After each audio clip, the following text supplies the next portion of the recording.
Yeah, folks, Quilly here, and welcome to our Saturday live stream. And I'm sure we all know what we're going to be talking about today. That's right. Welcome to a 4-hour Quilly reacts to The Life of the Showgirl, the new Taylor Swift album. Oh my God, what a series of bangers on that one. All right, first let's start talking about track one, The Fate of Ophelia. I did enjoy it. I do have to say, I miss the angsty, depressive, anxiety-ridden lyrics. You know, I like my stuff sad. I like my angst. Don't be on this album. Ugh. Terrible. Did I stumble onto the wrong stream? Viewers dropped by 50%. But then a whole new slew of viewers come in. You just wait. Excuse me. No, we're going to be playing some Dwarf Fortress, obviously. Before we jump in, I do want to address a few things about the book. So, yesterday, I announced that I was doing this pre-order special with signed copies of my novel, Crimson Fall. And I thought it was going to be sort of a slow trickle. And that, get a few orders. I can test them, I can send them out, make sure the system is working well and everything is smooth. So I'd ordered 10 books from the printer. Got a few more orders than that, and am sort of freaking out about it. This feels very much like, as a programmer, this feels like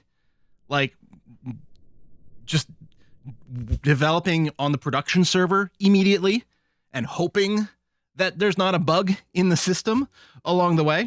So what I should have done a couple of months ago is done a test of selling one of my hand crocheted Brussels sprouts just to get used to the flow and the process of things. So it's a little intimidating. And also the bulk orders do take a while to get here, and I don't want people to get their books too far after the official release date. So I'm going to declare that pre-order of the signed copies, special editions of the book is going to be it's a flash sale. I always said limited time. 24 hours is apparently going to be it. We're going to do, it's still open now if you want to pre-order a signed copy, which is quite a bit more expensive than just ordering it from Amazon, because there's double shipping involved because it's being shipped to me. Then I got to sign, then I got to reship it. And it's all low volume shipping is really expensive for these things. It's all ridiculous. It's all ridiculous. Much cheaper to just buy it directly on Amazon on the 18th when it comes out. But if you do want one, the sales are going to be on the website, still open until sometime later today.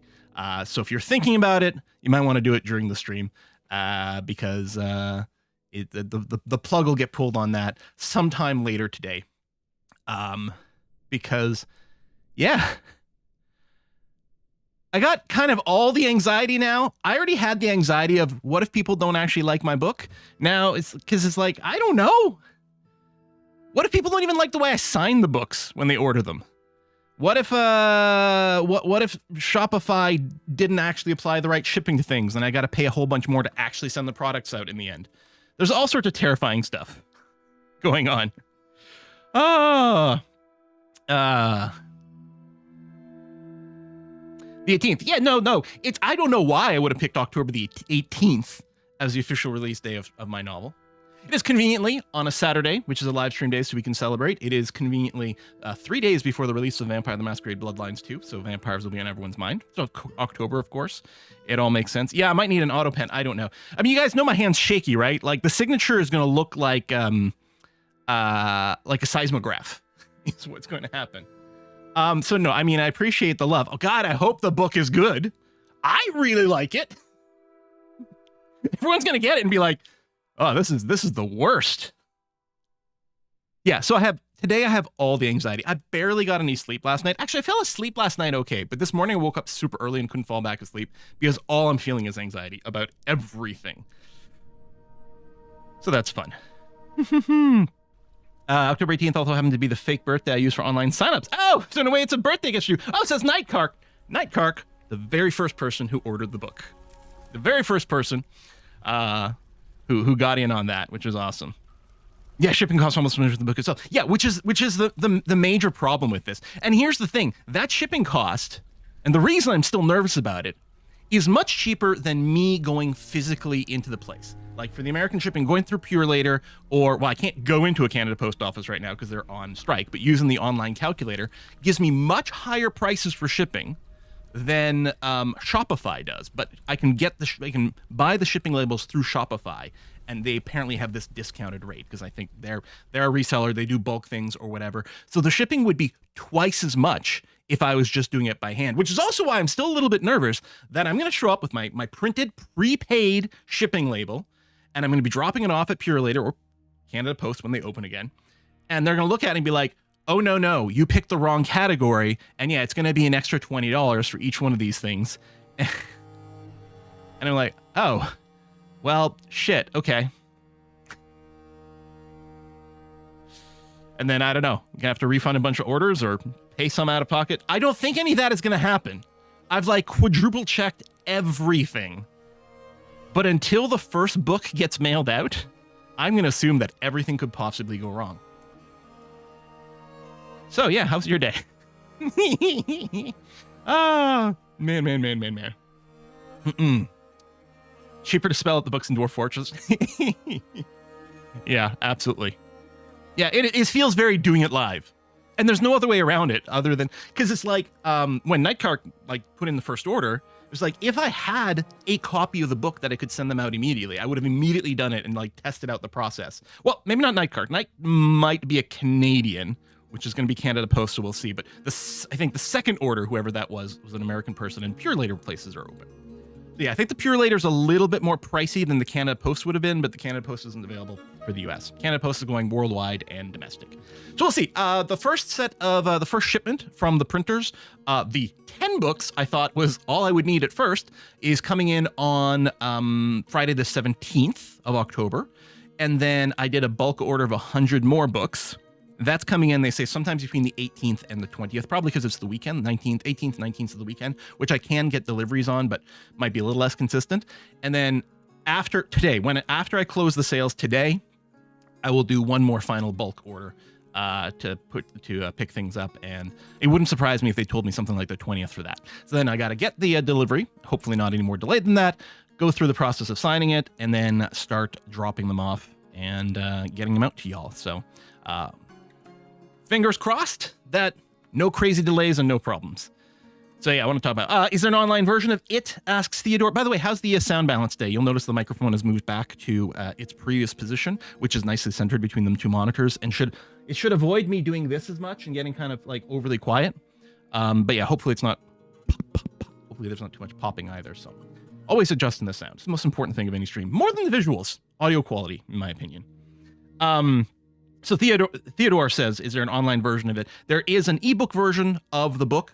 It is currently going to be exclusively through Amazon because of a variety of reasons. Hopefully we'll go wider at some point, but the ebook is only available through Amazon right now. But it will be signed up. If you're on Kindle Unlimited, the sort of like Netflix for books or whatever, you can just like read and browse whatever you want for free with a monthly subscription. It should be on there if you don't want to commit to a purchase. You can also pre-order the ebook now.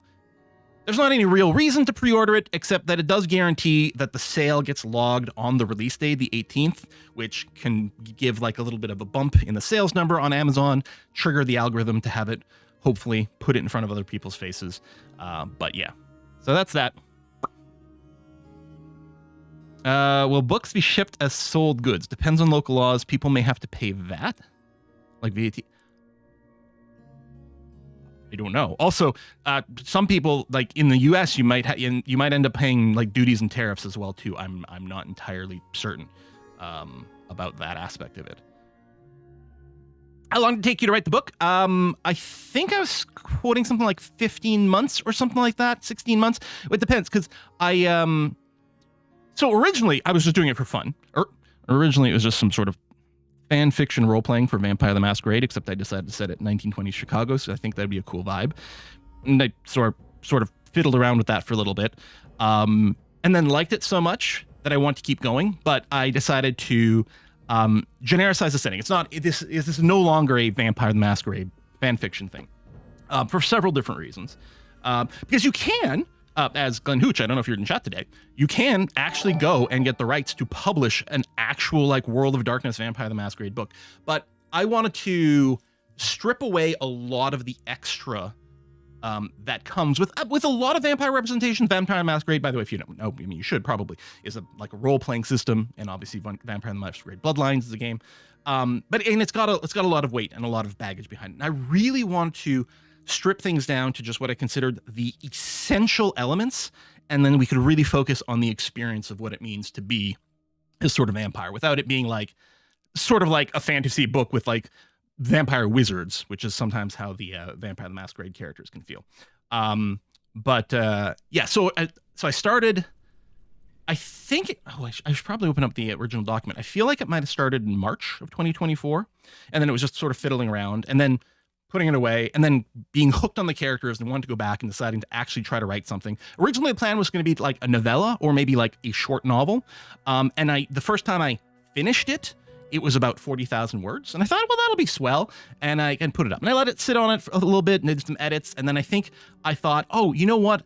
Maybe I'll just put this up as an ebook for $1 somewhere in October. It'll be perfect. And then I kept kind of working on it because, like, well, I still, okay, it's just a little novella and it's still, a whatever, but I still want it to be good. And I kept working on it. Then I kept adding stuff and then a B plot and then developing new themes and going back to the start and doing some rewrites to incorporate like these larger concepts and ideas that we're developing. And then at some point the book was over 100,000 words, which is fine for a lot of sort of fantasy type books that involve some amount of world building, which this isn't in a fictional world, but it's in a fictionalized world. But I didn't want it that long. 100,000 words is actually a pretty decent baseline for certain things. The first couple of Harry Potter books are shorter than that. The other 5 Harry Potter books are all longer than that. All the Hunger Game books are almost exactly 100,000 words, and they don't feel very long. But I didn't want it that long. I wanted to trim it back to about 90. I think this version now is at about 95 because it was over. I think it peaked at about 105,000 words. Cut. Really tried to streamline things, brought it down to about 90. And then once I started doing the final set of edits on my end, and then I got an editor and worked with her for about 3 months of back and forth. I think it's about 95K again because of adding some extra context and details in places that needed it.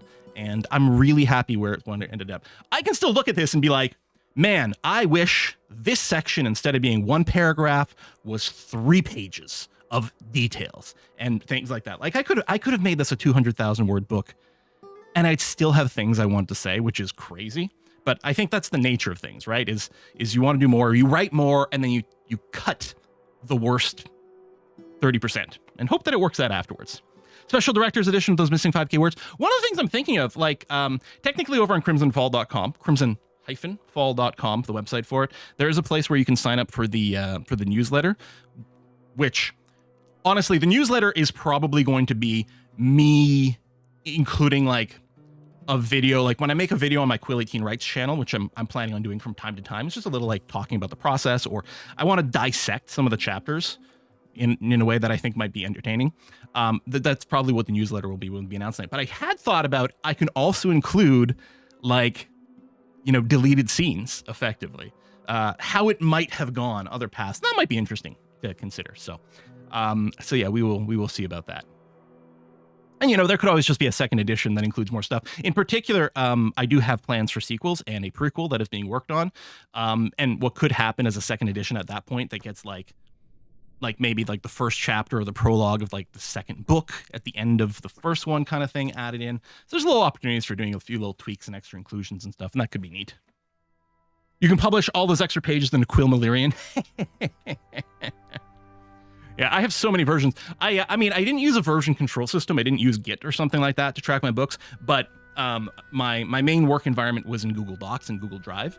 And every day before I'd sit down, I would just make a copy of the file with a new version number. Or anytime there was a major change, like if I'm like, I'm going to go back and try to like rewrite this scene, or I'm going to cut this chapter in 2 and then restructure things or whatever. Before any of those, I would do, again, a named version of the book, make a copy. So my Google Drive folder for this is just like, I don't know, a couple hundred different files, different iterations. So I can actually like day to day track. I could do a diff of like what happened on any particular thing, and it could be interesting to compare scenes before and after. But there's so much. Like there was a while where I considered taking this book and breaking into 3, because it is presented in 3 parts. And I'd literally thought, like, should I break it into should this just be the basis for a trilogy and each part expanded? And I was like, man, how much scope do you put into everything? It's freaking hard. It's freaking hard. Shock Quill didn't use Git for his. I strongly considered it. I strongly considered that interface, but ultimately proved a little unnecessary. Yeah, new final copy too. Exactly. All right, we're gonna start playing some video games in a second here. Constable Nicolars, thanks for the gift subs. Did you write a LaTeX? No. So it was just a Google Docs, which is a very stripped down word processor. I had considered working just in Markdown, actually. There's no real need for me to work in LaTeX. It's not like I'm using formulas or anything like that. I didn't feel like LaTeX, you can include like formatting in the working file itself, which I didn't do. The formatting for the book, I'm using Atticus. I considered using the other one that's Mac only. Vellum, which is considered really good for book formatting and things, but it's a little more expensive. It's Mac only, and there was a few other pros and cons. Constable Nicolars, thank you very much for the bits as well. Holy cow, thank you. Thank you so much. That'll help with, in case I end up having to spend more on shipping than I charged for in the end. That'll be really nice. Scrivener is, I've downloaded a demo and played around with it. It is an excellent piece of software for planning and organizing your book. Ultimately, I felt it was unnecessary for me because of the way that I had my workflow. Like, I already have like documents and a file structure, a directory structure for like characters, locations, research notes, like just as a native, like, well, not a Windows file structure because again, Google Drive, but I do download it and keep local copies in case Google does something stupid. And so what I realized playing around with Scrivener is what Scrivener does basically mirrors the workflow that I was already developing. So yeah. Ooh, check the tips. Did I miss another one? Well, first of all, Cool Man over on YouTube. Thank you very much there. Says, hello, Quill. I just bought a new computer for about 2,000 USD yesterday. Wow, that's going to be a beast. Can we buy your books in bookstores in Europe? So not currently. One of the things, one of the routes you can take to go wide is, either Draft to Digital or Ingram Spark. And Draft to Digital uses Ingram Spark. And there's a few other websites, but ultimately, Ingram Spark is the best sort of service that you can use if you want your book to go wide and you want your book to show up in brick and mortar stores. It is used by all kinds of mainstream companies, mainstream publishers, and everything like that, but it's also available to small independent publishers like myself, for example. And I probably will go through the process setting up. I'm mostly set up on there, but I kind of wanted to focus on just one release to start off with. But in theory, with Ingram Spark, what you can do is you can have your book there, and brick and mortar stores can order copies of your book through that. But it's so much crazier the way the royalties are, because Ingram Spark doesn't sell directly to customers. They just sell to wholesalers, and wholesalers want they want like a 55% discount already. And then Ingram is taking their cut and a few other things, and there's printing, and you're still paying printing costs and everything like that, right? With the wholesalers taking that, which means all of a sudden the amount of royalties you get back as an author is so small per book. But then the other thing, and a lot of you guys may know it, and yes, I do have to go back and apparently check a donation, so I promise I will do that in just a mo. They've just been cool, man, and now we've got Richard Line. Let me just try to finish this for a thing. The way that these things go, bookstores basically are kind of selling on, what's the word? Like consignment, right? So your book retails, let's say you say your book retails for $10, and the wholesalers are going to be paying about $9 to something like Ingram Spark. And Ingram Spark is charging some amount of dollars, like $7 or something to print the book. So there's some amount over there. But the wholesaler is paying just, say, $9 for the book. And they get it, and they're trying to sell it for the retail price of $20. And they're basically going to be making the $11 surplus, right? Because what the wholesaler pays, or what the retailer pays, the $9, and then let's say it's something like $7.50, I think, to print my book. So there's about $1.50 left over to go to the author at that point. minus a 1% stocking fee, minus a this, minus a that. So maybe about $1 by the end of it goes to the author for this. But not only that, if the brick and mortar store can't sell the book, they can return it to Ingram Spark in this case. So they're effectively returning it to me. And they then get refunded the money that they paid for it. So the $9 that they paid to wholesale it, they get refunded. But I still get charged for the printing of, say, $7.50, which means every time someone returns a book to me, I lose money because the wholesale gets refunded completely and I'm still out the printing cost. So every time a book gets returned from a brick and mortar store, the author loses $7.50 or something like that. Now, you can get the book literally physically returned to you, but then you get charged for shipping, and it's going to be like $20 for shipping or something like that. The standard practice is actually not to have anyone ship the book back, it's to destroy it. And what they do is they rip off the cover, and they send in the cover as evidence that it's been destroyed, but that's it to keep the cost low. So yeah, it's really safe for the brick and mortar store. They have zero risk. If they never sell a book, they never have to pay for it, other than the fact that it occupies some shelf space for a while. What is real bad for the writers, but it's the way it's been done. And it's really only a problem. Like the worst case scenario is you have a book that gets like maybe a viral story written on it. So all these bookstores decide to jump on it and order tons, but then they never sell. People have been bankrupted from it. So we're going to maybe work our way up to that, but that's why the pure print and demand model available through Kindle desktop publishing is so low risk as a writer. Now, I think Ingram will also do worldwide ebook or electronic, like print on demand things. Like if you're ordering through, say, the Barnes and Noble website or something like that, I think you can get a print on demand from Ingram as well, which means you're not doing the whole like this book can be refunded, not the same wholesaler discount. The wholesaler discount is really there for the situations when they're trying to stock it physically. So we're going to explore those things, but that's the reason it's only on Amazon right now. Also, for the ebook side of it, if you want to be included in Kindle Unlimited, it has to be an exclusive on Amazon, and it has to be locked in for at least 90 days for that. And then the other thing is, if your ebook specifically, if it's not an exclusive on Amazon, you get 30% royalties. If it is an exclusive on Amazon, you get 70% royalties, which is such a sick difference. I mean, they're still making 30%, just, copy and pasting bits and sending it to people, but someone's got to build the store in the first place. But anyway, yeah. Oh, P. Fenton Cosgrove over in Twitch chat says, yes, I work in returns for a publisher in the US. Returns are bad. Yeah. So we will see. Pseudo Noise says, congratulations on the book. I ordered it last night. Will be my second ever signed book. The first one was Anne Rice, Prince Lestat. Wow. We do sign books for future books. Yeah, that I don't see why not. Anyway, Richard Line, thank you very much for the 10 pounds over on YouTube. The super thanks.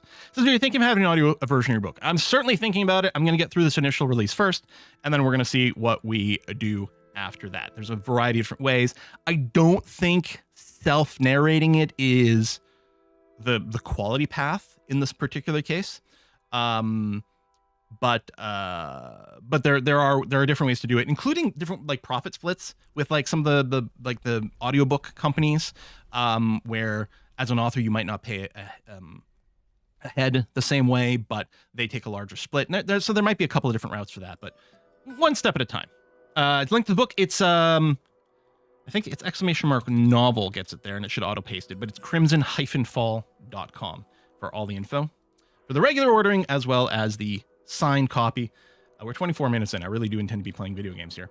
And again, today is going to be the end. The pre-order for the signed copies is going to end today, sometime after the stream, because it's already been overwhelming. And thank you for that. It's freaking me out, man. Okay. Our fort in the middle of our world is an interesting place. I really like our fort. So this is us, the little yellow over here. That's our fortress. And in blue over here, this is our civilization. And it's great. They occupied this mountain. We were setting up a fort in New Mountain. Oh, what a brilliant idea. Turns out there's a big strip of goblin places in between. And I think our caravans, and more importantly, our migrants, keep getting munched on the way. Which is bad, because we're now in year 103. We're still at a population of 21. We're at 22. Someone did get an injury and we didn't have access to fresh water, so I think they died from dehydration, which is a shame. So we left 21 dwarves, and we're not getting migrants, despite doing lots of trade, gifting things, even gifting an artifact to the dwarven home. It's entirely possible it never made it back to the dwarven home, though. It might have gotten ambushed on the way, because you need successful caravans to trigger migrants to want to come. So the migrants might not be coming because they might be getting eaten along the way, or they might not be coming because the caravans never come back, so they never book that profit. So that's a bit annoying. Yeah, dehydrated dwarves, injured dwarves in a hospital don't drink beer. They have to be given water. And we have a brook, a lovely map, by the way. Let's zoom out some more. I guess that's as far as back as I can zoom out. It's a lovely map with this little brook here, but it does freeze for the winter. Actually, it freezes for a good portion of spring and autumn, I think, too. Like, it's frozen for a long time. And then when that happens, we can't get any fresh water. So one of the things we're going to want to do pretty soon is breach the caravan lair. But I've got a few pots and pans over here. Just realized if I order a signed copy, I'll be doxing myself to Quill. Yes, I mean, I have all your personal informations now.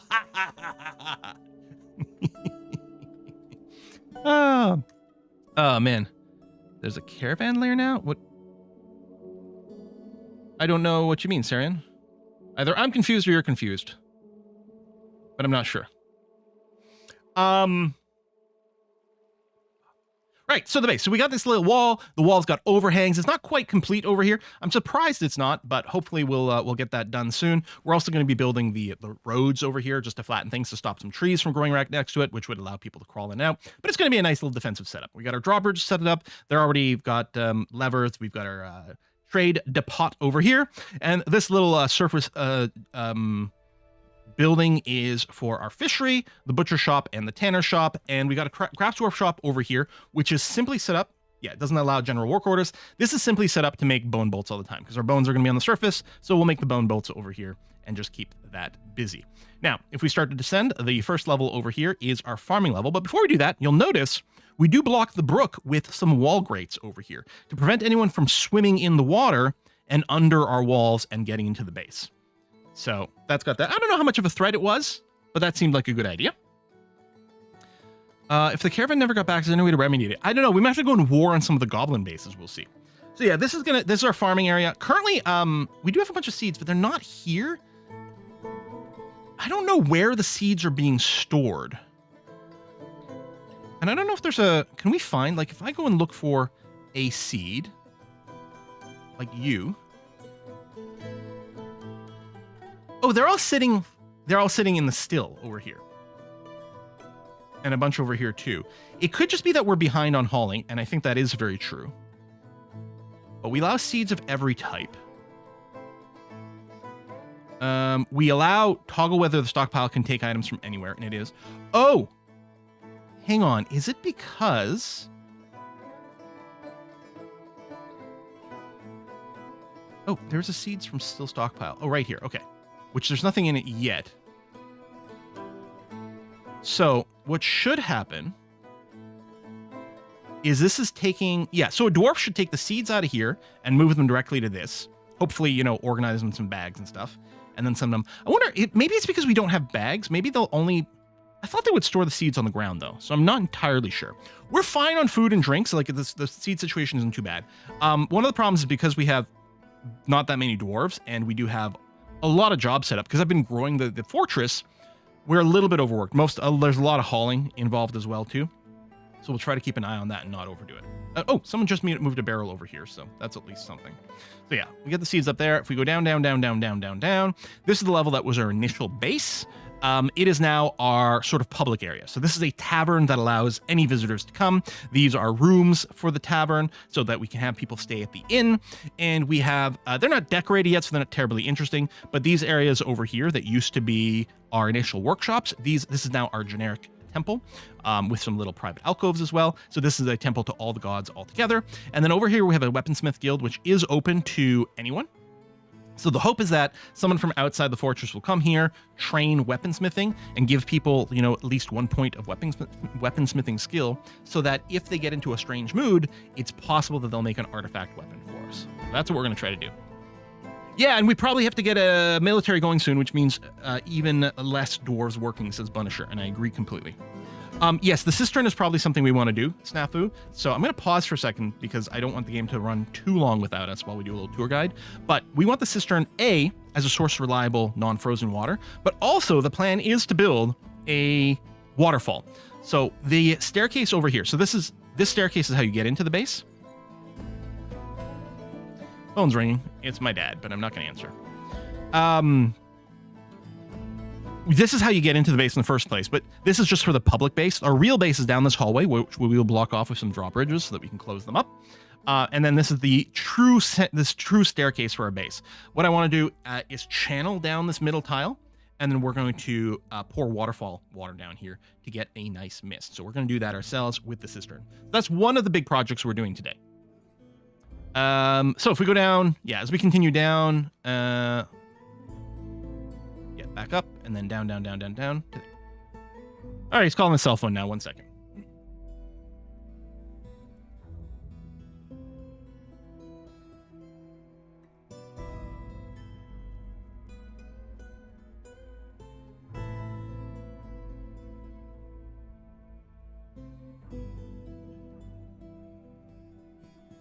All right, we're back. I'm going to call him after the stream.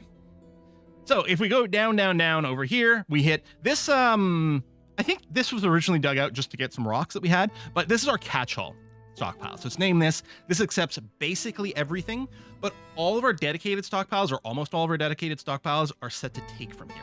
So the idea is if we run out of storage in one of our specifical stockpiles, the overflow will get placed here, but we'll constantly try to pull from here into the appropriate areas. So it's just an overflow buffer right over here. So if we go down, here we've got our woodworking floor. So we've got our wood stockpile. We've got a wood burner to make some charcoal for us. We've got an ashery for our soap industry, and a second wood furnace just to make charcoal that much faster. Then down below, we have 3 carpenter's workshops, which mostly will come up if we're trying to make a bunch of barrels and buckets and things really, really quickly. And then we got wooden furniture stockpiles over here. Down one more level, this is our stoneworking floor. We've got a stockpile dedicated to just gabbro, which is what we're using for our basic blocks. So we have matching walls everywhere, and then a generic stone stockpile. This is for stone furniture. This is for stone goods, which includes mug making. One of these 2 workshops right over here. This bottom craftsman's workshop is set to make rock mugs and never do anything else, never get interrupted by anything. And this one at the top, it does allow general work orders. And that includes, we did a few bulk jobs to burn off some phyllite and microcline. And I'm forcing that. The job down here only operates until if we've got fewer than 200 mugs, which is the case. But I set up some bulk jobs just to use up some random boulders that I didn't want around. So we're gonna have an overkill of mugs if ever we get a merchant again. Then we got a stoneworker's workshop, another one over here, our mechanics workshop, our kilns and our glass furnace. I don't think the kiln is doing anything right now, but it could if we want to do some pottery. But we got a glass furnace. We do collect some sand and we make some glass bits. Our jewelry working. One level down, this is our clothing level. Yes. So we collect the pigtails over here. Then we weave them into thread. We've got the thread stockpiles, and we got the loom to turn into cloth, which goes over here. And then we got a couple of clothiers' workshops, which are going to turn that out and make some clothing. On the opposite side, we have our leather working configuration. This is going to be a floor to mine out, but I don't have it enabled right now. And then there's our living quarters. So we got a bunch of bedrooms, more than we need right now. Big old dining room / a tavern. So it's dining room, plus this is our private tavern. This is only for citizens over here. And we're going to try to build a cool looking dance floor this episode. We got our kitchens and our stills and a hospital over here. We'll do some more smoothing soon, but I don't want to create more busy work if I can avoid it. I had flagged these things to be mine, but I'm going to turn this off. Again, I think our dwarves are being overworked and we don't actually need these minerals right now. We had dug out this floor for exploratory stuff, found marble for our steelworks. And then we have our metalworking floor. And I think that's our last production floor over here. Stockpile for metal chunks, stockpile for flux stone chunks. I did just rearrange this right before the stream started, so some of these haven't been moved yet. But this is our charcoal stockpile. This is our metal bar stockpile. And then we've got our smelters and our metalsmiths. And then I don't think there's anything else. We've dug out a little bit further, but that is it. All right. Did I catch all the things that I should be catching tip-wise? Yes. We got a brand new sub today from Salvor Hardin. Thank you very much for your sub. We've also got some re-subs. Who started us off today? Nightcark started us off. Says, just finished Dracula the other day, ready to read the sequel coming out. Crimson Fall. It's not a sequel to Dracula, but let's pretend. Let's piggyback on it. That's a 3-year Twitchiversary. Barely a Vector's at a 2-year Twitchiversary. Kana's at 114 months. Dead Williams at 21. Cyberdude at 25. Genesi's at 63.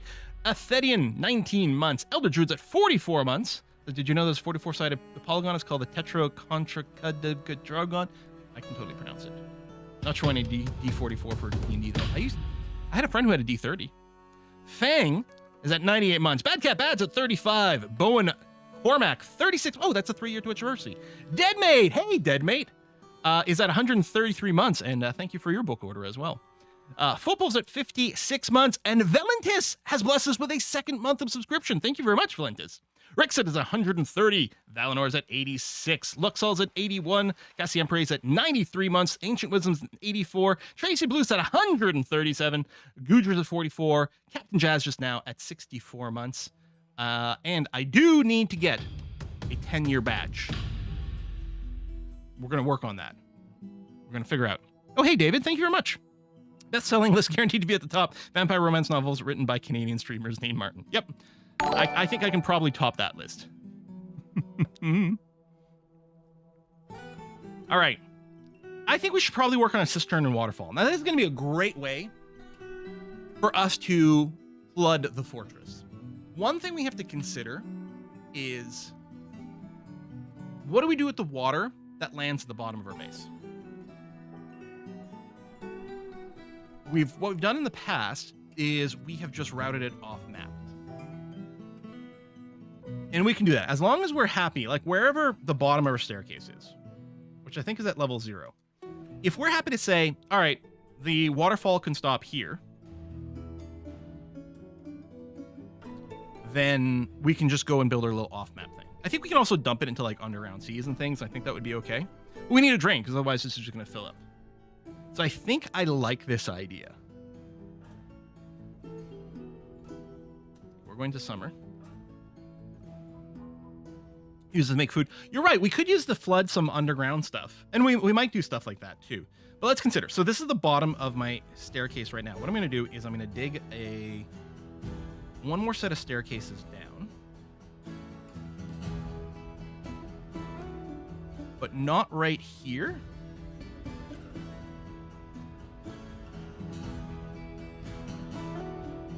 I'm going to have to do a few little levels here to make sure this is...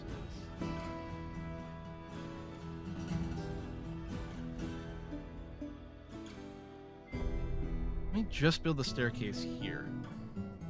Because what I'm imagining is, I mean, everything in the middle is going to get channeled. And I guess I can do that now. First of all, I do this and I pull up, not all the way to the surface.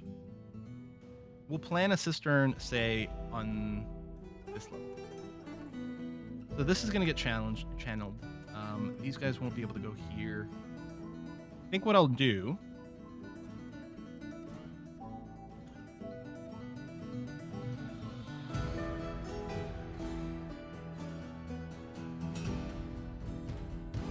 is, the idea being, this is going to be where we store our water. We need a decent amount because it's got to ideally last all the way through.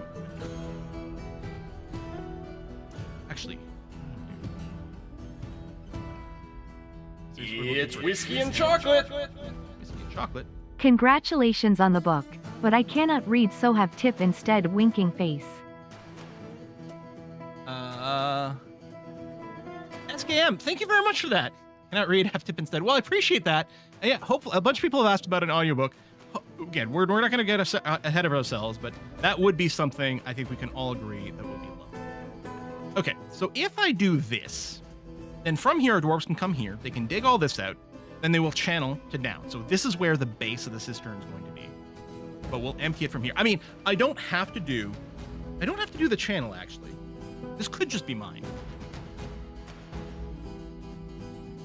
But if I just mine this, then I have to worry about backflow from water. So I do want to, I'm going to go and channel it. So the water will be stored in here, hopefully. But then we also have to bring the water from the top. Water can leak through diagonals. And what's good about diagonals is that they reset water pressure. So if we were just draining the brook directly into this, what would happen is the water would fill up here and then start to rise. If we empty the brook into, like, let's say I chain the brook down, say from here, with a channel that goes here, which means this square. So this whole big area is going to get dug out. And then this square right here will be dug out. So the brook will drain into this, and then it will diagonally leak through that into here, filling it up. But this will be considered the new water level. I think. What could possibly go wrong? That's the idea. And then, from here, what we're going to do is we'll dig to around here. We'll dig all this out. We'll set up a few grates for filters and things, and we'll also have a hatch that we can open and close to stop the water. And I think I can just work on this from outside the base. Like, I think I can go and do a little channel here, which will cause a ramp to appear over here, so we can dig that out. And then the dwarves can channel down a few levels without getting themselves completely screwed.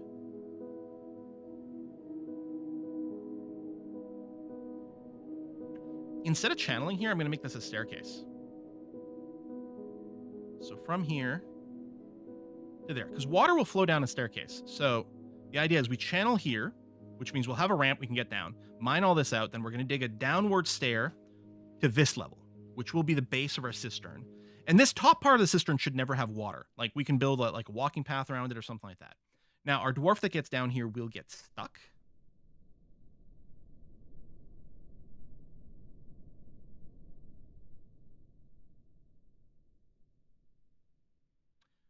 I just realized something. It will drain water from here into this cistern, but it will also drain water from here into the cistern and make this the level.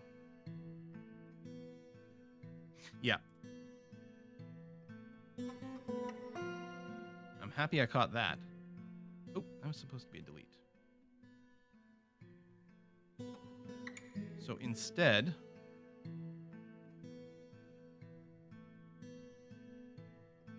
dig the stair to here, and then just dig out there.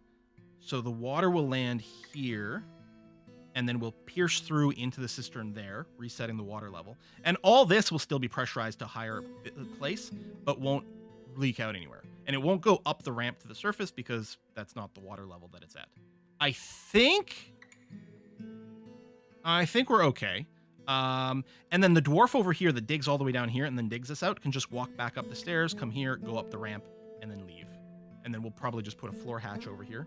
Not that I think it'll be a problem. And then I'll put a grate in here. And yeah, a hatch that we can open and close here. And then to actually go and connect it up, what I can do is just channel. From the surface over here, I can channel. So we'll work from the top. It'll connect this, and then it'll flood in, and that should be safe. All right, I think we're not going to kill ourselves. Says everyone who's ever worked with water in Dwarf Fortress.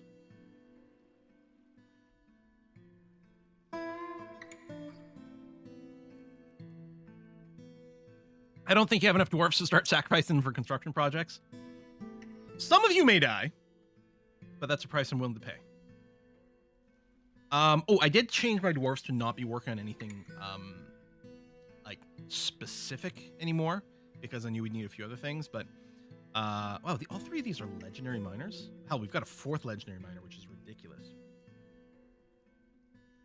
And a high master. Like, so many of them are really good at mining. Here, let's just put Longstrider, on the mine exclusively thing, so you'll reset. Now, we still have one cranky dwarf, which I don't know if we can ever get around to it. Bacon Eater over here is a pain in the ass.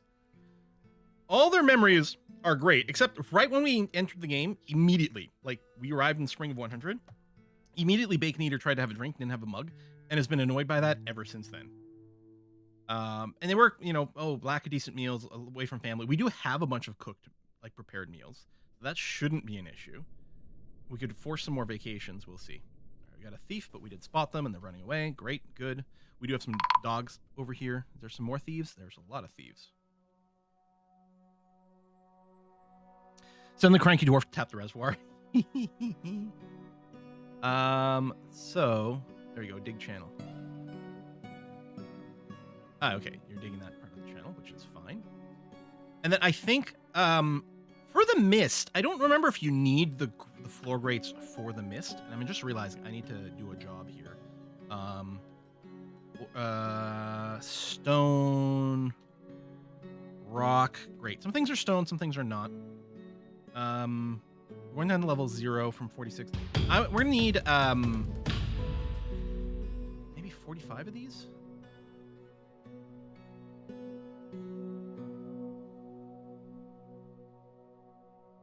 We don't need one. Oh, fuck, it'll flood to there. You know what? I'm gonna fudge this up, and we're gonna have to. I'll probably have to just move the central staircase, actually, which is good in all kinds of different ways. We can assume level -1 might just get completely flooded. And then the idea here is to mine this to the edge of the map. And then what we do is we smooth and then cut fortification to this, and this will turn into a drain so that water can flow off. So one level up, or maybe, we do a couple levels just in case, is where we go and do this and then build a separate down stair to use from this point on. Because it's entirely possible this bottom level will get flooded. But it shouldn't flood up, because hopefully what happens is everything's just going to get pulled off the edge of the map.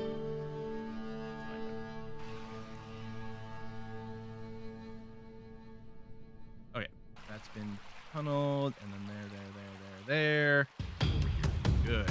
And then someone eventually is going to come over here and dig this.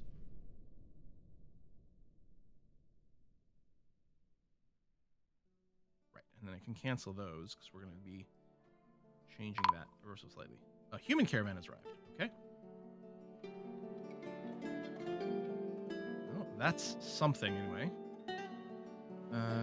Let's move trade goods, finished goods bins, and then select all that, please. Good.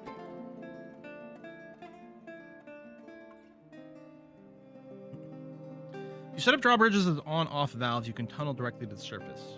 -1 layer of water, make it safe from invaders. Yep, that's a good point. I am going to use drawbridges. Yeah, that's an interesting point. And some humans to the fort. So we do have a few people who are visiting, and they might decide to join us. I don't know. Can't add these. And we can't get migrant wave of humans.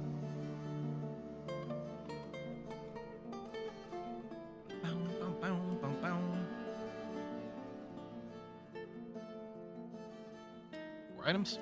Humans are too tall for the tunnels. Yeah. Someone's in vomiting. Someone's probably got like sun sickness. 2 items. Oh, and our broker just left. Get a drink. They're probably storing their mug. All right, coming back up. Good.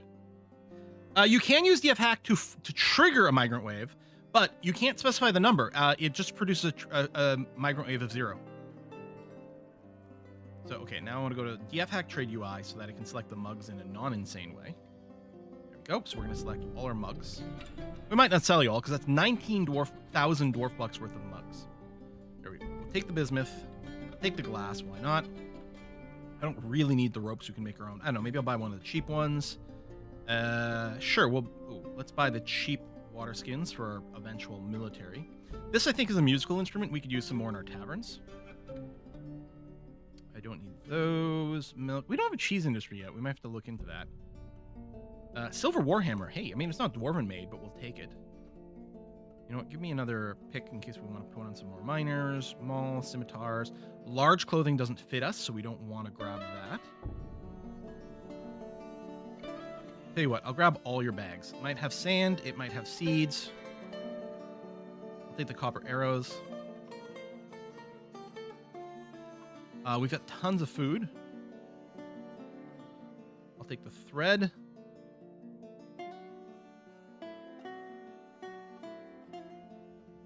These splints, one.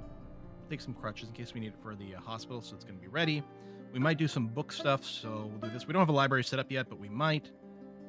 These, I think, are for assemblable instruments, which I'm not going to worry about. Codices are more books, right? And then some sheets. Okay, we'll take that. So we clearly don't need to offer quite as much here. I wonder.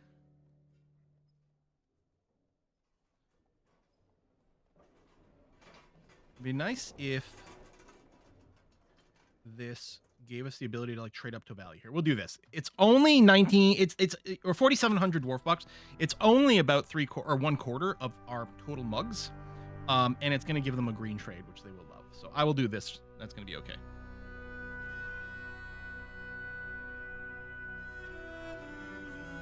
And then no traders needed anymore. Well, I might do some book stuff. Wasn't that the first 30 minutes of the stream? Yep. Can you increase percentage for dwarf to get inspiration? I don't think so. See, and we get this, and I think, okay, here's the thing. If I type migrants now, it's going to be the exact same thing. Yeah, no migrants. Oh, that's all it does. It just triggers that event. And the game is not sending us migrants because I think the caravans just keep getting eaten. Oh, we're doing a few surface crops. A little farming over here. Would be great to see a little bit of idleness over here because it would tell us we're not infinitely behind on all our jobs all the time. There you go. Dig this tunnel, please.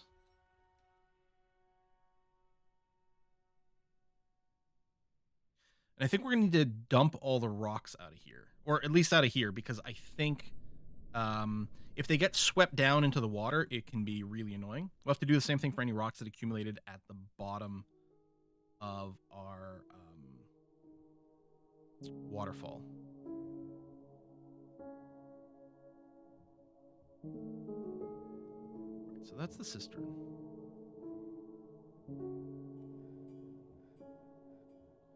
So right there is where we're going to want that to be connected. And then if we do something like that, that will work.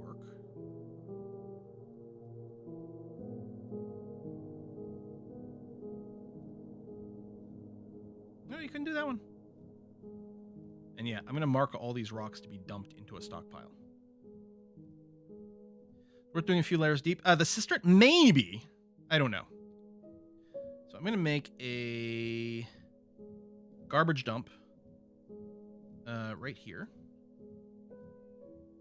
Because I want it to be close. And then I'm going to do another garbage dump way down.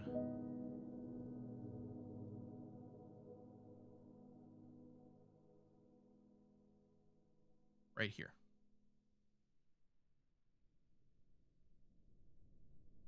Okay, so now anything that gets designated as garbage will get hauled to the closest dumping stockpile. Interesting that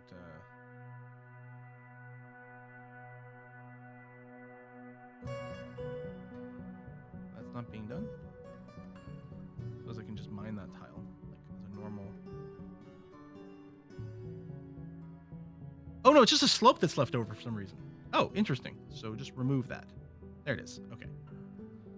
And then, yeah, we're going to dump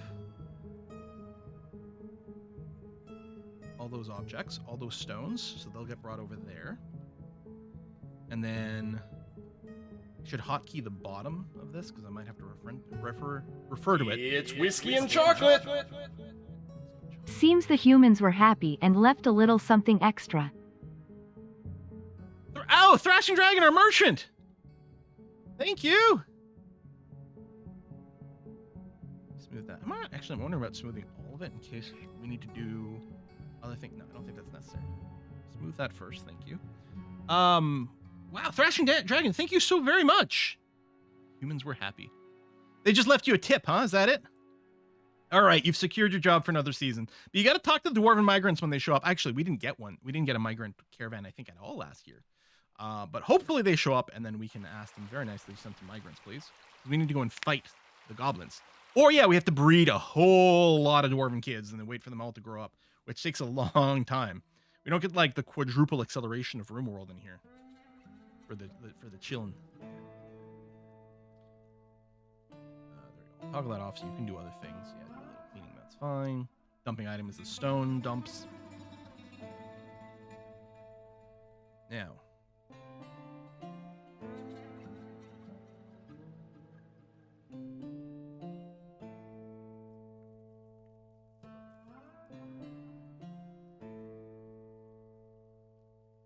Do you want to use little drawbridges, or is it a door and then I hook it up to a switch? Floodgate. Floodgate. That's what I want. Right? I want one here.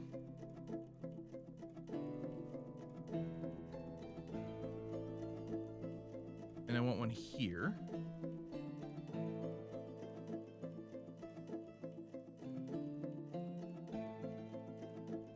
And I don't know if I need one at the bottom. Wait.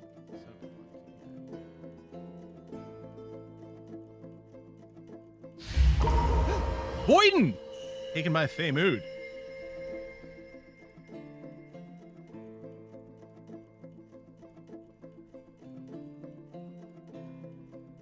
Craftsdwarf Workshop. This one? Okay. And they immediately are going off picking up some items. That's good.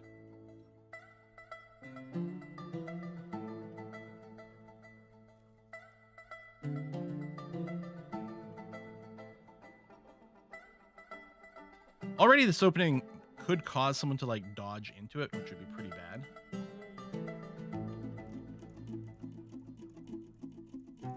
Mysterious construction. Okay. Not even gonna look at the material. So build floor grate. Nice. Okay. And I can just do it as in bulk. Nice. Right there. Okay. Oh, wait.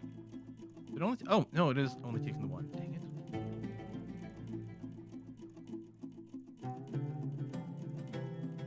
Oh. Manually click each one of these. Awesome.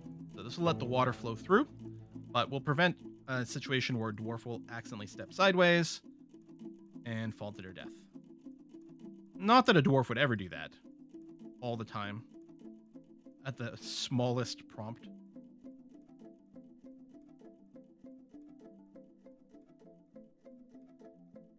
Okay.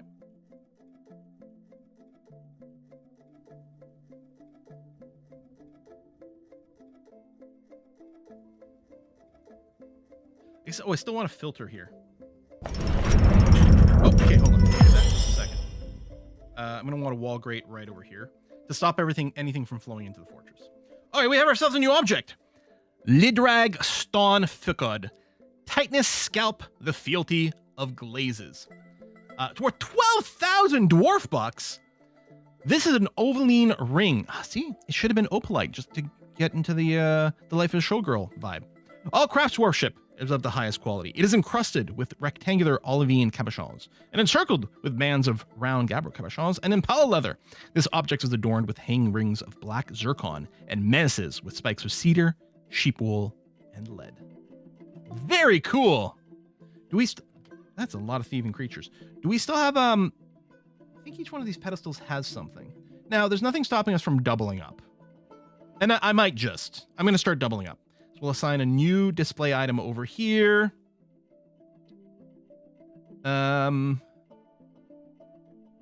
This one here. There we go. Oh, that's a figurine.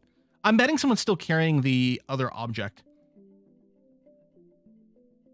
to a stockpile, so we can't assign it quite yet. They made the one ring. Oh, no. They're supposed to have 7 rings. I know how it goes. Right? 3 for the elves, 7 for the dwarves, 9 for the humans. But they were all deceived.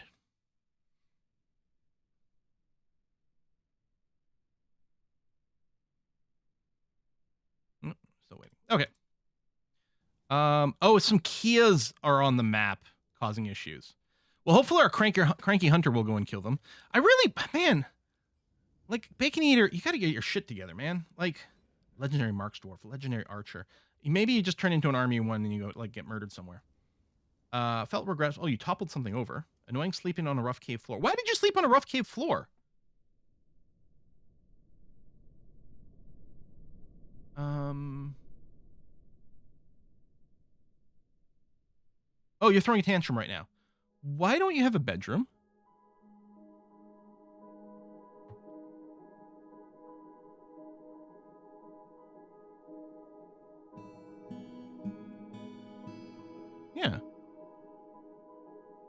Did you, like, lose your bedroom assignment when you went cranky?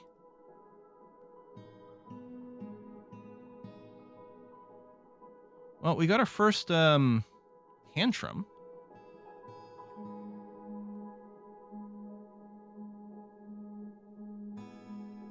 Why didn't it assign a bedroom to you? So now we're gonna have crime. The crime's gonna be unpunished, and it'll be a whole thing, but I don't know. If only dwarves had catharsis. But now he's gonna be upset that he did all these things, and he's just gonna, like, be worse forever. Yeah, you might have to go and attack one of the goblin sites, possibly on your own. We'll see. I bet you I don't have wall grates being constructed. And floodgates is also something we need to construct. Rock floodgate. Rock grate. Oh, and I did queue up some, but you know what? We're probably still have some. We're gonna need 2 of those. Let me make a couple more rock grates because I did queue some up for the wall or the floor ones. But we'll take a look. Surely a hammer to the head would help the mood. I mean, that does seem to be the treatment.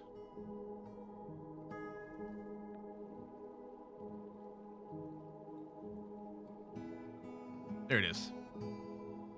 New artifact being put there. Yeah, hopefully people will see it and then not get so whiny.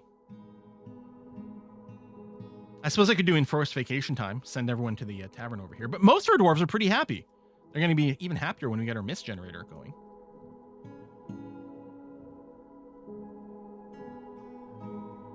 I'm going to cancel these extra bulk mug jobs. Oh yeah, I before the episode started, I did queue up a job to make 10 steel breastplates, which is nearly done, with the anticipation that maybe we'll have to build a military soon. Are you still flipping your shit? Oh, you're now in hunt mode, but you are still very cranky. Oh, you're haggard. I think that's the state, like, you almost can't recover from. Terrified while in conflict. I mean, you started it. Yeah, regretful toppling something over. Is this going to become a new memory for you to obsess over? You don't have a bad memory yet. I mean, other than the mug one, which I think started everything. Bacon Eater might just not be long for this. Okay, so late summer. Let's see if, let's hope that we get a dwarven caravan this time around. We shall see. People are going to have to move some things here, so that's even more labor. Every dwarven fortress needs one grumpy dwarf. It's traditional. You send them to fight the goblins themselves. 1 year later, they return to the fort with a bandolier of goblin skulls. That would be acceptable, Matt. That would be highly acceptable. Right, I'm in stockpile. Oh, the bolts. Okay. I guess that's fine. Okay, so you've been cleared of all debris. Oh, there's a stone over here. Hold on. Actually, there might be a stack of things in that tile. Let's make sure that anything in that tile is getting dumped. Just to make sure it doesn't cause water issues. It shouldn't. Dwarf can still reach there right now because that grate isn't installed yet. But in the future, this will be a no-go area. That's good. Okay.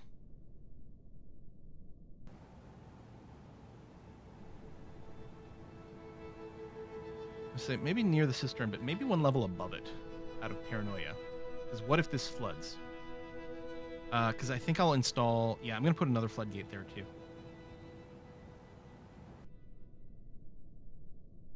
Which means I'm going to need one more rock floodgate. Ordered, please. Yep.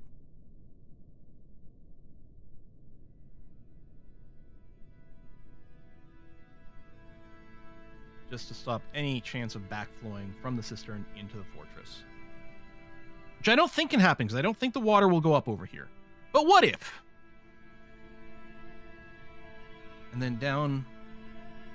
How did I not keep it to 7? Did I not? Did I forget to actually say that it's supposed to zoom to here? Maybe that's what I did. H. Oh, I might have hit go to instead of set. Yeah, that's it. Okay, so that's smooth. So now that that's smoothed...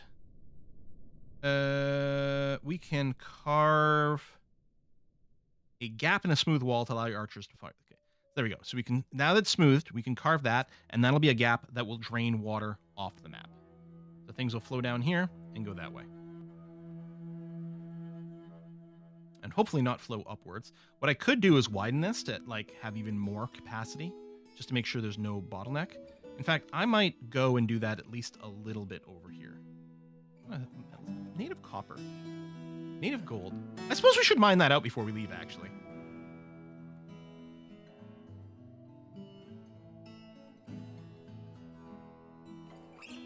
There you go.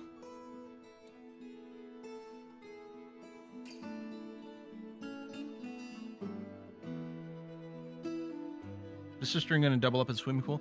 I mean, here's the thing. We could. Dwarves can't swim at all until they get one tick of it, and then they can train it pretty easily. It's hard to get them that first tick, though, without killing them. I think one of the tricks is to force them to wade through, like, partial water. Like, I don't know if, like, because water in this game goes up to 7 levels. 7 is a full tile. I don't know if 1 is enough to cause them to trigger a swim. I think it might have to be, like, 4 or something like that.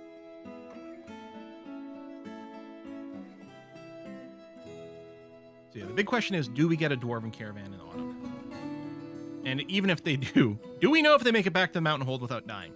Or mountain home. Unfortunately, we can't tell that. Other than if at some point we get a migrant wave.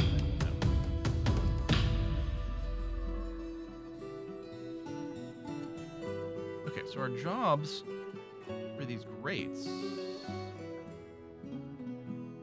appears to be done. It didn't get installed yet. Oh! Because, hold on, we're also still doing the floor grates. So, this is on line 17. So maybe we do need, like, I'm going to do 20 more stone grates. Not ingrates. We don't want no ingrates.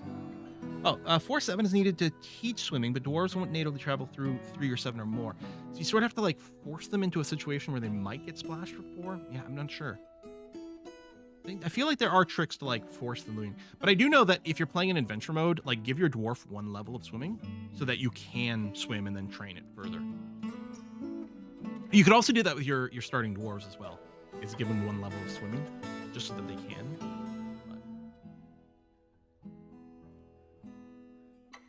Everyone's still hard at work. Yeah, lots of storing, rock grates. Yep, okay.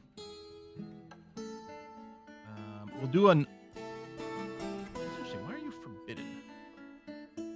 We'll do an unforbid all, and in particular, the dumped stone over here is all set to forbidden. So we're actually going to say, like, oops. I can unforbid that. We can use the stone. So this is what's called a quantum stockpile. With dumping, you can stack as many items as you want in one tile. There's 0 restrictions about that in Dwarf Fortress for several different reasons. Wow, that was quite the vein. And the thing is, I'm going to have to do a dump on everything over here too, just to make sure we don't lose access to it. And just to avoid the issue where it gets like blown around in annoying ways. Hey, Banana Cabana. Dump them into a pool of 4-7. They won't drown until it's 7-7. Yeah. Like, so if we can, like by dump, can we actually like manually dump a dwarf into it? Or we can like do a partial flood in places. Wow, this native gold vein is also insane. What are we going to do with the gold? Obviously, it's terrible for weapons and armor. Golden furniture? Golden doors? Golden grates? Hey, Magic Jack. Keep wanting to get into this game, but I don't think I'll have enough patience to learn all the mechanics. It is a beast. I think there's a reason that viewership is always good for it, because people are like, I'm not going to play this. That's nuts. There's another gold vein that we reached over here. Oh! I was confused why I wasn't mining this out. It's because it's the edge of the map and you're not allowed to mine that out. Huge stack of coins that we just sell, like currency. There used to be, at one point in the game, I think this was pre-Z levels as well. There was a point where your fortress got big enough that currency started to be a mechanic. But it never worked very well. Oh, we could, ooh, golden mugs. They're not stone mugs, but I mean, metal is just a very specific type of stone, right? It's just extracted from a very specific type of stone. Maybe. I'm wondering if I should wall these bits, because maybe we want to actually be able to have access to this area and we don't want it to be full of water. At this point, there's enough of it that I'm kind of going to say I'm going to do that. Yeah. Although I will still go. What's that? That's brimstone. Okay. I will still go and give a dump command over here so that we immediately go and take all these stones and just move it just over here. Not super far. It's not going to be super fast. Stone's really heavy. But it's interesting. Dumping is apparently a really high priority activity. Super, super mega high priority. This is interfering all the other work, but I think it's probably worth doing. That's not gold, though. I keep checking. That's brimstone. It's a nice yellow color. And we might want that for our dance floor. Same thing with the alunite, but I think we've got access to it in a few other places. So I'm not too stressed. Yeah, it's quite heavy, and you can't use a wheelbarrow for the dumping job over here, but I think it's worth doing. Dumping is high priority to get rid of rotting bodies from tantrum spiral. That makes sense. Skip lead flask. For this run, make gold flasks. That's not... Yeah, maybe we will do that. I always do lead flasks because it's funny. A golden flask might be fun. Oh, we could just go dance floor, because I do want to do a fancy dance floor, and I was going to do multicolor. But you can build flooring, I think, out of bars. Although we could also just mine out the brimstone and use that since it's a nice yellow.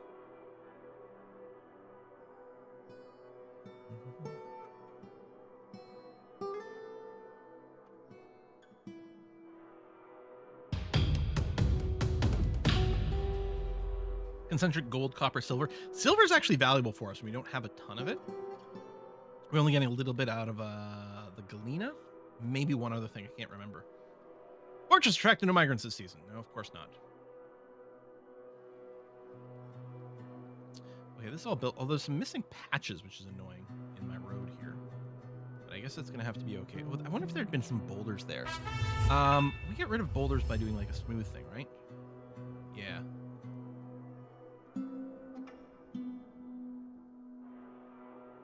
I think that's how you get rid of them. And then the trees can also get in the way. Dragon House, thanks for the bits.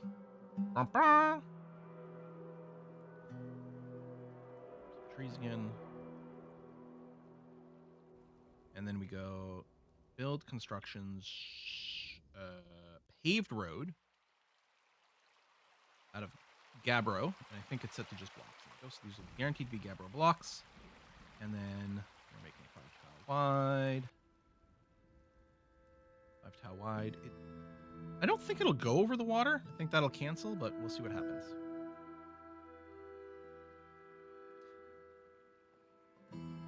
Gold thrones for all. Golden cisterns. Golden buckets. Yeah, let's make those buckets nice and heavy to haul around.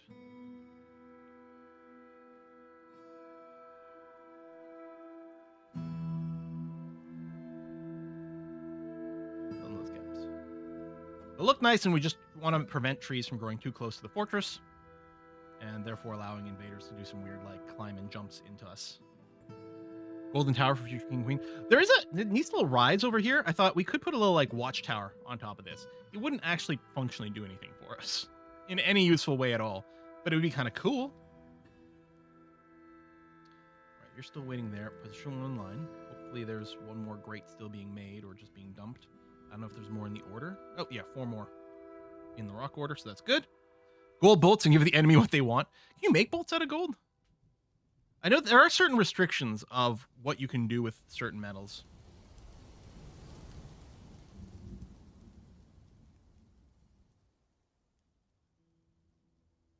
Dump. Right, yeah, everyone's busy still doing the dump. Makes sense. I knew this was going to be a pretty big, busy job, but... And if I'm thinking about putting walls here, then it's like, well, I don't really need to dump all that, but... just out of an abundance of paranoia, kind of the situation. So basically, I want to go construct wall out of our Gabbro blocks. Come on, search. Search. What the fuck are you doing? Right here. No, I wasn't taking my input. And why Gabbro? Because we have a lot of it, and it guarantees that we'll have a consistent look. And a wall that way, and then I'll just leave some doors in here and then permit them later. Maybe I'll just do that. Keep a gap there. You might not matter. And honestly, if things get behind, it's not the end of the world. Cancel that. Oh yeah, I can't do it until the walls are down. Golden chains for the dungeon? Maybe. We do want very fancy stuff for the dungeons to keep the dwarves happy.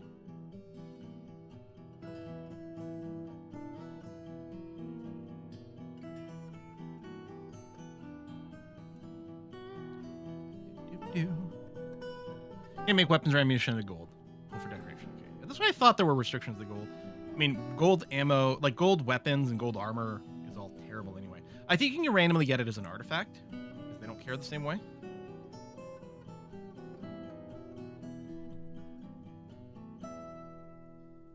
Mid-autumn, still no caravan. What is going on in the world?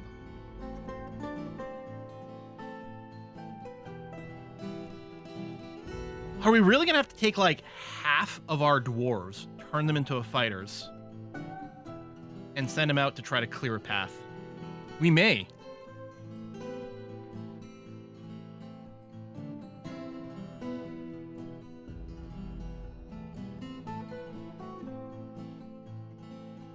I guess if I'm blocking things off, I don't have to do it. Maybe I'll cancel that.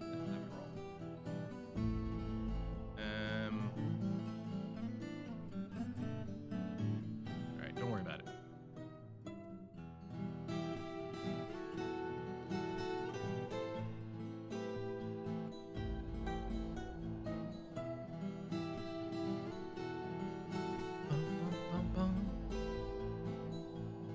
No, a little late to the stream.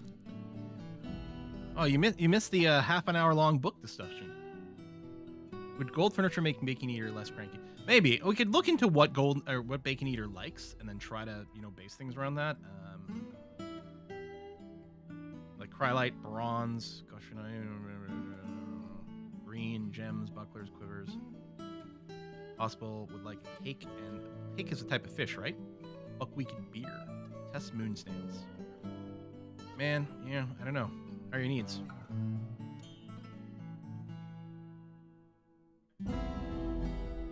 I don't think we can ever make them happy. They're just gonna be cranky forever. Oh yeah, mid-autumn and everything's already frozen. Which arguably is like the great time for us to go and carve some stuff out. Where we're gonna set up some of these control rooms. I think near the cistern, but maybe a level above. No, probably near the cistern is fine. I'm gonna build some extra like redundant doors in here. So like there, and there, just to possibly stop water flow if something weird happens. And then I'm gonna dig out. Regular dig mode. I'm gonna dig out a little control room here.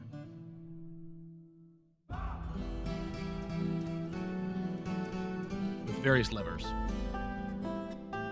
There's the reason no one shows up too damn cold. Like, what is this? Canada? No. Humbling depression. I mean, eventually, Bacon Eater might work completely. Tanner shop, butcher shop were toppled over. Oh, we have to rebuild them? Son of a. Right. Butchering and tanning is under farming for some reason.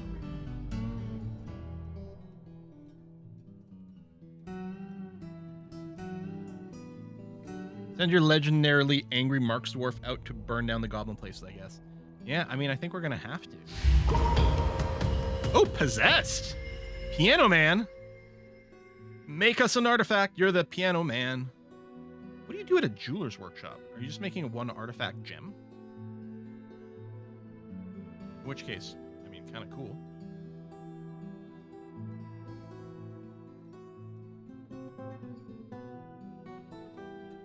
Lowen, when you get up, just make sure you focus on mining, please. Billy Joel is a gem, though. He is a gem. Uptown Dwarf. Da da da da da da da. To be fair, he might be too angry to die. Doom guy on our team. We'll give him a boomstick. BFG. Send him to work. Now, these stones could flood and block a door, which could cause pressure. But, I mean, we're not relying on the doors over here to do anything, he says.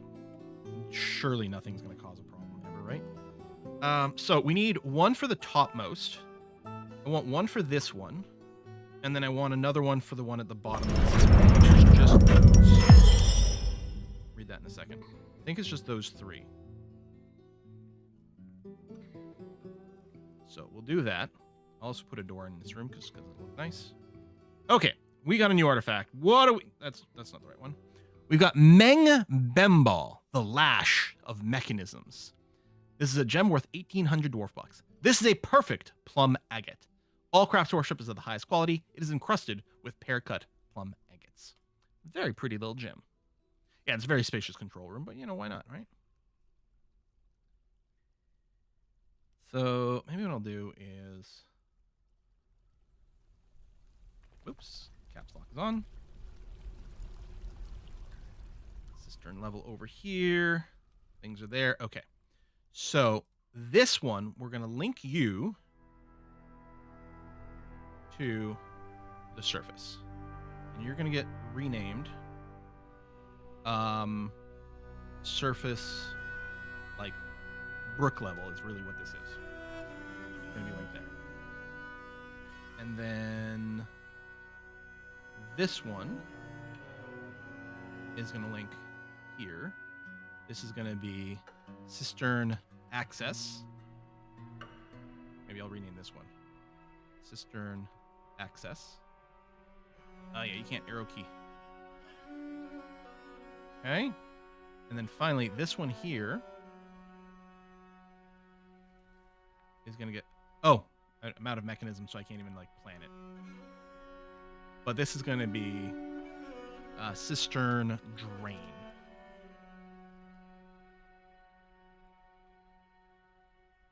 I don't know if this upward slope causes an issue. I'm just going to go and remove it. I don't think it can, but I'll remove it.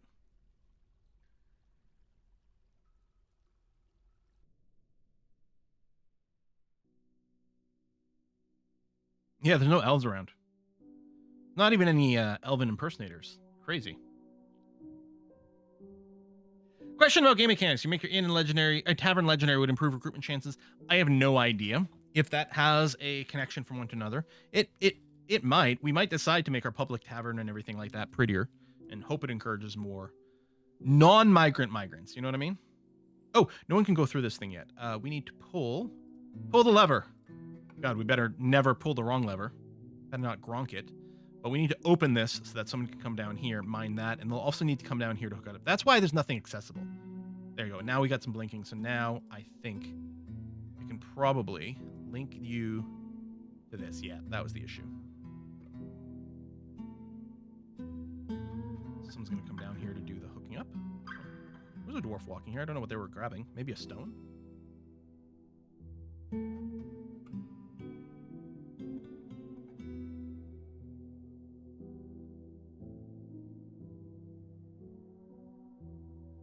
Put a door here and here, and then we'll instruct a dwarf to lock them.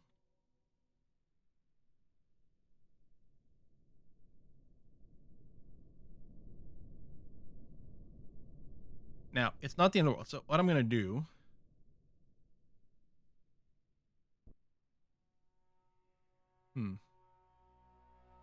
is do an alternate path so that we can walk down here and access things. You know what? I think I will go and dump it out again. We've got stuff set up that we do have. If we feel the need to access stuff in here, we've got ways and means to pull something like that off.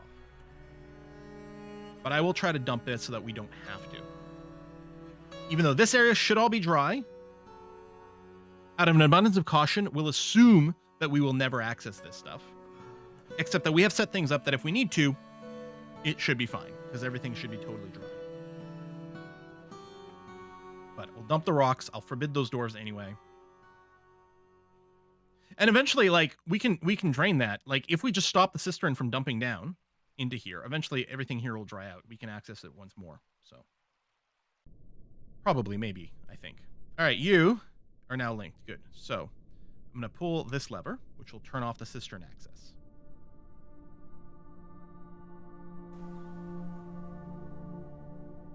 Okay, so that's shut down now. No one should be able to come down here. Not that it would be a problem if they were, unless this was empty and they walked in and then all of a sudden it flooded in. That would be awkward. And That is currently sealed off. And obviously nothing's going to flow right now because it is frozen. But if we channel this out, a little hard to see, but it should be channeling this part right there. It's raining. Oh no, maybe that's the sound of the leaves falling down. Yeah, we can channel this, and then when this thaws, water will come to here. We can open this up. Our first petition! Sibrick Talon Stockades wants to join us. Purpose of entertaining citizens and visitors. Really would prefer the hunting monsters. Actually, we might not get hunting monsters until we pop a cavern layer. This just reside. They want to stay here forever. That's not the same as, like, joining us as a citizen, I think. I don't know if I can assign them to a tavern.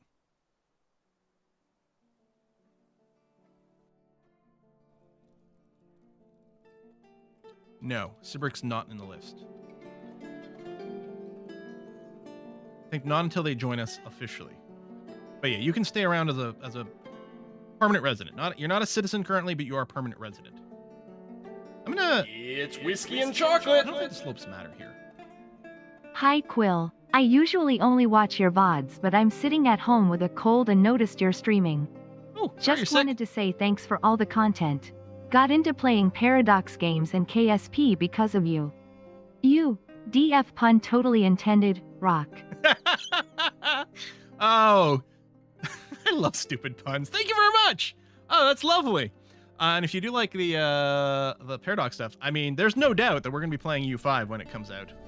And I have been playing it. I can tell you that. I'm not allowed to give you footage. I'm not even allowed to give you screenshots or anything like that. But I am allowed to tell you that I have EU5. Well, obviously an early press build of it, so things may change between now and release.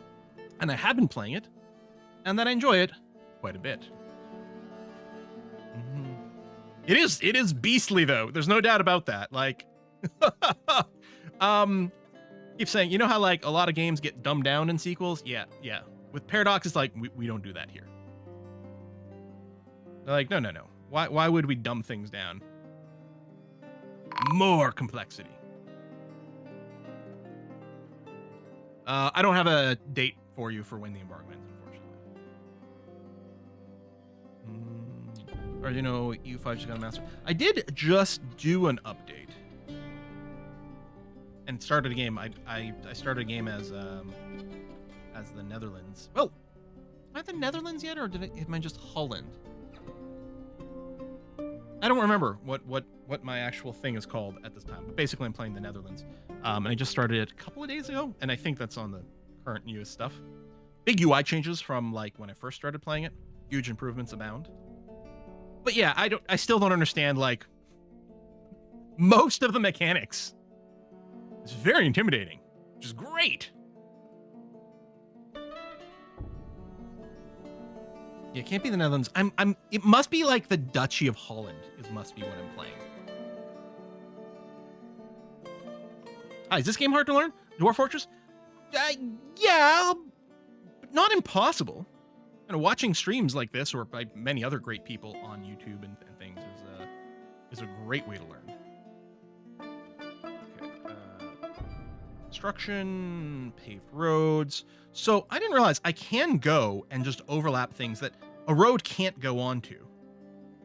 And it'll just not build them in the tiles where it can't go, which is nice. I was worried that, like, I couldn't go and even overlap, but that seems to be fine. Interesting that it's a different base. Oh, these are dirt roads. That's a mistake.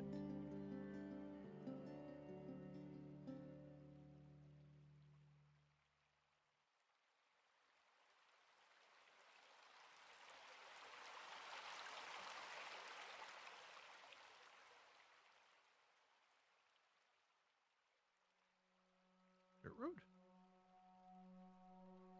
What? Definitely click paved. Does it do a dirt road first and then pave it?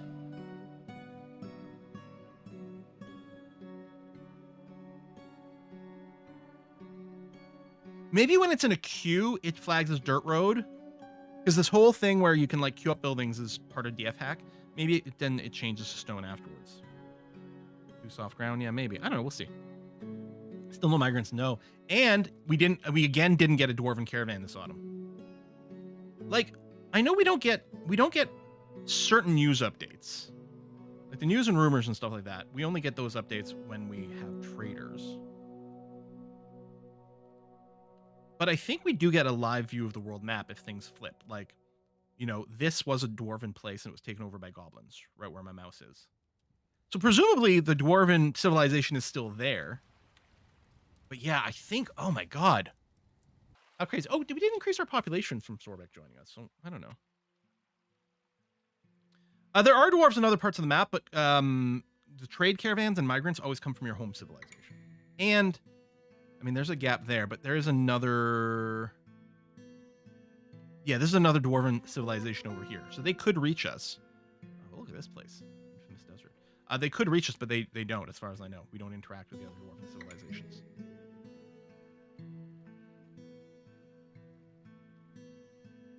Is this our Cranku Dwarf? Oh, no. I guess you just had a bad thought, but no. Moods are overall okay. All right. Well, we're waiting for spring for the brook to melt. And this floodgate isn't open. It could be opened. As far as I know, I can pull this lever. The surface brook level 1. So that's going to open this floodgate. So when the brook thaws, it'll flood down this channel, where we'll actually see it from the surface, which is fine. This floodgate to this buried thing. We got the grate there to stop random critters from coming into our base. Although, if we could allow fish in, we could go fishing in the cistern, which is interesting. Oh, and this floodgate here, I will likely want open. Once we've confirmed that our cistern can't overflow. So I'm not going to open this one. I'm going to completely fill in the cistern until it's completely 100% full. And confirm that only this bottom level is filling and not this top level, because then what I can do is I can open this and allow this to be a valid water source, which hopefully won't freeze, which will prevent the issue of having an injured dwarf dehydrating. I don't know why we can't feed injured dwarves beer. It's a strange restriction when you think about dwarves. We do have all of our grates in the stairwell. All the way down. Yeah. So no dwarf can accidentally fall down the hole, but the water will still come through and it should splash and mist and give good thoughts. So this is theoretically open. Yeah, because the little thing is at the top. It's not the most obvious, and as far as I know, there's nothing in the mouse, and then that's at the bottom, and that's at the bottom, so those are closed. 200 citizens.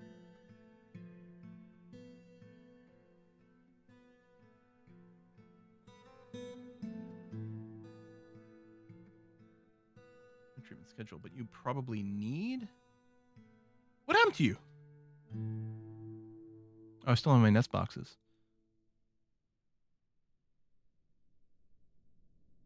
That's an old message. Okay.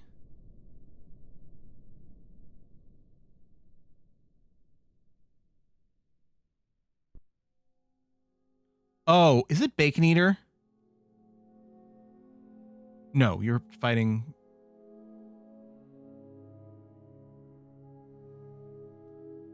Like, you're hunting. Yak Bull. Oh, was there like a crazed Yak Bull that was causing us issues? Shite. Alright, well, we got... Okay.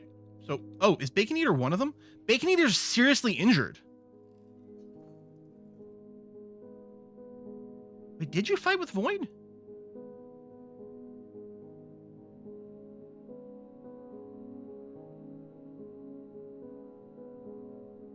Hang on. Void doesn't have a combat entry.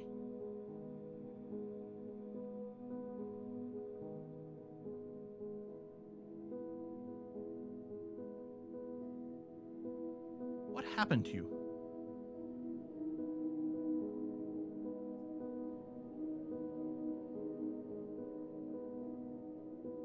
Your left leg has been cut open and torn open. Need cleaning, sutures, dressing. We've got thread, cloth, splints, crutches. We don't have any powders. That's fine. Don't need it. We've got soap. Okay. Oh, and Bacon Eater's already up and about. Oh, I think some of these things have happened. Brought to rest, evaluated by Nuclear Raisin. Received rope reed sutures on left knee by Jorgs. The sheriff. Oh.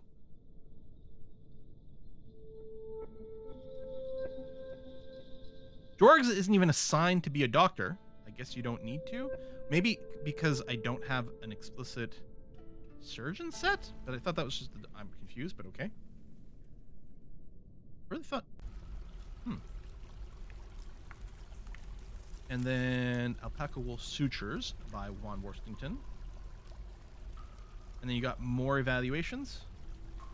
You got evaluated, treated, now you're being evaluated some more. Your left lower leg still needs cleaning. I think you're going to be okay, Void. Good news.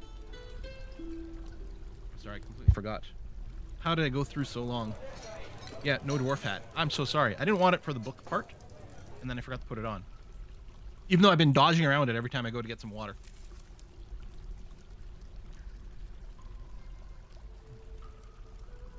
Oh. Oh! Okay, so you can access the combat log from a unit. That's cool. The dancer. Is this the person we invited in? I hate that it doesn't give them a name. Stonecrafter, the dancer. The dancer scratched the stonecrafter. Avoiding is the stonecrafter. Who's the dancer? Who is this tiny dancer? Who's Tony Danza? I mean, you're also a stonecrafter. Gem sitter, miner. I'm confused. It is always annoying that in the combat logs, they only go by title instead of name. It's always seemed bonkers to me. Okay, your left leg still needs cleaning. I might have to assign someone to... Well, it's not going to be certain. It'd be Nuclear Raisin. I might want to tell... Hey, Quill, pay attention. There's a new subscriber. Only do what you're supposed to do. One Schema, thanks for the sub. Remember, you can join... You can link your Discord to your Twitch, your YouTube, or your Patreon. And for paid support on any of those places, you'll get the invite to our Discord server. All right. Mamoos also wants to be an entertainer. I hope you're not like another attack dancer.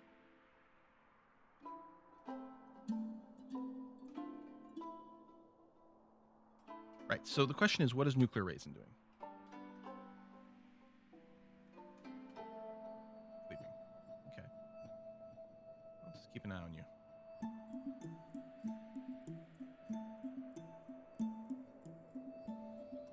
Ekamizu on YouTube says, so having to look at starts of the old version of Dwarf Fortress still confusing new players, and there's lack of startup of the new interface. A very nice thing about the new version.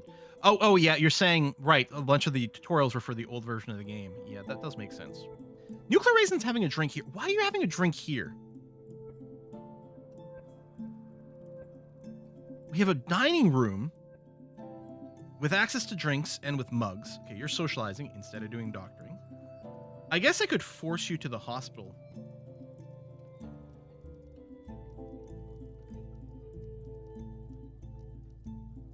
I'm going to keep just accepting everyone.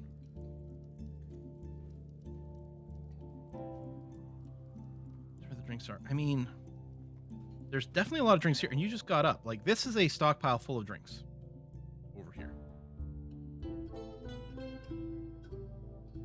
And I even have this drink stockpile take things from the catch-all. So if there's any booze in the catch-all, it should get brought down here. Okay, I'm going to keep saying yes to people. Performing troop is visiting.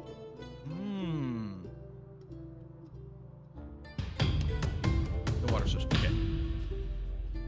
Right, that's annoying. We didn't get the cistern. Midwinter. Are we going to have someone else die of thirst? Do I dare pop a cavern lair? Can I deal with a cavern lair with... I mean, yes, we got a population of 36. I don't know if we can put all of them in the army. Look at all these guys. Oh, a goblin poet! I wonder if they'd get nicknamed. Let me run auto-nick right now.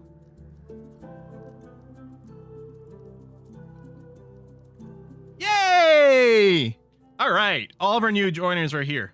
Captain Dom, Leon Wheels, Sequence 7. Lovely. All right.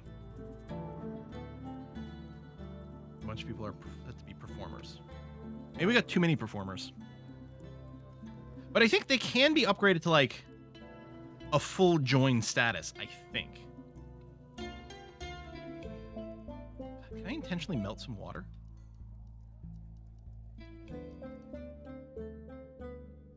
I guess I could pop the cavern layer and then try to heal ourselves back in after.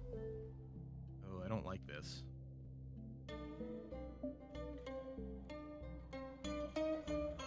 Make a single stairwell down. Like -30 here. See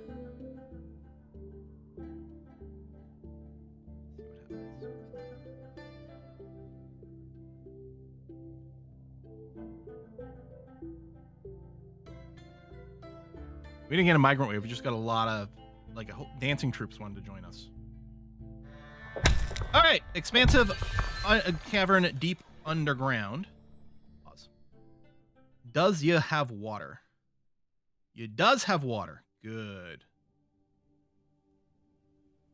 Can we easily walk there? Theoretically, from here, we can get water. Let's see what happens if I went and designated this as a water source. Yeah. Got access to some water. So presumably this is cavern layer 1.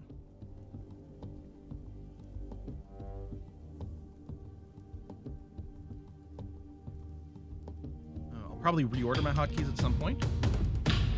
But F8 here will be cavern 1. Actually, change of plans. I'm gonna set it to cavern or to F. Oh, that's shift F1. Oh, that works. Sure. Cavern 1. There. So now if I hit shift F1, it sends me over here. Good.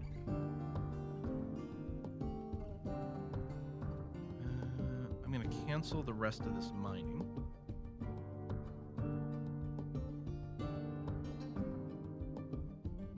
Cavern layer 1 tends to be pretty safe. Now I'm assuming this is 1. We might have missed one along the way. So you can get out here, you can walk down to at least there for some water. Okay, I'm not going to take in any more dancers. And then there might be ways to walk to this water source too, but that has been flagged there. Oh, we got some collecting webs. Clean patient is active. And then what we're going to do over here is I'll probably end up for building some of these walls, but that's okay.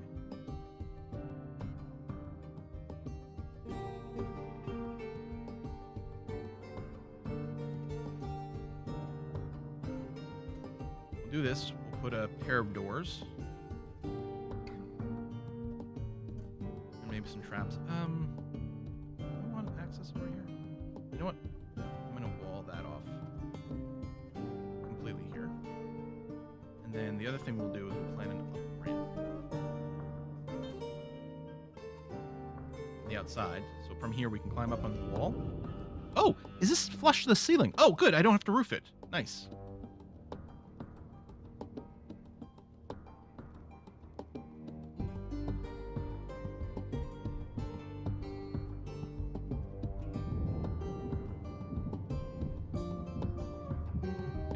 Actually, I'll build the wall here then, because then I can put a door right away. You need at least one wall. Got a cave spider. Yeah, I don't know what kind of critters we might see here, but we'll see. And then I want to go and build a bunch of cage traps. Yeah, sometimes I go and I build cages when what I want to do is build cage traps. I want to build a whole bunch. Tons, ridiculous amounts. Like that. On this doorway.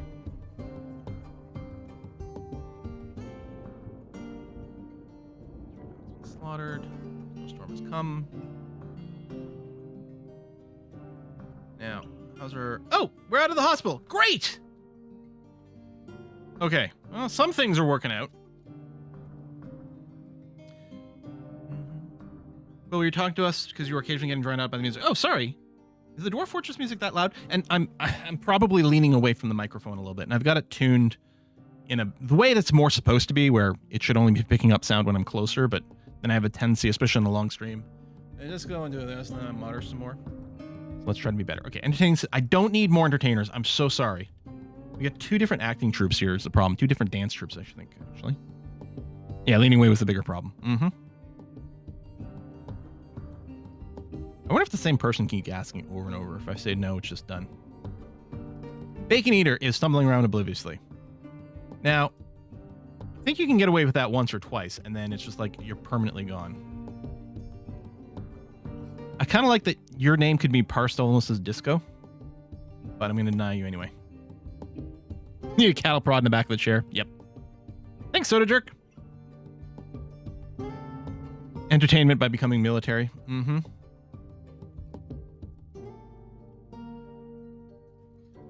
Late winter. Melt, melt, melt.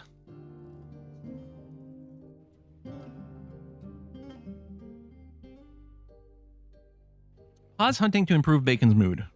I wonder, that might not be a bad idea. There. No more hunting.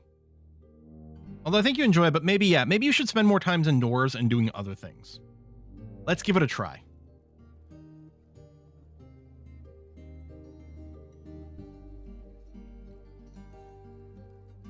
We still have a dump there that hasn't happened. That's interesting, considering we know the dump is a pretty high priority, as it turns out.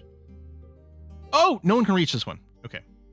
That's fine. Then I'm just going to cancel the dump on that because that's blocked in, which makes sense. And yeah, I'm going to say that these doors are forbidden. Yeah. That's clear. So we're good here. Oh, I should... Oh, it's not remove dump. It's claim. There we go. So all the chunks over here are now things we can access. And this would be a good place to build another drawbridge to prevent any invasion from down below. Yeah, hopefully some of this construction will happen.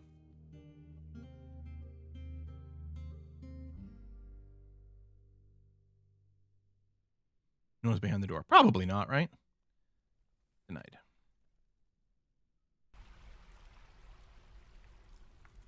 Yeah, a bunch of blocks are still being carried for these so-called road areas, which is slowing down some of the other things, but it's okay. Ada Gabbro, that's a great question. And the answer is no, we're not. Oh, something here is forbidden.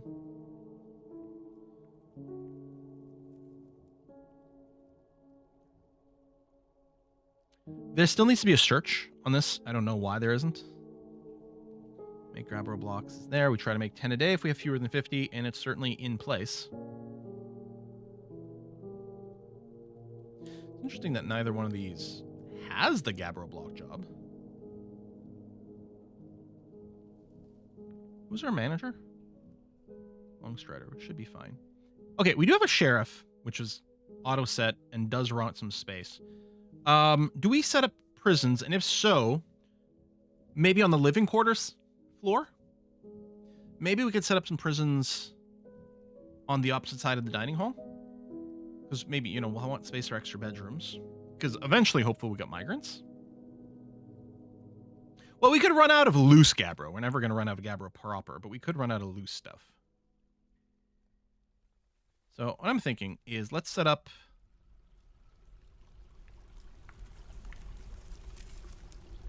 Maybe I'll set up the cells on one side. And then we can set up the office for the sheriff on the other. Yeah.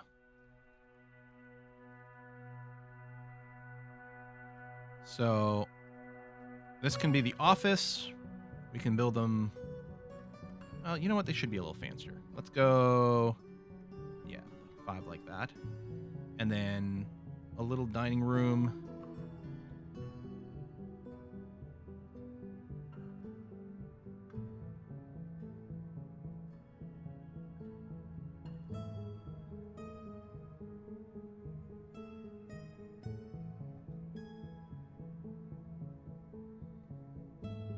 And a bedroom with slightly more style to it. Oh, I need to go and cancel that, please. Petition. Is it just for entertainment? Yeah. Someone says they want to join to, like, go fight monsters. I'm gonna accept every single one of them, that's for sure.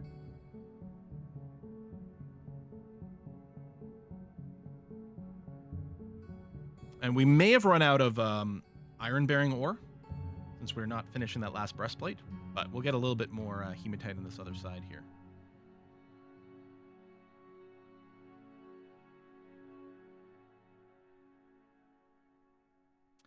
Collect webs for the silk stuff, sure.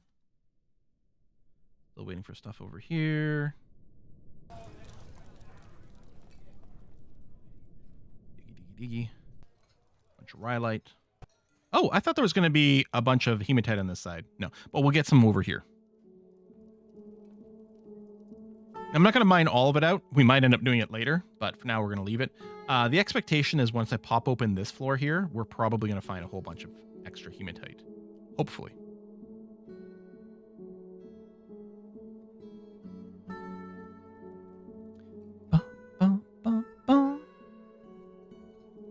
Rails move more things faster. We can do rails and push carts, but it's complicated and we need really specific use cases to come out ahead on it.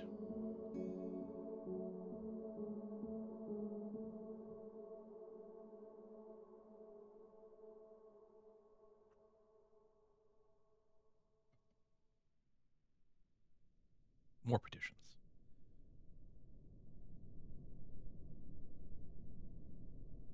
Wait. Someone's name is just the Armored Charcoal? That's your name? Yeah, but it's just entertainment. We don't need it. Oh yeah, gold chains for the prisoners. I like it. So let's order up 4 gold chains.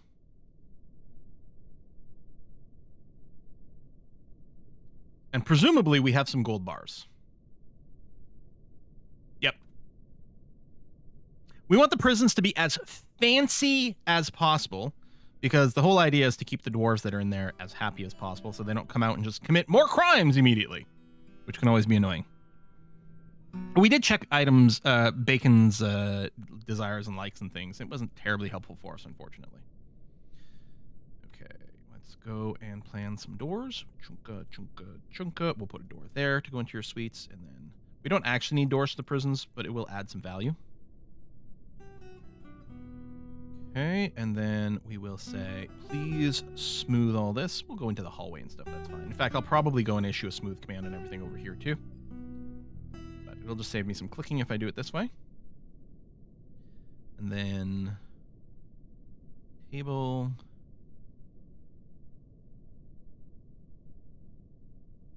We'll just put a little table at the back of this, like that.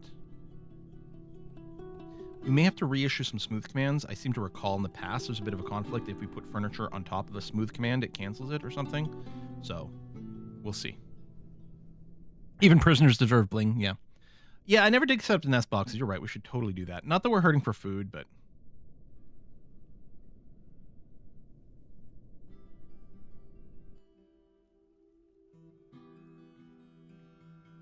Bed back there.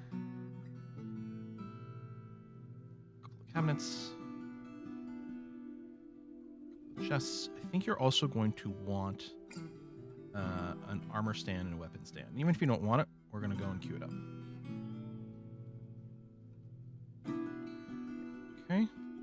Set up a little job for rock armor stand, rock weapon stand or weapon rack, and this is these are going to be very simple. If we have fewer than like 2, then make 1.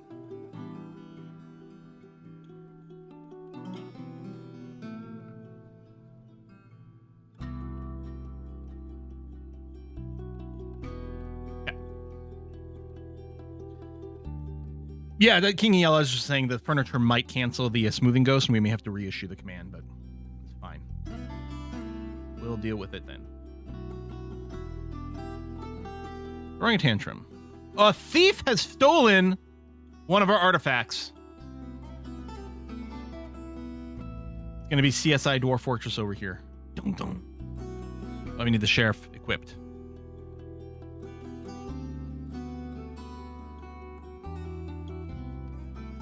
maybe we can figure out where it is, and then we'll go and steal from there specifically. The Dancer Cane has revealed the presence of some other artifact in the world, I think is what that is.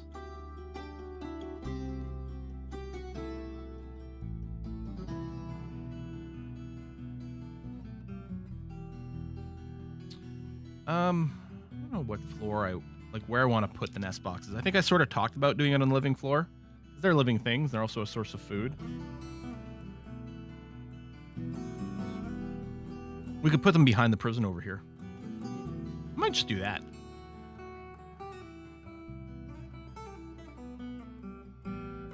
Maybe like we can leave room. Well, no, if we expand the prison, we're not going to need more prison than this. We could do a big room full of cages for overflow.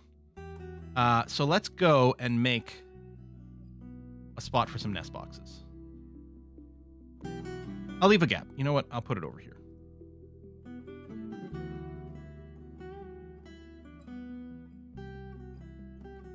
Put them on the farm floor.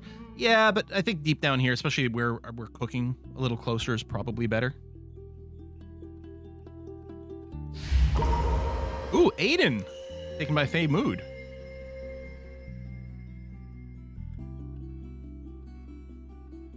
We're not going to need more prisons, Optimistic Quill. Oh, maybe we'll just kill them off. Oh, you grabbed the surface Crafts Dwarf Workshop. All right, that's an interesting choice.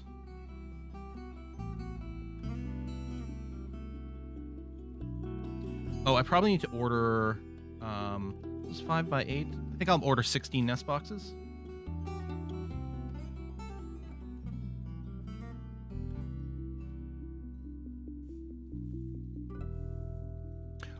Has the river started to melt yet? No, not yet. Like it freezes like quite early in autumn, and it thaws quite late in spring. I mean, I don't know if it's literally late spring or whatever, but E88 Mars. Hey, thanks for the sub. Brimstone. The brimstone's lovely yellow color.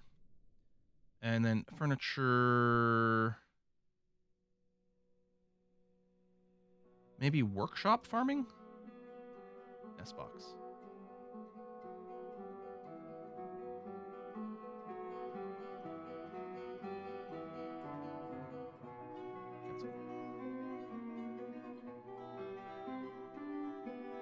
We think my manager set the mining. He might be getting in the way. Oh, Longstrider. Yeah. Well, you're set to mining. You're not set to do it exclusively. I could pull you out of the mining job so that the manager is doing like more management. Honestly, 2 people set to mining is probably fine. I think I will do that. You're legendary, but you ain't the only one, so. I think they might have fixed the conflict of the furniture ghost canceling the smoothing jobs. Or maybe only ever canceled engraved jobs. That's always a possibility, too. Mysterious construction from Aiden. I think we built the fortress near school performing arts. All students want to come and practice by entertaining the dwarves. Mm-hmm. CSI VNCA. Victims nobody cares about. Is it possible that you aren't getting dwarven caravans to do dwarven factions nearby or potentially at war with each other? I don't know if you can do that. Oh my god, another artifact's gone missing. It always astounds me. Like, there's always people in this room. How are people stealing these artifacts? Well, I mean, it's empty right now. But there might be witnesses. We will see. One of our dwarves might have worked with it, and we did get a lot of outsiders in here. All right, let's define some rooms. So, office.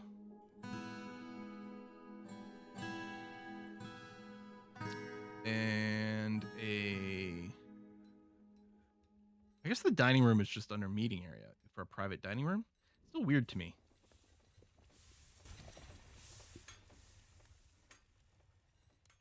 No, dining hall is its own category.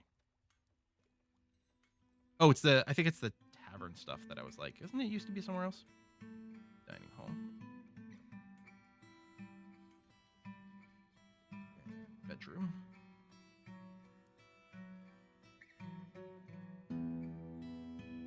Okay, and then auto assign sheriff.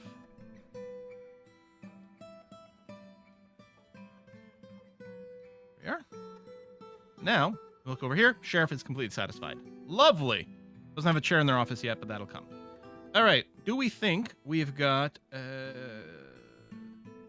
our gold chains yet. Let me hide the planner. Yep, all 4 gold chains are done.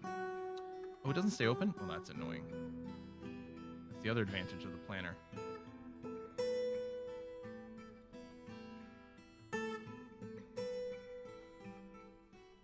Take a look at that for a second here. Rope chain. Done. And gold chain. Keep mysterious creatures. So we've lost some artifacts, but we got some back. Halar Atir, the Throne of Dye. 9,000 dwarf bucks.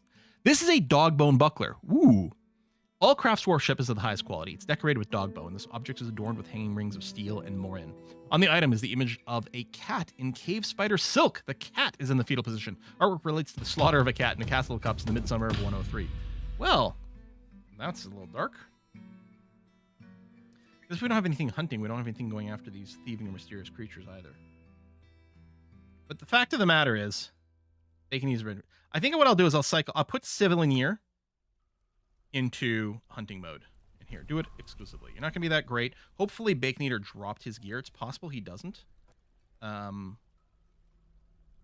We're going to, ultimately metal crossbows are good. We might have a spare crossbow, I'm not sure.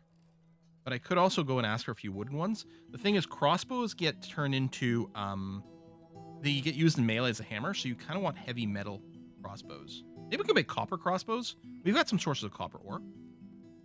We've probably got copper bars. We do, not a ton. But I'm going to ask for probably just 10, which is the default. I'm going to ask for 10 copper crossbows to be made. Right now, we mostly just need one for a hunter.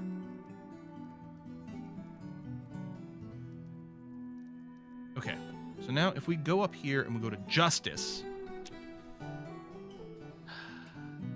Yeah, so Bacon Eater has clearly been a bad person. We're going to have to convict Bacon Eater for these crimes. Disorderly conduct. I don't even need to do interviews. It's pretty obvious. And he feels guilty about it. Now, this theft is interesting. So, Civilineer noticed inessential redundancy, admired the object, and Leon Wheels saw it was missing. We're going to do some interrogations.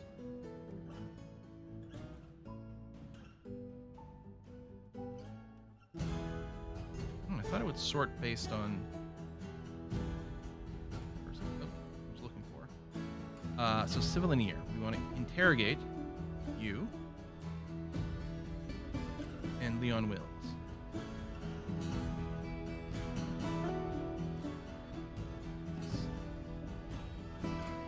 Happening good. I don't know. This looks weird in less different months. Right, so in October, or sorry, in Obsidian of 103, so late in 103, they saw that someone was admiring it. And then it was in 104 that we noticed it was missing. All right, nest box are a go. Check the zones. It's not auto-making zones. I thought that's how the auto nest box stuff worked. There's another injured citizen. Oh, Bacon Eater. Yeah, okay. The sheriff punched you. Oh, I think I think there was some resisting arrest that went on here.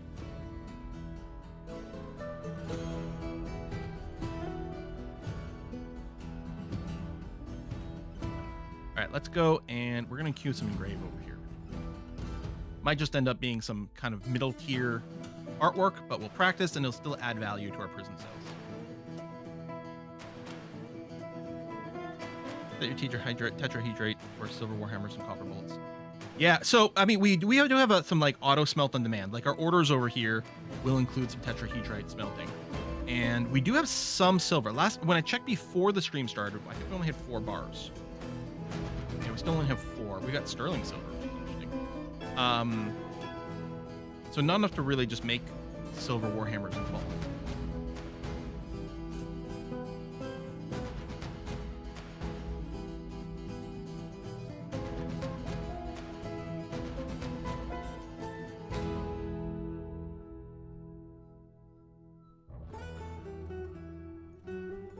these are, this is running.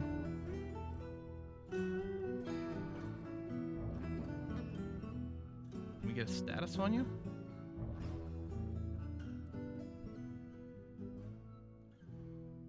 Current status. No. On a free. Okay, we need to make... Okay, I do have to make the 1x1 zones. I thought the auto nest block was making it for us, but I guess it just assigns it for us. Huh.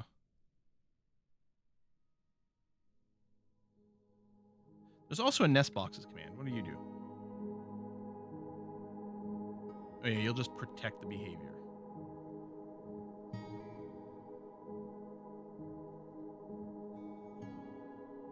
Auto zone. Let's create.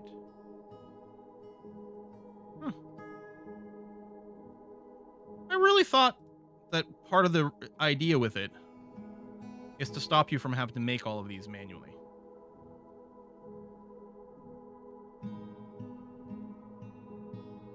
But all right.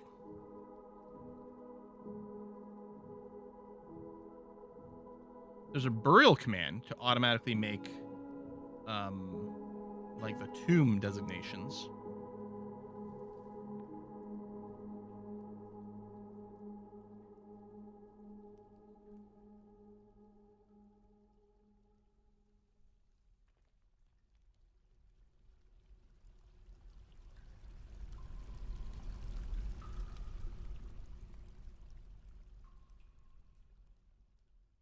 Pause a sec.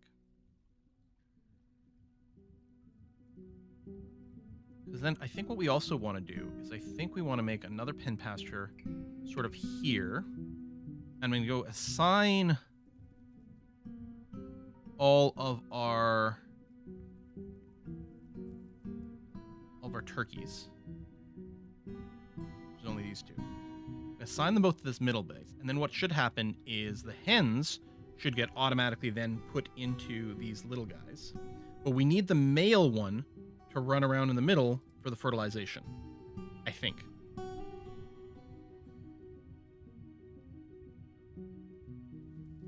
Maybe alcoves, maybe. There wasn't a multi-draw for it, so I don't know.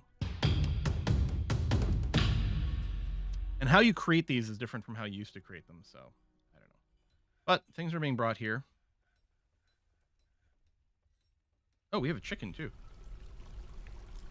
We have more chickens? Or, what are we looking for? Like a rooster? No.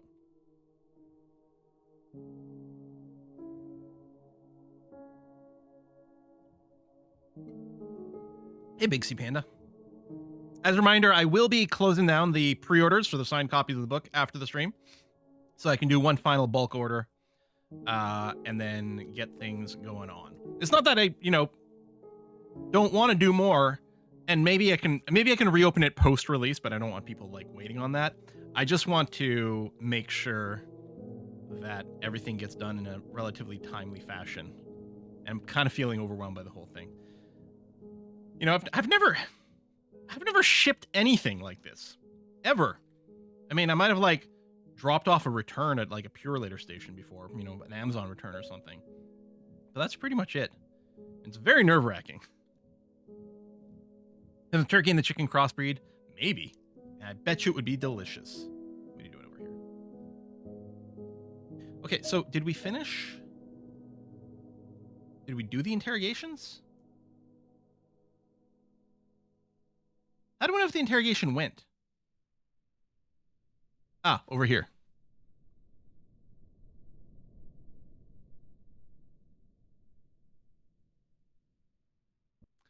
So that's it. We don't actually have any real information.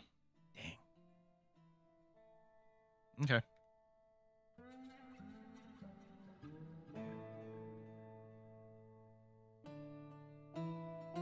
Oh yeah, we can put some furniture in here.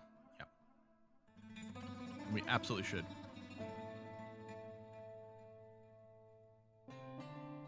Don't even ship your own mugs. No, the only stone mug I have is someone sent it to me. Oh, you can read the interrogation. Really?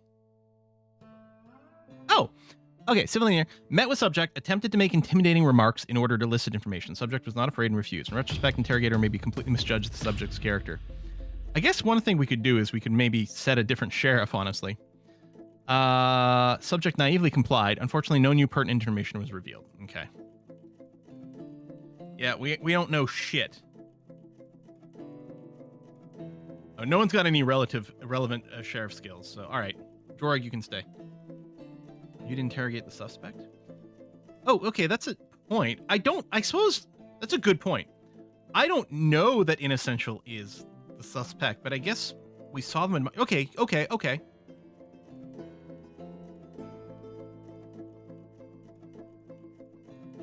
They're not here.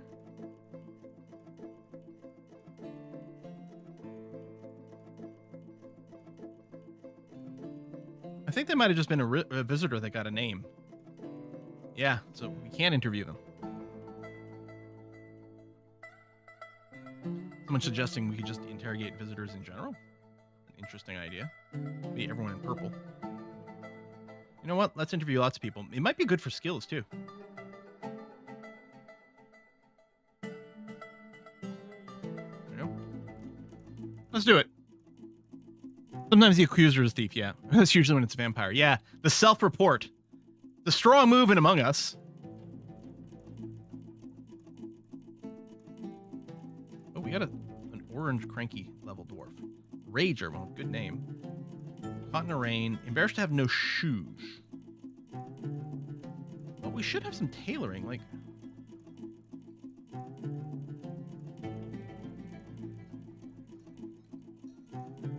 Well, actually, we don't have much in the way of cloth. No, we've got a lot of cloth there.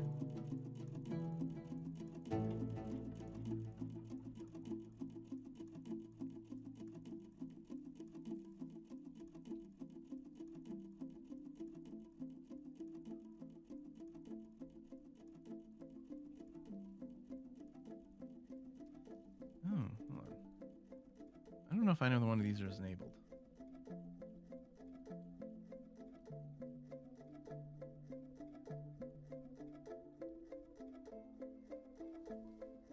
No, I think it is Taylor, the one I want.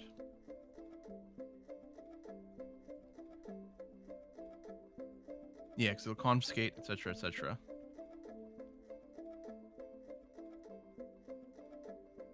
Oh, it is enabled.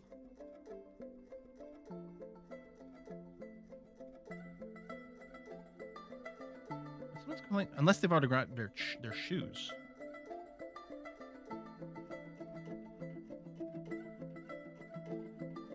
Will still follow phone? Oh, yes, definitely. I watched the qualifying this morning. Excited to see the race tomorrow. Well, let's order some cloth shoes. They'll get used at some point. I'm going to order 10. I don't know if that's 5 pairs or 10 pairs. I think some things in Dwarf Fortress might get made in pairs and some don't. But we'll order a bunch of shoes to be made. They might just sit around for a while, but eventually they'll get used up.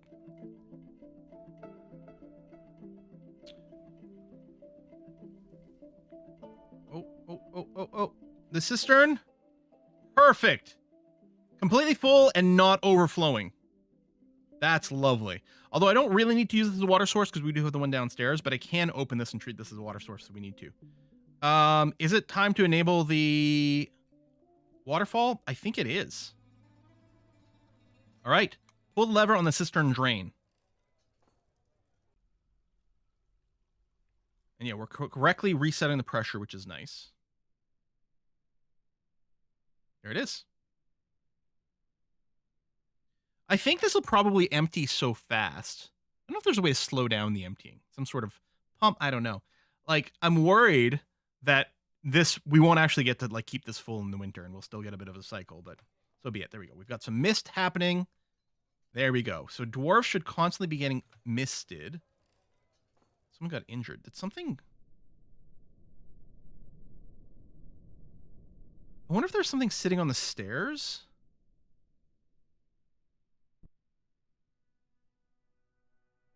Can you put a bigger gap around the stockpile?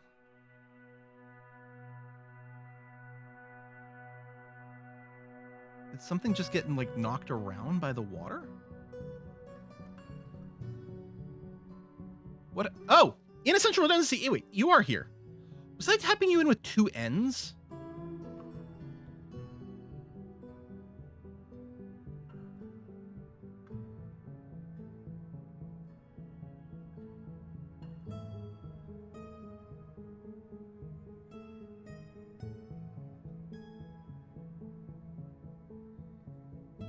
Oh, they're here. Okay, the sort of automatic shortening. There it is. We're gonna interview you. You're just lying in bed right now. What happened to you? Oh, a hunter attacked you. Hunter punches the miner in the lower back teeth, right hand. Oh, this is freaking Bacon Eater starting crap. This isn't random water effect. This is Bacon Eater. Oh boy. What are we gonna do with you?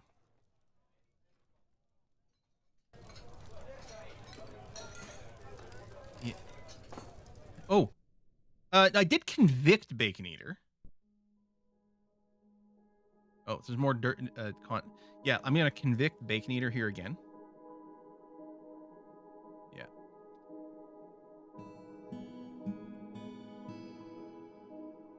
I guess we don't know what the sentence is.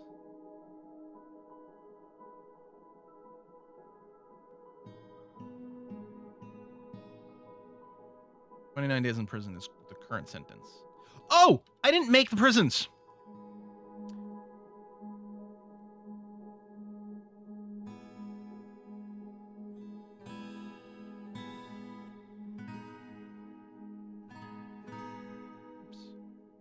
I mean, I made them. I just didn't designate them. There you go.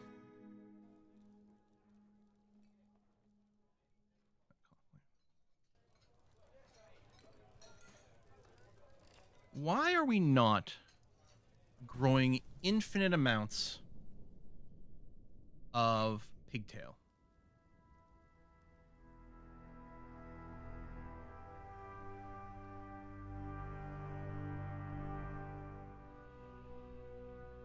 I have 30 pigtail.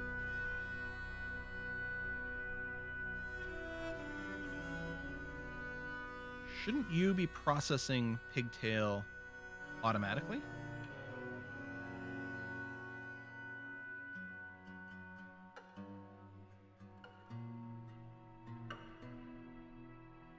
Maybe you don't.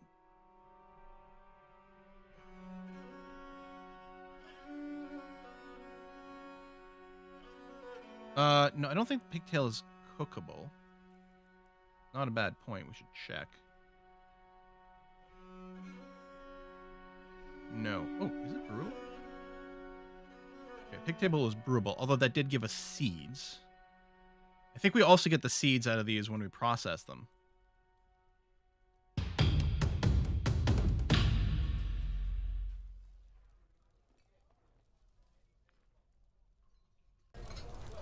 I don't want to forbid eating plump helmets. Why would I want to forbid eating plump helmets? I mean, first of all, people should go for meals first, and if they eat plump helmets, they leave the seeds behind. What we don't want to do is cook plump helmets sometimes. Oh, to brew them. Oh, I see. We should just hopefully be making lots of plump helmet, hopefully. No, I don't need an entertainer. Okay. I didn't realize it, but yeah, I think we need a job. I had assumed it was on an auto behavior. Process plants.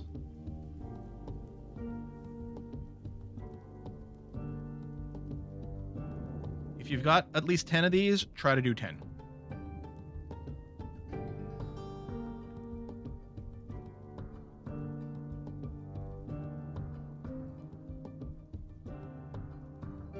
Huh.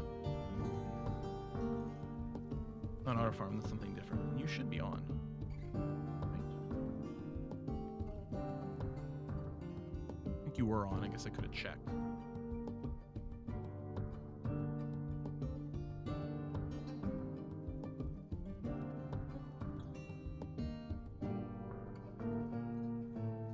All right. And then we auto loom. If you have thread, the auto loom will automatically loom it. But okay, this is explaining a few things. And yeah, we didn't have any bags because I think we were mostly doing that. Although I should do... I don't know if we have anything for bags, but we've got leather. I should make leather bags. So make up to 2 a day. If we have fewer than 10 empty bags of any material, and we have at least 10 hides, which is more than we need, but I want to keep some for other things. Well, we do have some empty bags, apparently. Leather quivers. I mean, leather should keep coming in as long as we've got some hunting going on, which mostly should be okay. Bought some quivers. We can queue up some more if we make an actual army out of it. There you go. Now we're processing this like crazy fast. I mean, we weren't out of cloth, though. But this should give us pigtail seeds once more, which is going to replant them and make sure we've got tons. And water skins. We tend to do a lead flask, but we might do golden flask this time. Just for fun.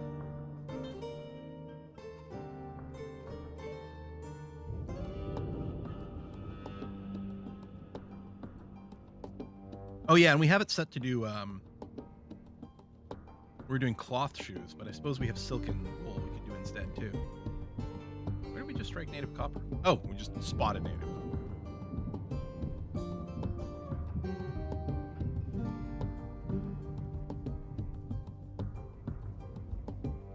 There you go, bags of seeds. Actually, yeah, I'll do the thing where we don't use barrels for the seeds.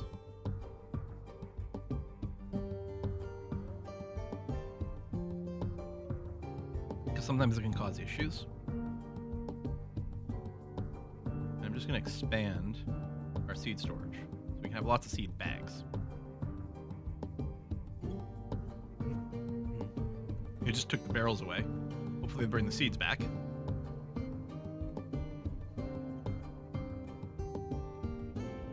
All right, looming's good. Processing's great. Well, yeah, ropeweed, I think, is a surface crop that can also be used for clothing. Last shoe job is in there, and will hopefully not get canceled again. Yilvoro has become a human poet, but you don't even know it! There you go. Okay, the repeatable jobs just got canceled, which is fine.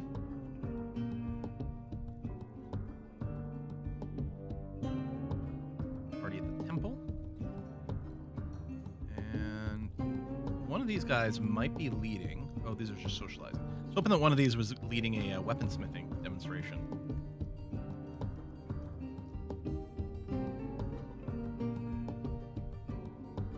How did the interrogation go?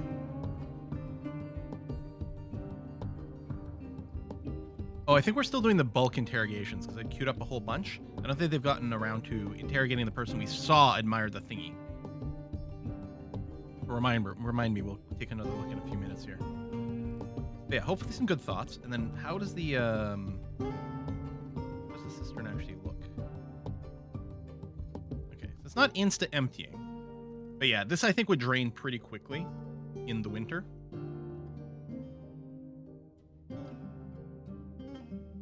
Yeah, almost certainly. I mean, we could dump from the brook faster, but it doesn't really matter. And if our waterfall stops working during the winter, it's not the end of the world, since we do have a water source now in the ground level. Yeah. I think.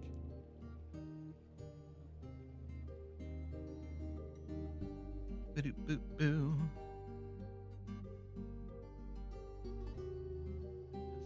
Lots of sand. We do, I think, make a little bit of glass. I don't think we make tons of it. Like, I don't have huge orders for it. Could use it for the dance floor, though.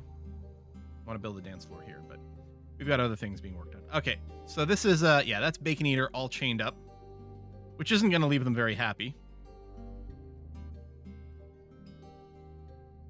Oh, hang on. I want to go back into placement mode here with the planner.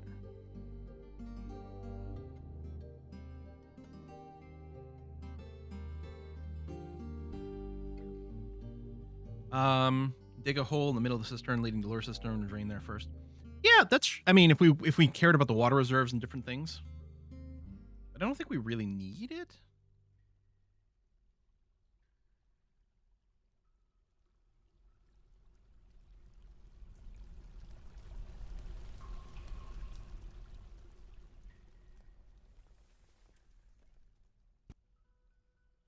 There you go. Get some furniture in there.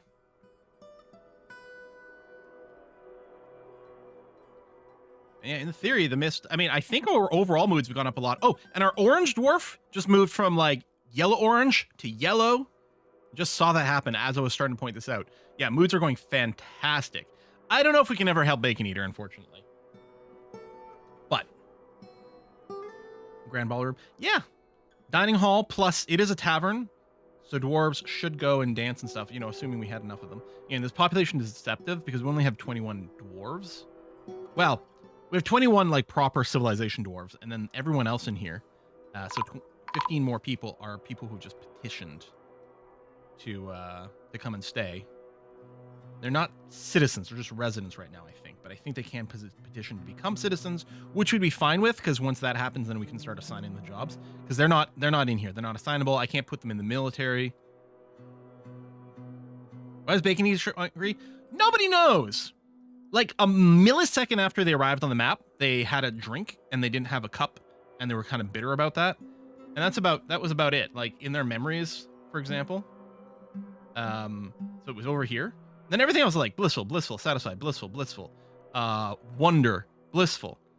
And then more recently is a little cranky about more recent things. But that is new. It was like their memories were perfect, but just minor little issues. Meals need to be put in tavern. That should happen automatically. If we look at the tavern, it requests, you can see here, it's got 3 out of a desired 5 instruments. And then the same thing should happen to the surface one. In fact, the surface one might have one now, because I think this has been a 3 for a little bit. Human caravan is here. The only people we trade with, a human caravan, because no one else can get here alive. It's ridiculous. So once again, come on, why are you not? Is there something else in the game that's weirdly got keyboard focus? I've seen this happen before. If I try to rename you, might not help that I have a shift either. And I'm hoping that counted as resetting the input. There it is. Yep. Select all. All right, move all the finished goods bins over. Then we'll ask for a broker in a bit.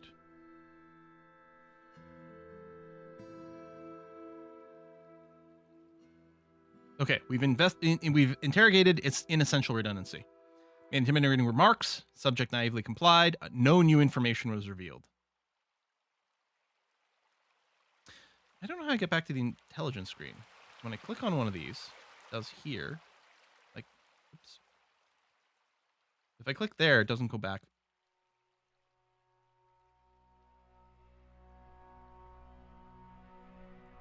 Yeah, I guess you just go back to another tab and then here, and then you can go back. That's annoying. Yeah, we don't know nothing. We weren't able to break inessential redundancy, and they might be completely innocent.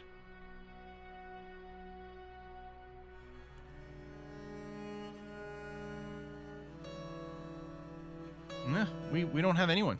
We could blame someone random. But that's it.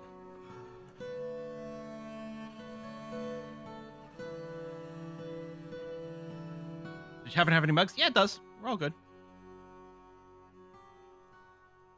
So, like this tavern here.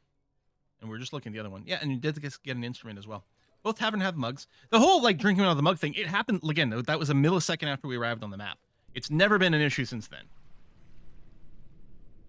Okay, we're going to request the broker at the depot here, because we're nearly brought everything over. Yeah, where's the, what is it? The truth drug. Sodium pentanol or whatever is like the truth drug that they use in all the movies and TV shows. Oh, god damn it! I'm about to hit trade, and Thrash and Daggon's like, hold on! I need a drink. Alright. You build floors on the cage trap? We might be able to, yeah, to improve this look, I'm not sure. Silly Thrash and Dragon. Alright, he's on his way back up. Alright. So, you know what? We'll take all the metal bars. Honestly, do we just take everything they've got? Well, we're not going to take cut gems. We can take rough gems, because we can make them worth more. You know what? We'll take the clay loam, sheep ropes, water skin, more instruments. Ooh, that is expensive. Although we've got the money, but I'll go for... You know what? Screw it. I'll get all of them. And you. Let's get another turkey. Random barrels with some stuff in it. There are a few buckets, although we've got some buckets, but I'll buy some cheap buckets because it's handy. You know, I just take some random weapons here. I know, Copper Warhammer's not going to be that impressive, is it? I can take these shields. They're not large shields, so our dwarves can wield these. Perhaps the buckler. Large, large, large. The chests, I'm not caring about that. I'll take all your random seeds. And not the arrows, but the bolts. And we don't need any food. Take your various yarns.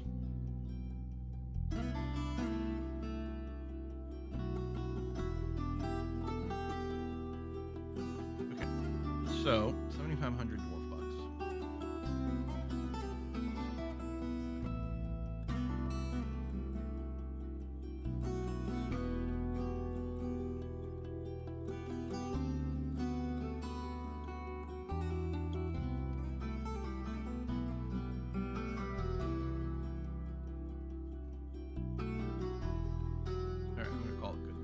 Not green, but you're making enough profit, right?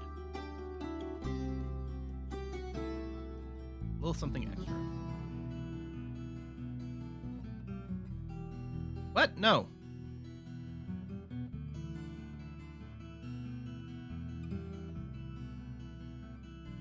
I will offer you more mugs.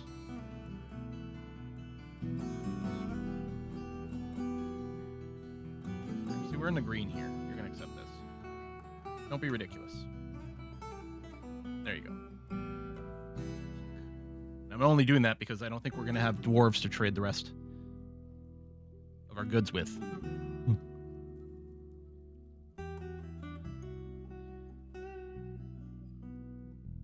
Hoping those are petitions for people who want to join as proper citizens.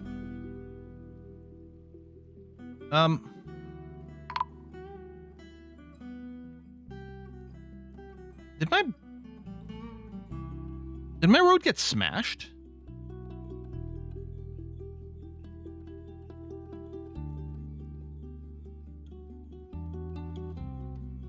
This is like made terrain.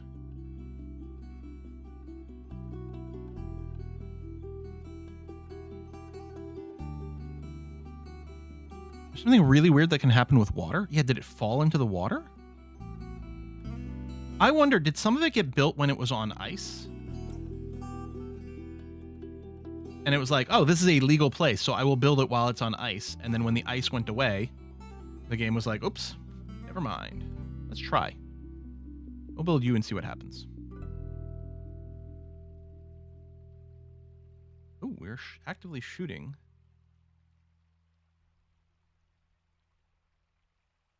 Wait. Sword dwarf. Wait, this is a hostile dwarf.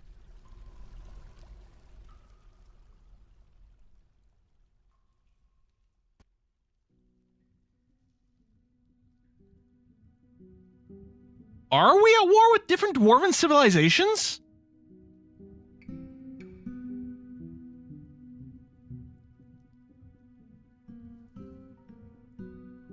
No, this is us. We're at peace with these.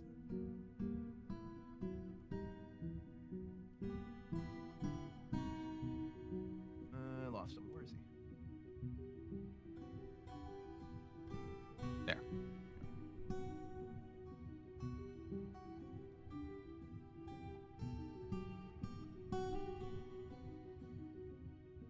The static road is your civilization. Treasure hunter. The static road isn't one of these civilizations. Oh wait, that's not the dwarven civilization. Well, no, that is that. What?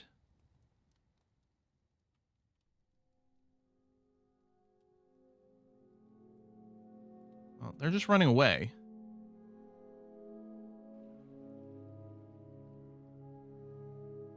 Someone in adventure mode is attacking your base. Yeah. track. Ooh, who's this injured? Erebus, the elf dancer. Severely bleeding. You can go to hospital. I don't have... Actually, hospital might be set to citizens only. Citizens and long-term residents. Okay. Erebus, the elf dancer, has been found dead.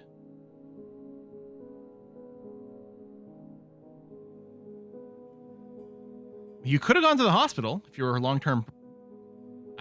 whatever. Critics are brutal.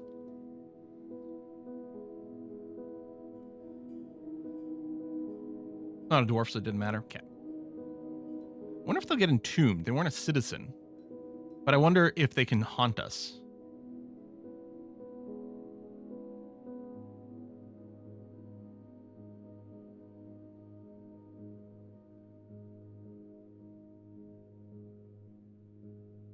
The dwarf wasn't all that bad. Came in and killed an elf.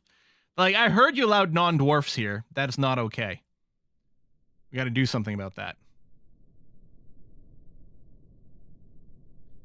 So Gene C is hurt.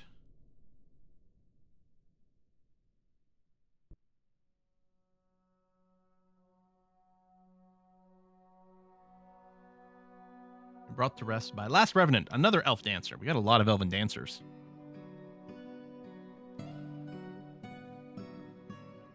Oh. Yeah, Erebus did get entombed. Oh well, alright. That answers that question. Too dumb to live. But we still gave them proper burial. Aren't we kind people? Bacon Eater is still cranky. Will forever be cranky. The capitalization on this is all whack. Despite the fact it had the capital T here, but it was actually lowercase when I was mousing over. Because I think in the display it's forces the first letter to be uppercase regardless.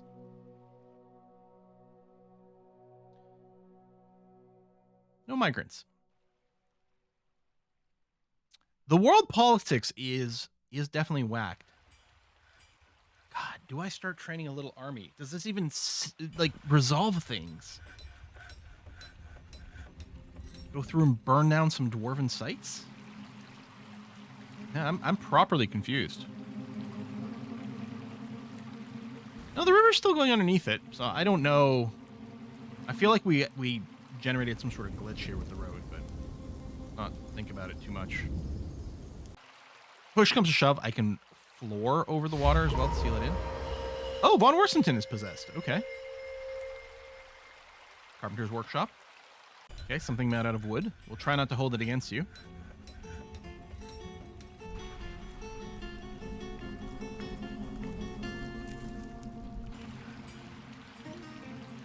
Kill. Maybe an instrument? Oh, that'd be interesting. We need more artifacts so they keep getting stolen.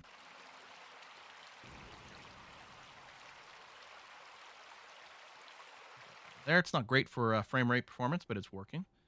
And yeah, overall happen. Oh my god! Oh my god. Bacon Eater is not solid red crankiness anymore.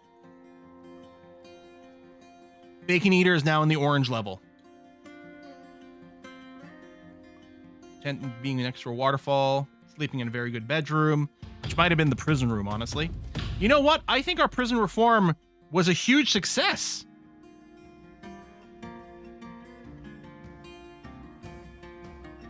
This game worth the pain of learning even basics. I mean, yeah, if you are into base management and things like that. I mean, I would suggest if you're looking for a game, maybe start with RimWorld. But this is a really special game. Here's the reform. Look at that. He's not completely cranky. All right, Von Worsington, what are you making for us? There's a lot of crap here. I don't know if it's all stuff that Von Worsington has reserved for this job, but we're going to find out. Orange Dwarf Good. Well, better than completely bad is what we're going to go with. I'm happy we got our waterfall set up. Like, if we do nothing else today, that waterfall is huge, but this migrant crunch is crazy. We definitely have to build a military. Should I keep accepting more people and hope they join us? No. Unless, again, I pop maybe the next caravan level, and then maybe we'll get people who want to join for monster hunting.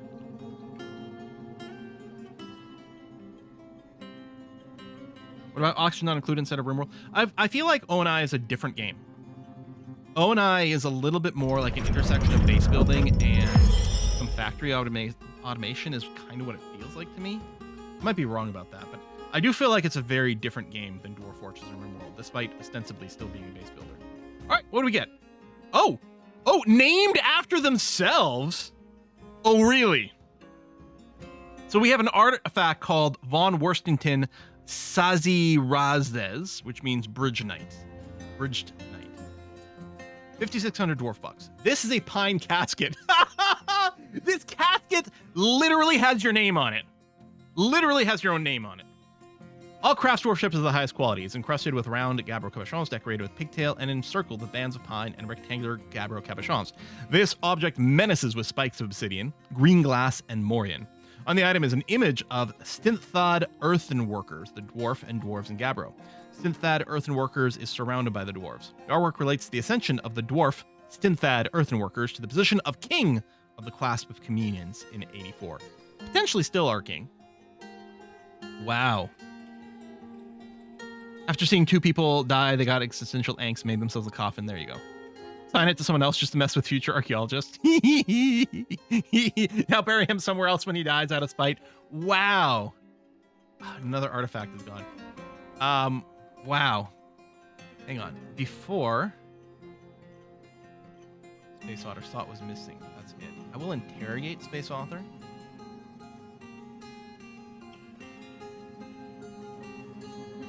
In case we get some extra intel. I guess we should probably convict again.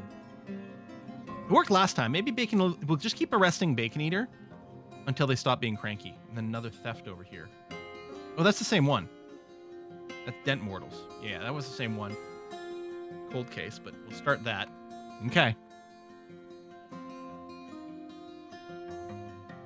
Dwarf Vampire confirmed? Not yet. We would have seen drained bodies. I never mind Dwarven vampires in the base. I mean, yeah, killing people from time to time can lead to some issues, but otherwise, they're fine. There's not like were creatures. Were creatures are a lot more of a pain in the ass.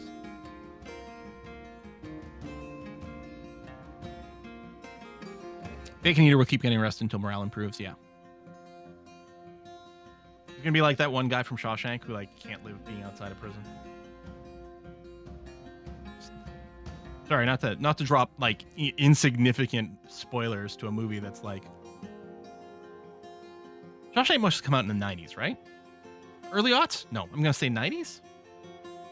Oh! Oozal wants to join for the purpose of eradicating monsters. Yes, absolutely.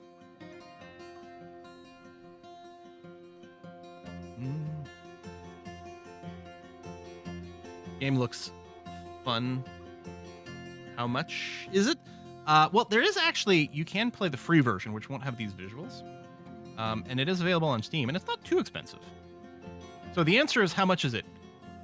It is yes and no. 94 for a Shawshank. Yeah, that's what I thought. So 31 years old. Oh, God, that is painful to say.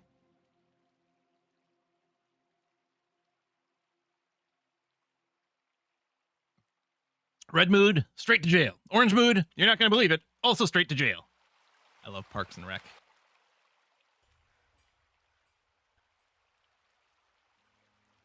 Is there any difference in playing during the Age of Myths versus letting 100 years pass?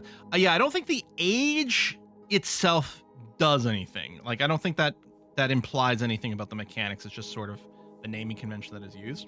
But the name of the age doesn't matter, but the age of the world and how many years of history you generate does make a big difference. Younger worlds tend to have more megabeasts because they haven't been slaughtered, but fewer were creatures and vampires because not as many people have been turned. And then a very old world, I think, will have more necromancers. Oh, Dwarf Art's 20% off on Steam right now. Or play the free version. The free version, again, mechanically the free version is exactly the same, just doesn't have this tile set for the visuals. And then the visuals are very helpful if you're just learning, so.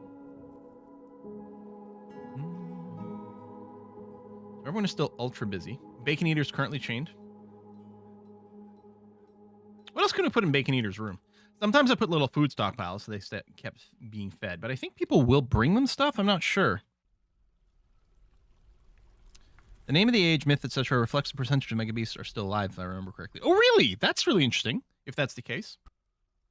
Yeah, again, I don't think there's like not a rule change. Like the gameplay doesn't change transitioning from one age to another, because sometimes that can happen like while you play. Like, oh, we're now in the age of heroes or whatever. And I don't think that has any mechanical impact whatsoever.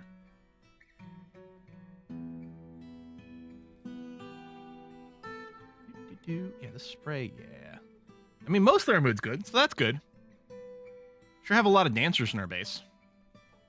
This tavern's always full. Oh, Nuclear Raisin's hanging out up here. It's like, oh, Goblin Diagnostician. You could join us. That'd be all right. Legendary Wood Dresser, Legendary Diagnostician. Damn, yeah, if you want to stick around, that might not be so bad. You can even change while you're playing if they get killed somewhere in the world. Yes, we have seen that. The age changed without us specifically being any kind of cause for it. And sometimes I wondered what was causing it. So that makes sense if it is the Mega Beast getting randomly killed. Lots of various metal things. Okay, let's... We still don't have a lot of silver. I don't think. We could make some steel weapons then. Yeah. We should have a pretty good steel industry, so I'm going to make steel short swords.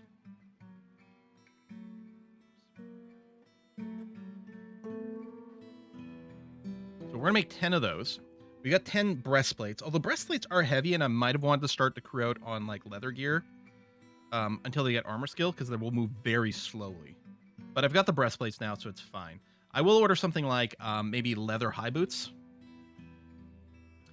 Again, I don't know if this is going to make 10 pairs or not. We'll just do that for now and then see how it goes. I don't want to overload the production jobs.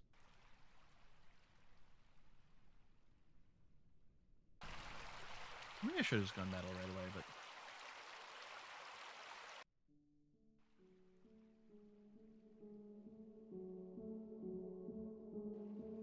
Just remember, lowercase d is for dog and uppercase D is dragon. Yeah, I mean, playing text-based roguelikes and things like Dwarf Fortress is really interesting because, yeah, you have to identify those characters. My necromancers have only resurrected clamshells at Fisher Dwarf shops that scare my other dwarves drowning themselves. It's always funny when the necromancers have a bunch of little body parts running around, little reanimated feet and things. Consequence over here. Making bone bolts. Or consequence. Sequence. Hang on. Is sequence... Goblin poet, but you are working? Alright. Cool. Septa Hospital is a guild. Oh no, that's right. I forgot about that. That's an excellent reminder. So if we do a meeting area over here and turn this into a doctor's guild.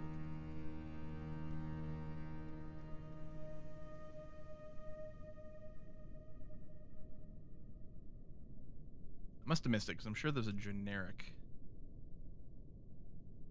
We did do something like that, didn't we?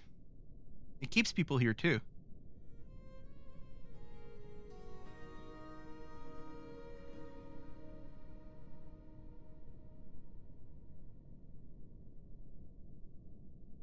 Oh, Doctor's Hall. Guess it was quite low. Never mind. All right, put you in there. And I guess we'd be fine with allowing outside visitors, because maybe we can get some doctors training in here. Okay. Oh, the search at the top.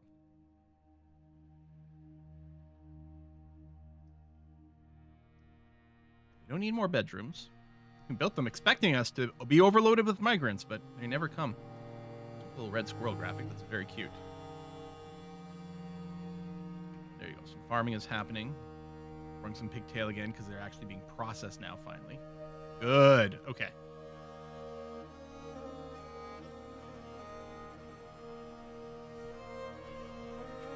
Flash.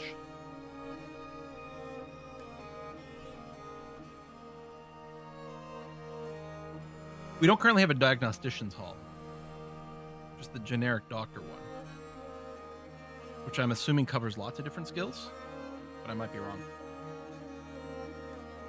We haven't had any requests for actual guild halls or temples or anything because there's not enough. That happens when there's like 10 members, and we don't have 10 members of anything. People are still very busy, lots of planting, which is okay. Oh, I might want to make... Do I want to make planting a dedicated job? I may. There's a little bit of overlap.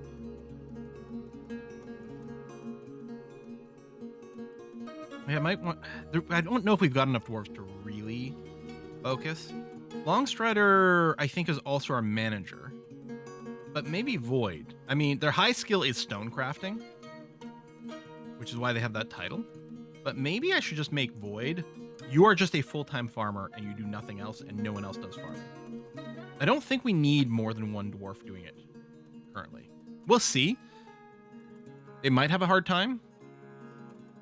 At this point, we should declare independence, form our own kingdom.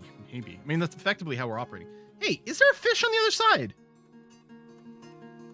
Maybe fish can get through the grates? I thought I saw a little fish graphic there. Yeah, well, there's one here. Well, this... And then they can go through the diagonal. I guess they must be able to go through those. So are they going to accumulate in the bottom level? And I wonder, do they just dry out and drown? I guess we haven't checked on our bottom level to confirm that.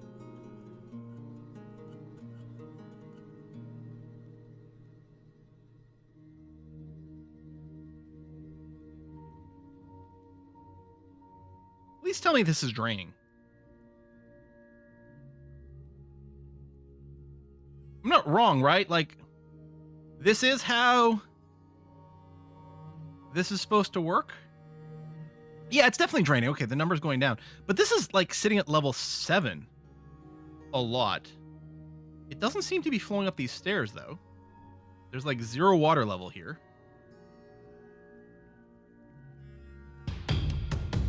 Maybe it only flows off map when this is sitting at, like, maybe 6 or above. Or maybe even just only when it's at 7 is the only time it flows off map. I really expect it to come down here and find, like, some, like, 5s, 4s, 3, 2, 1, and then the 1 is just dribbling off a little bit. The overflow cavern, no, it just flows off the map is what it's supposed to do here. If we did find a cavern, I think if we dumped into the sea, I think the water dynamics are different, so it might consume it, but I'm not actually sure about that. Overflow the caverns through stairs. Well, there's no stairs down from here, and it's not flowing up, which is good, because if this was starting to fill up, then we'd have something to be concerned about. Oh, I'm gonna remove that dump. And then do I still have the dump near the surface? I think the answer is, oh, it is yes. Cancel that. I'm also gonna run an unforbid all. Because, yeah, all the confiscated stuff is being dumped there. We will have to figure out a proper... Like, well, probably when we find magma, we'll set up a dump again. To dump things into the magma. What are you guys going to grab? Store item in bin. What bin? What are you picking up over here? Oh, right, I unforbid all, so we just unforbid all the bolts. Which is going to add some busy work, but... Regarding the fish, there was a bug in 0.34, which was a while ago, that made flowing water push creatures through grates. Or crates. Probably grates. Not sure if it was ever fixed. Oh, maybe. I don't know. I have to take a quick bio break. Now, it's 3 o'clock. We could do a board game session if people wanted. Or we can just keep going with Dwarf Fortress. Talk amongst yourselves. I'll be right back and see what is what. Just checking Discord messages. Yeah, I'll be right back. I gotta pee.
Alrighty. All dwarf all the time. Yeah, people are all pretty overwhelmingly in favor of dwarf fortresses and more. All right, we'll do. And pause. That's cool. I'm happy to be doing this.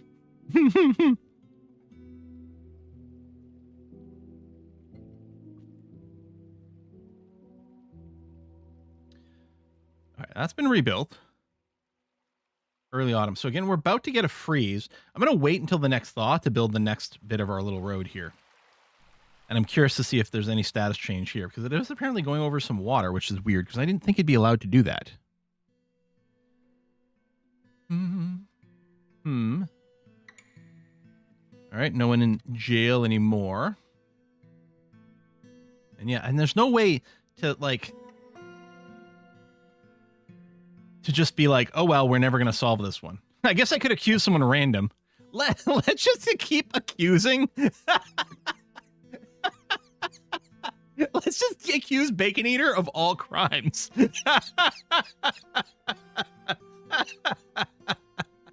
They're just the scapegoat. They're the scapegoat. Oh, Bacon Eater slipped into a depression. See, Bacon Eater just wants to go back to his fancy little rooms over here where he feels safe. You know what? I'm doing it. Congratulations. We've solved the crime. Bacon Eater did it. He stole that. Oh, and he stole this one too. Bacon Eater's a bad, bad, bad boy. Or girl. I don't know which. If he gets mad about being falsely accused, he might get over drinking without a mug. So he gets the point. Put the artifact coffin in the room. Oh, yes. That's a good idea. 57 days in prison. Yeah, you'll be fine. All right, let's make a squad. So we need a military or militia commander first. Athos is a novice leader. Congratulations, Athos. You are going to lead our military. We're going to create a new squad. I guess I can specify metal armor, but if I don't go through, put some other limits. Let's see. So KG is a Mace Dwarf shield user. Bacon Eater, novice wrestler. Yeah, no kidding. We're going to skip over. Piano Man, Civilianeer. We might just, what if we just trade in 4 people for now? I know with 5. We'll throw Yeller in there. Oh, the Yeller.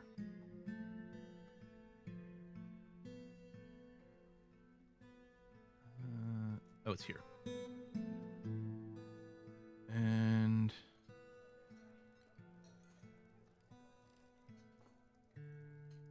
metal. So it is set to metal, so they won't actually take the leather high boots. I might make an archer squad out of leather because they don't tend to do as much front fighting. I guess we can just queue up more metal things. And yeah, we have no limit set on the weapons, so they'll grab whatever. Ideally, it would be nice if it matched their battle position. We might go... I guess I could force some short swords. I did actually go and specify short swords.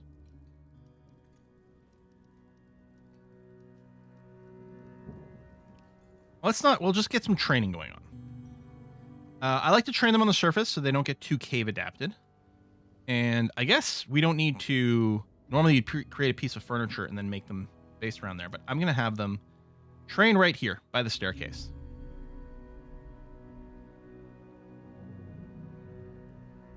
The Tin Teachers. Actually, that's a pretty good name. You will train there. And then your schedule... You're going to be on staggered training. Oh, do they have that built in? A few months. Train, off duty.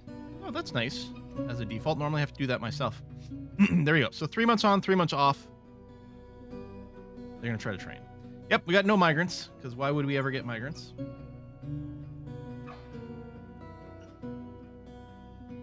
Bacon Eater does like bucklers. That's true. How you feeling there, all caged up? Guilty after being confined. Mm-hmm. Tough patooties.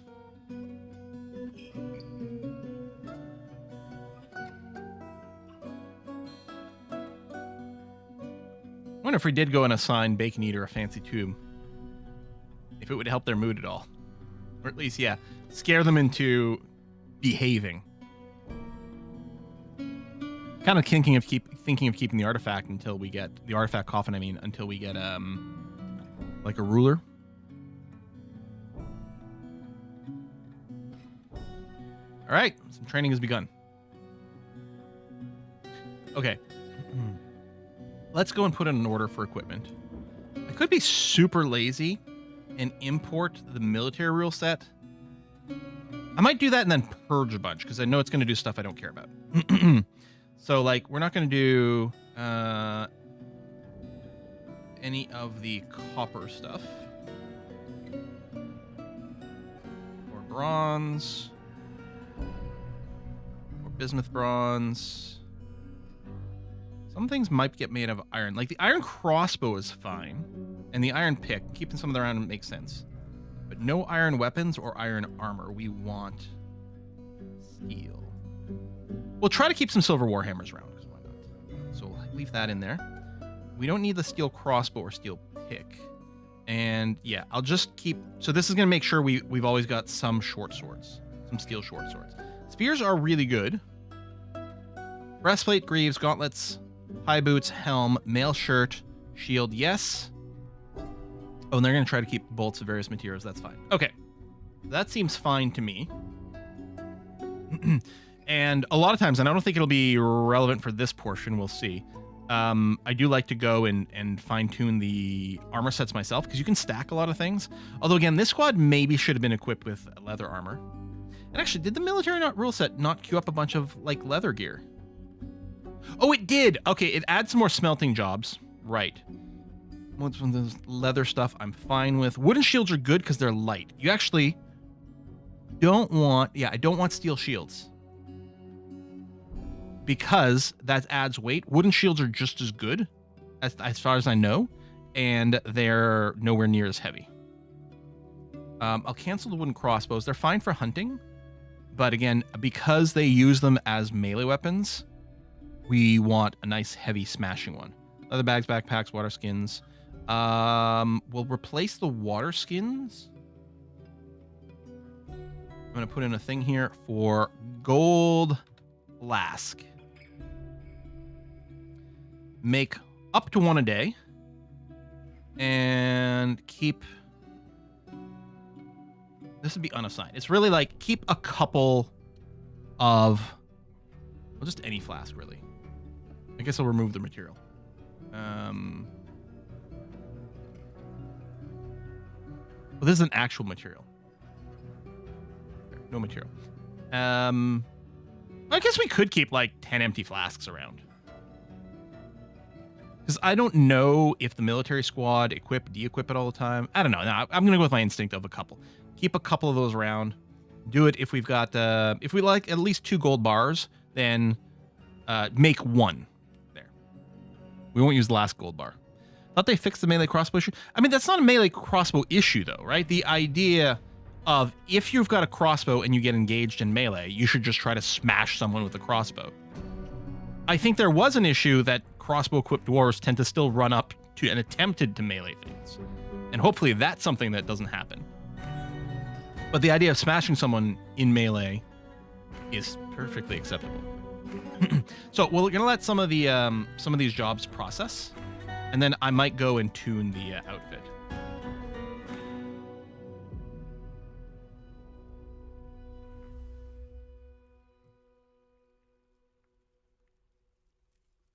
The latest patch now improves crossbows, so they won't use them as hammers so much. Okay, which is good. Like, again, if it's based around, don't run up to the enemy and try to hammer crossbow them. But iron is fairly plentiful. I think it's totally okay.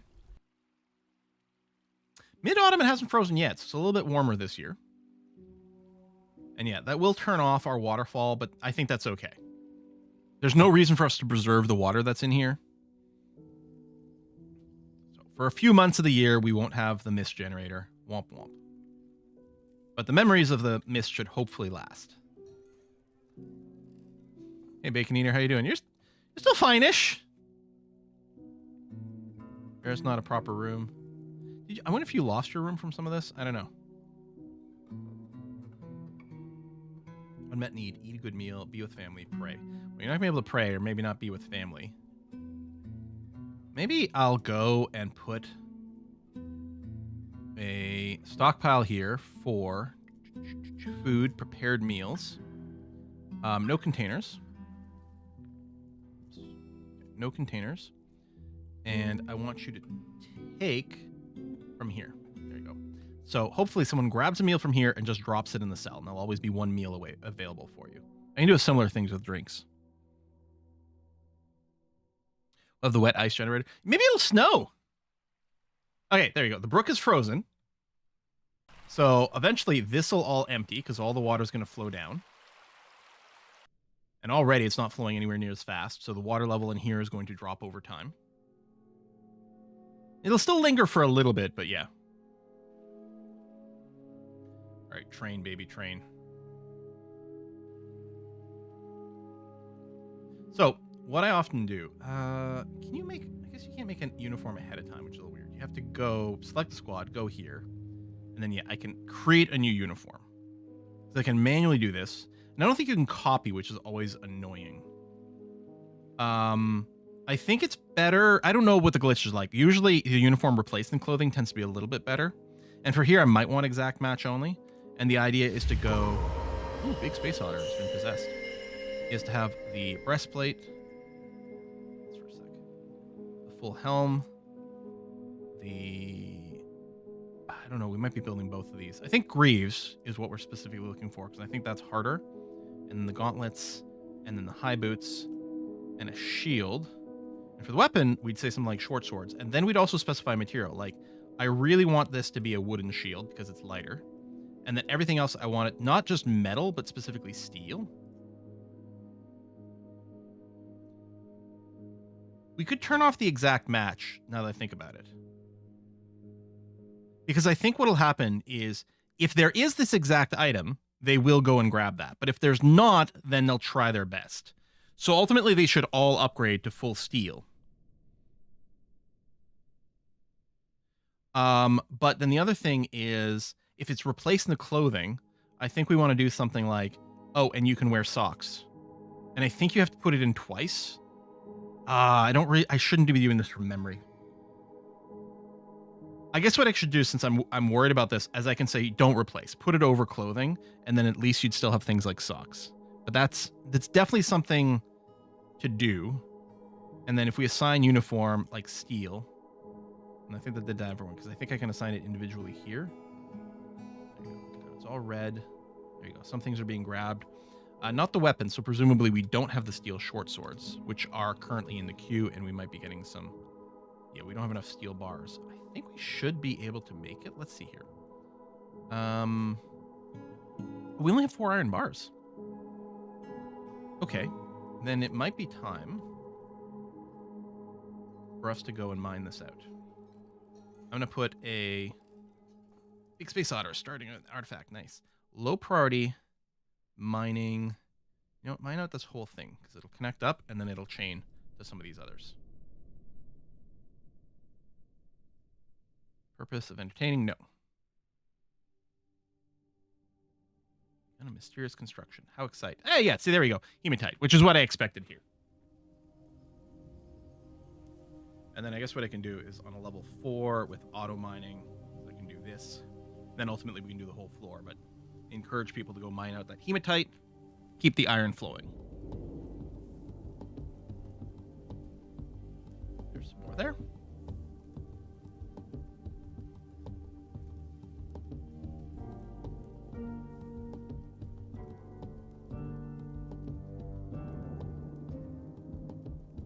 Pig stuff. Oh, rock salt. That'll be good if we get some ghosts. Put them in the shotgun. Okay, big space otter. What did you make? Tile Shavar Lamasatham. Trust lulled the round focus. 15. Oh, that's pretty cheap. This is a mountain goat bone figurine of dwarves. All craftsmanship is of the highest quality. The item is a masterfully designed image of dwarves. In mountain goat bone. Oh, sorry. I thought there was a period there for some reason. I think my eyes just jumped there. Massively designed images of dwarves in Mountain Goat Bone by Big Space Otter. The dwarves are laboring. The artwork relates to the foundation of the Castle of the Cups. That's us! By the granite boards of the classic communions in the early spring of 100. It is decorated with mountain goat bone and encircled with bands of cushion gabbro cabochons. How exciting for us.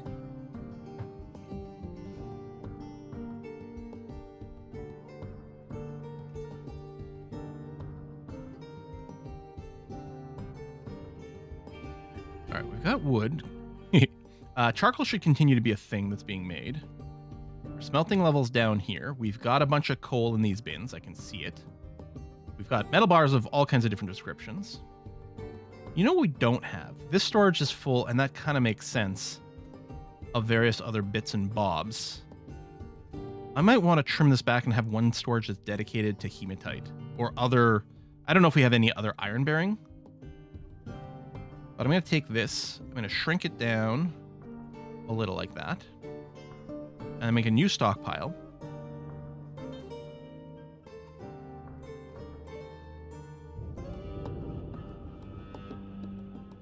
Iron ore.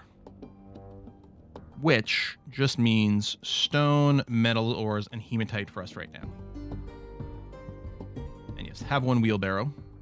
We'll try to get it there. I mean, that's not going to happen until this stuff is cleared out, but that's okay. What I could do is I could just put a repeating job to quickly burn through a bunch of stuff, like to clear up some proximity here. Do you have a wheelbarrow in this stockpile? 3. Oh, I don't see it. The reason I have these little bits, actually, I'm going to do that now.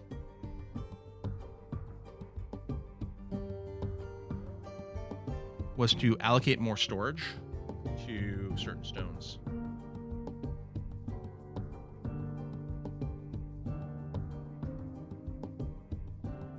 Iron ore what? Heyo.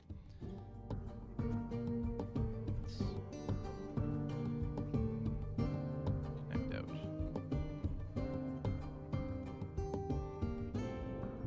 Through here too. And I guess they're busy doing some of the other mining jobs, so let's put this as priority 1, please.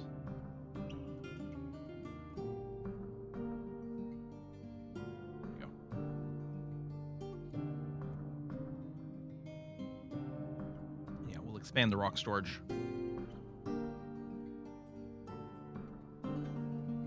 What do I often use copper for? Copper bolts are pretty good. I'll probably burn a lot of copper doing that. Sphalerite. I thought that was hematite because it's a little reddish. I didn't even know. I think sphalerite has zinc. Yeah.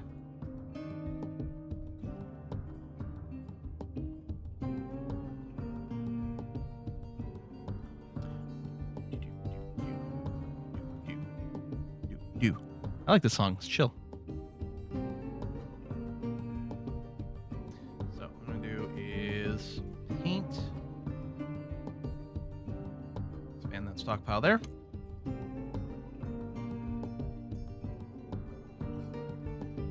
Digging out the rocks to create somewhere to store rocks. Yep. Copper flask. Yeah, I think I like our idea of gold flasks. I think that's fun. But yeah, copper bolts are pretty good. And I might just set a much more aggressive copper bolts job. And paint. I don't know if we need much more fluxstone storage. But we probably have a bunch lying around somewhere. And it's going to create a lot more hauling jobs, but it might be okay. Steel bars in there now. Good. There we go. There's our short sword job. And copper bolts are being made in there too. Yes. Good.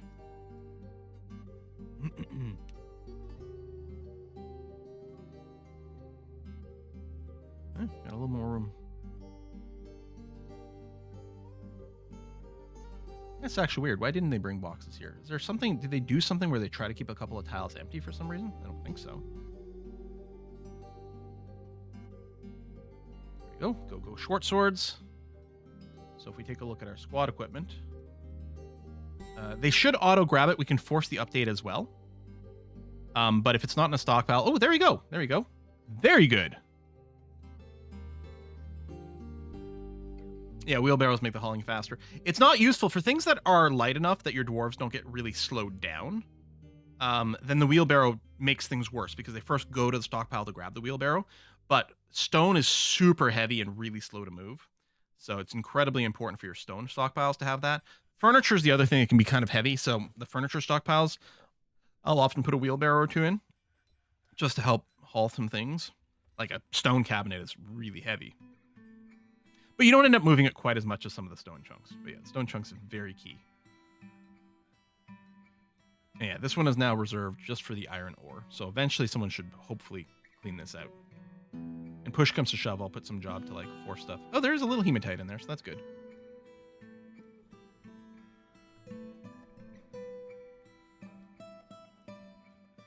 Yeah, smelt the hematite and iron, smelt the iron to pig iron, combine the pig iron with more iron to make steel? Something like that.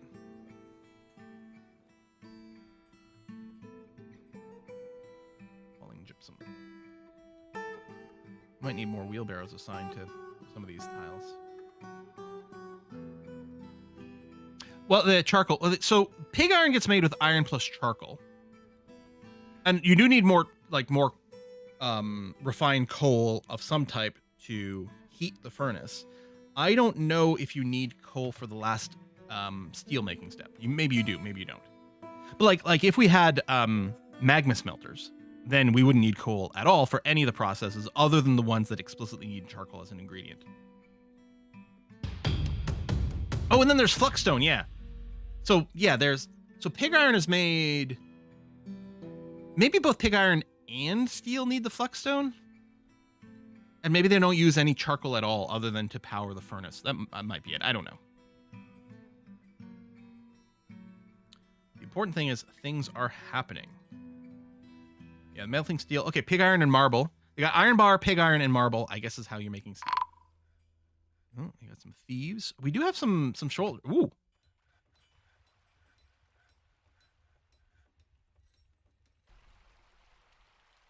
These are military dwarves? No, these are human bowmen. Wait. Human merchant. Is there a human merchant just stuck on the map?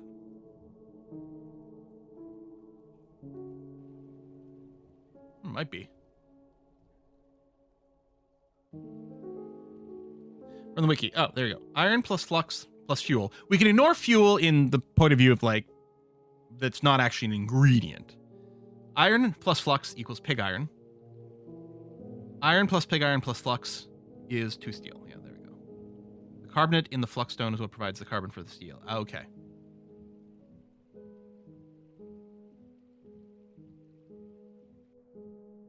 It's so funny that you can grow plants on the surface year-round.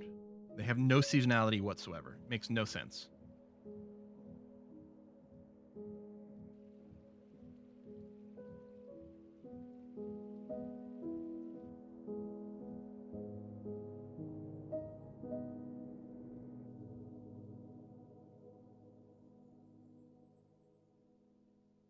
I too am fond of pigs.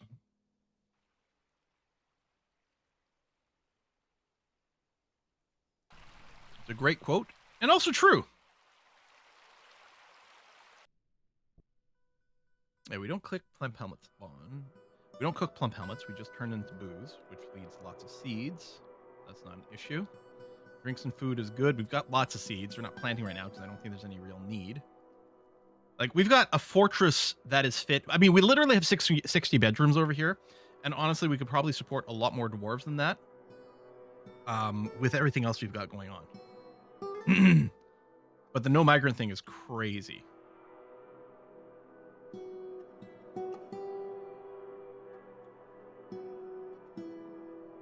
I want some more hematite there, please.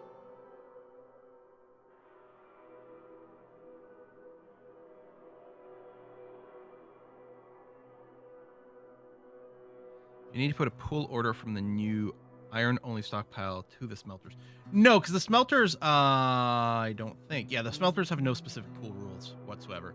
Which technically means if a dwarf decides to start a job at a smelter, and they're a million miles away, but next to a rock that it's appropriate, then they might manually haul that rock up there. But it should hopefully be unlikely.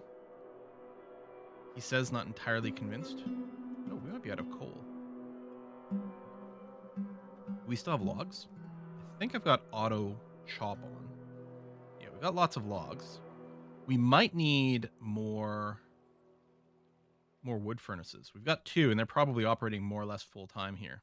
We haven't found any bituminous coal or lignite on the map, so we are completely reliant on charcoal, which is a very labor-intensive thing, which could incentivize getting down to the magma layer, but I don't think I want to dig that deeply and greedily with so few dwarves.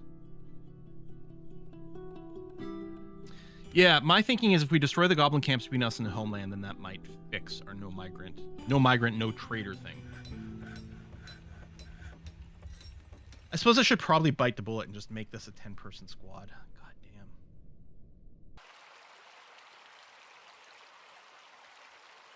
All right, Sheriff, Longstrider, Picking Eater, we're going to leave you out. Rager, Daedalus, and Inessential. All right.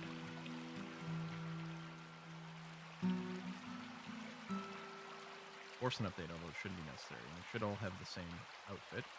Yep, good. And yeah, they want to wear steel greaves. Let me just check here. Steel greaves should be in our list. They are. Steel gauntlets are. Steel helmets should be in there. Yeah. Take on the clowns, so few dwarves, yeah. So I suspect our cistern is probably completely empty. Yep. So no mist generator for us. What's little turkeys? Why are you running around there? Shouldn't you have been auto-assigned? I locked the door? I mean, you know what? Fine, who cares? Yeah, the females might still be attached to those. I don't know if I have to, like, manually be, like...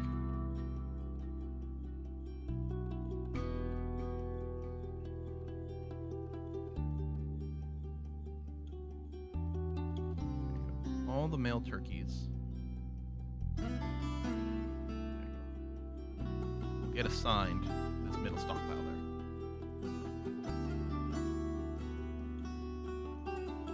Yeah, to get more dwarves, we need to defeat the goblins. To defeat the goblins, we need more dwarves. Well, hopefully we can just make do with what we've got.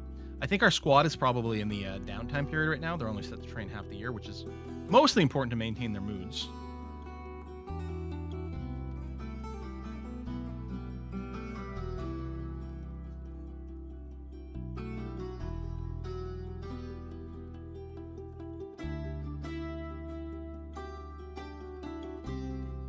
We have an egg industry, which is good because we totally need more food. It'll get us more continuous leather, although we were hunting constantly on the map too. This map had no shortage of wildlife, which is great. Catch Dwarfy too. I want to add more decoration here. We could train up some engraving, I guess. I think we've just got one person assigned to that. Yeah. Nuclear raising our doctor, but when they're not doctoring, it's not like everyone's not super busy all the time. They clearly are. But let's not be me and queue up infinite amounts of jobs. Oh, loading cage trap. I guess we're keep catching critters, which means our catch-all stockpile is probably filling up with caged animals. We might be able to sell those, actually. Maybe we should do that. Here, humans, do you want a bunch of caged random critters? Your greed caught up to us yet? Well, we've dug somewhat deeply, actually. It's all the way down to level -1. Actually, no, we went beyond that because we did go and pop an underground cave. So a little bit greedy. This is not a dangerous level. Hopefully. What do you guys grab? Oh, probably silks and things, aren't you? Store item. Harvesting plants.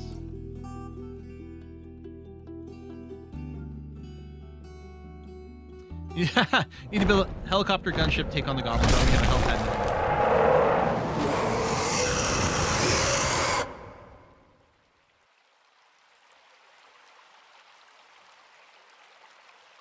Well, what was that about digging deeply and greedily? Because I'm betting this is on the cabin level.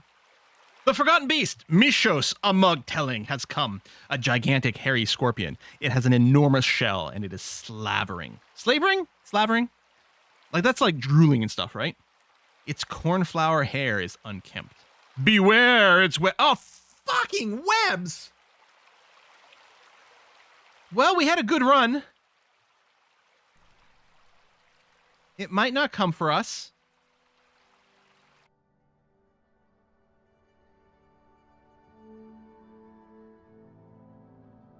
Good news, squad.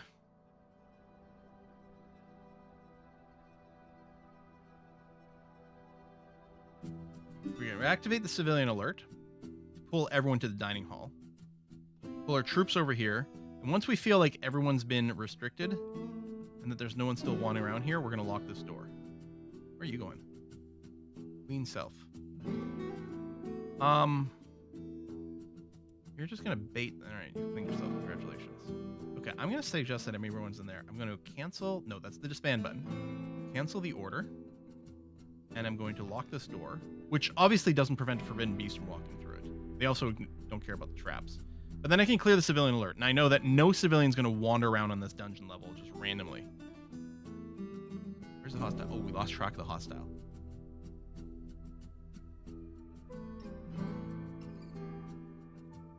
It might have wandered off map, or we just don't have vision over it.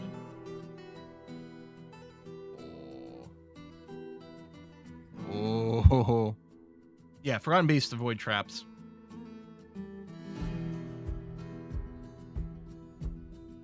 Some big things can be trapped, like dragons, I think, can be trapped. Is there not Forgotten Beasts? I'm not sure. Wait, did they steal the pedestals that the artifacts were on?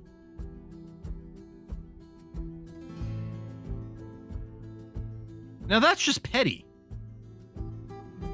Maybe they knocked it over when they were knocking the place over?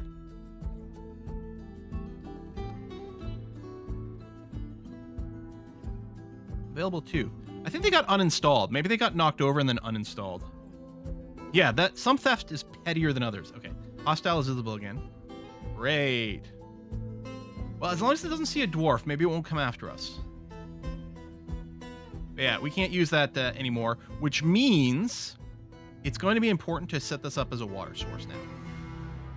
Okay, we know nothing floods up here. That is safe, which is great. What I'm going to do is I'm going to open the cistern access, pull that lever, and then I'm going to build a floor. I'm going to wait for that to get pulled here. Go. And I'm going to build a little landing over here. And then I'm going to designate this as a water source. I mean, I think I just designate the ground tiles and that works. That's 0. Oh, well, because there's nothing in here right now. That makes sense. Yeah, I don't think I've got to overlap the water, but I'll do that. And then next time when winter comes, I'm going to close the cistern drain so that we do actually have a water reservoir here. And with that in mind, maybe we should do the thing where we do drain this into a lower cistern, a lower reservoir for an actual water drinking source, and then I don't have to worry about toggling things.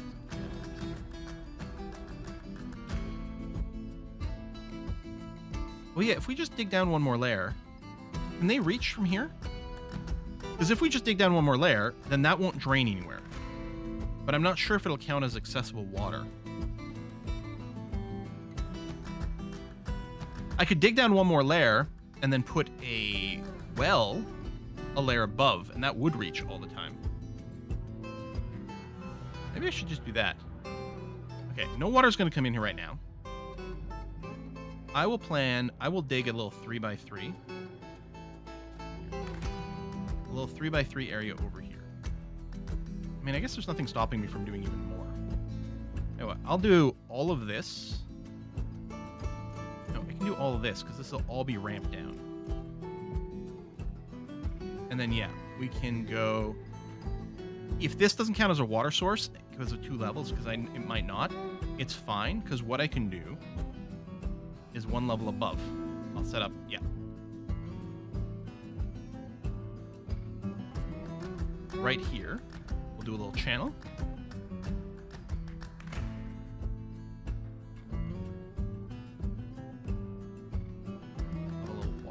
around it. And that's going to come here and then there. And then we can put a well right in this, and it will be able to drain from the lowermost level. All right, I like this. No orange mood. Oh my god.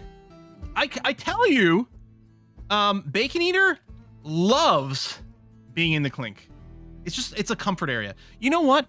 I also like to spend a lot of time isolated in a small dark room. Sometimes it's where I'm the happiest.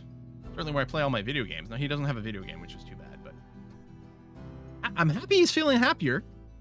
All we got to do is like unlawfully incarcerate someone for a crime they didn't commit. Gets the job done.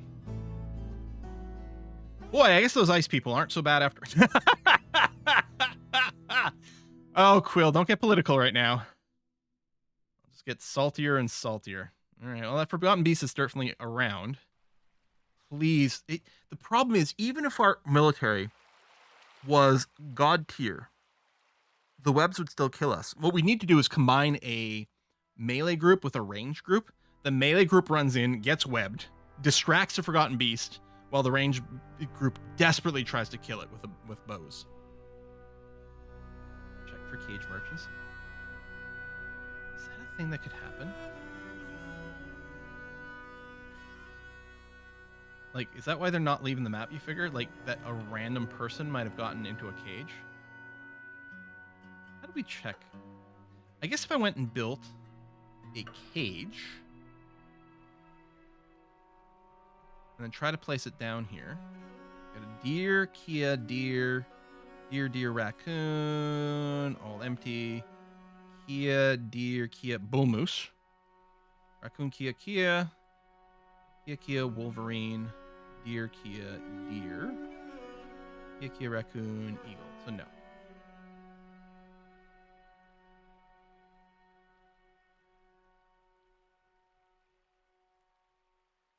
Hey, Caster Hex. I did done do it. Boy, I hope it's good. Or at least, you know, sometimes it's like I'll settle for tolerable. Gee, I hope it's tolerable, the novel. Mm-hmm. Set up hatches to dump prisoners into the cavern Forgotten Beast. That would be fun. Hostile again. I'm just hoping. I'm worried that if he sees my structure, the Forgotten Beast might decide to go and smash things.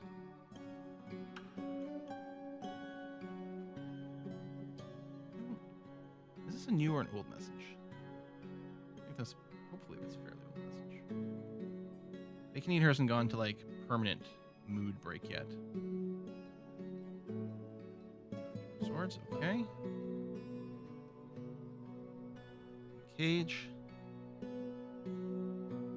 Will the Forgotten Beasts ever go away? I'm pretty sure they can wander off map. I also think 2 Forgotten Beasts can sometimes fight. And I think that's something that can happen, is we'll spawn a second Forgotten Beast and then they'll go and just kill each other.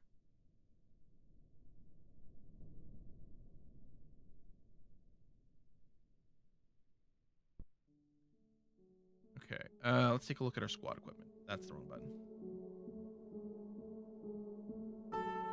Working with the pants and the helmets, although some helmets are made. And if we look here, you're still making short swords, which I think we're equipped, but I probably overqueued. Or it could be that people are equipped, but not with the swords. Oh, that is the case. The green ones match perfectly. The yellow ones is they have something, but it's not a perfect match. And they're going on and doing some upgrades here, so yeah. Oh, yeah, and the tech conflicts, I don't remember how, like, fixable things are, but that's fine. And then presumably you'll get around to Greaves and stuff afterwards. Steel Greaves, for example. Oh, you're set. Only start producing it if these numbers get quite high. Which is fine, because we are constantly actively making steel. Okay. We've got a steel target that's pretty high up.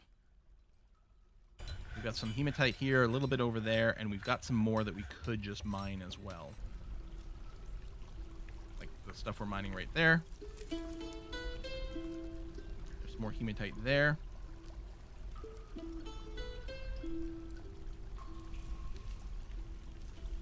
Probably not running out, but I could go and insist that these guys focus on mining full time. Here, I'll do it for 1, not the 2.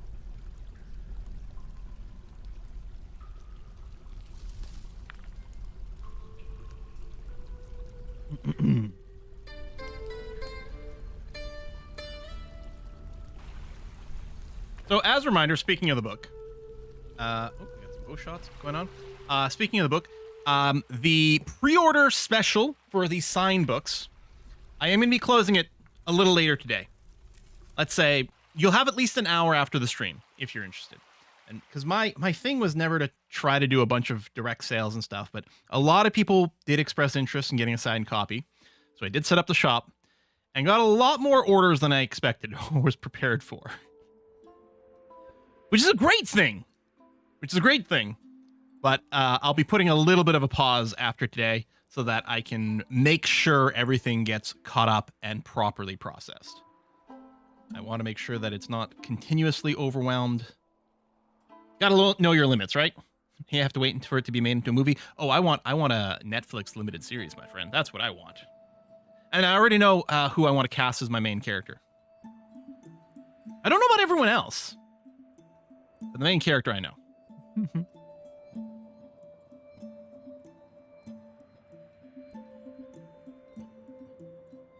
Bum, bum, bum, bum, bum, bum. At least based on how I picture her.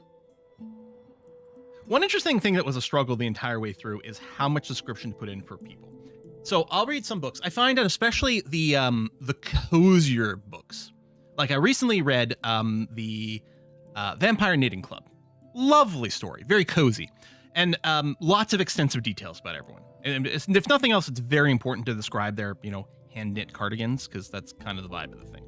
But it's, it's cozy. It's more about just sort of like vibe and feeling like you're there. So the descriptions are very detailed. And then you'll read other novels where you get a character's name, and that's kind of it. And it's all, fill in the blanks in your head. And both of them work, and especially depends on the type of the book and expectations and things, how much detail are needed in there. As we've discussed on the Discord, like fan fiction tends to be possibly wildly overly descriptive in its characters. Like you'll know exactly how many pimples they've got on their face at any given time, and their exact measurements down to the millimeters. Or that may be certain types of fan fiction more than others, but you know what I mean, right? And so like it's constant like this with the books. I don't remember how I started. Oh, with the characters, right? So I have a very specific image in my head of my main character, but the description doesn't include all the details where if you replicated everything, sketch it out, you'd be like, aha, I know exactly who it is.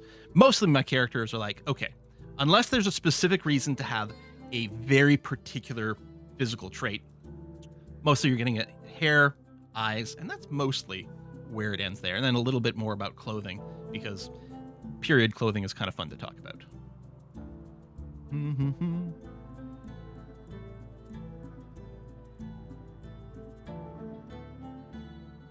If someone wrote fanfic of your book, would you read it? Man, how could I not?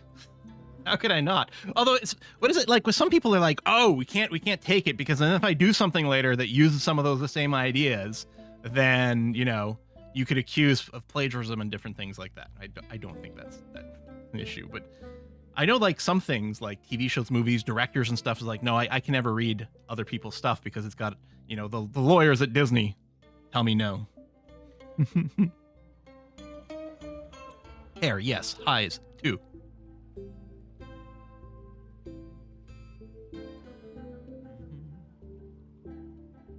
And then there's Tarantino. What, does Tarantino, is he all about reading, other people's fan fiction of his works?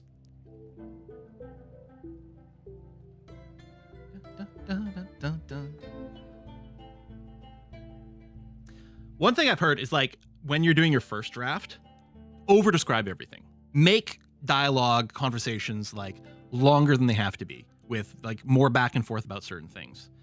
Because then, afterwards, when you do your revisions, it's a lot easier to, cut out, boring parts and leave in the good parts. You don't necessarily want those are ahead of time. I found that to be pretty useful advice, yeah.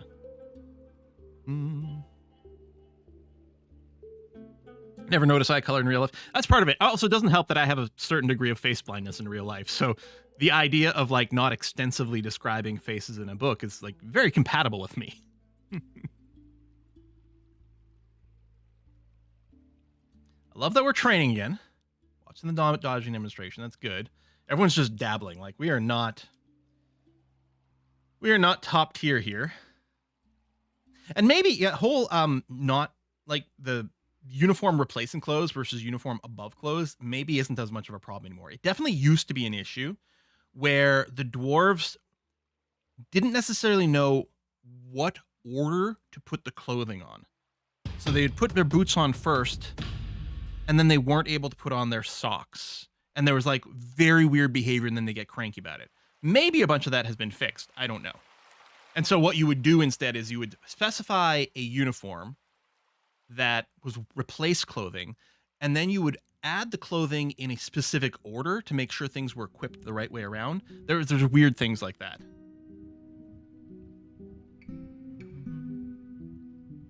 You feel possessed like a dwarf when you're writing the book.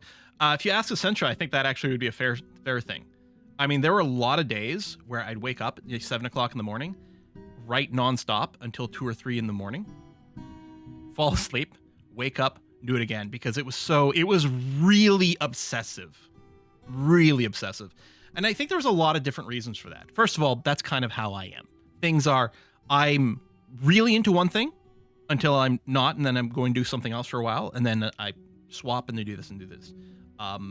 That's good. I like being hyper-focused and like being into something in the moment.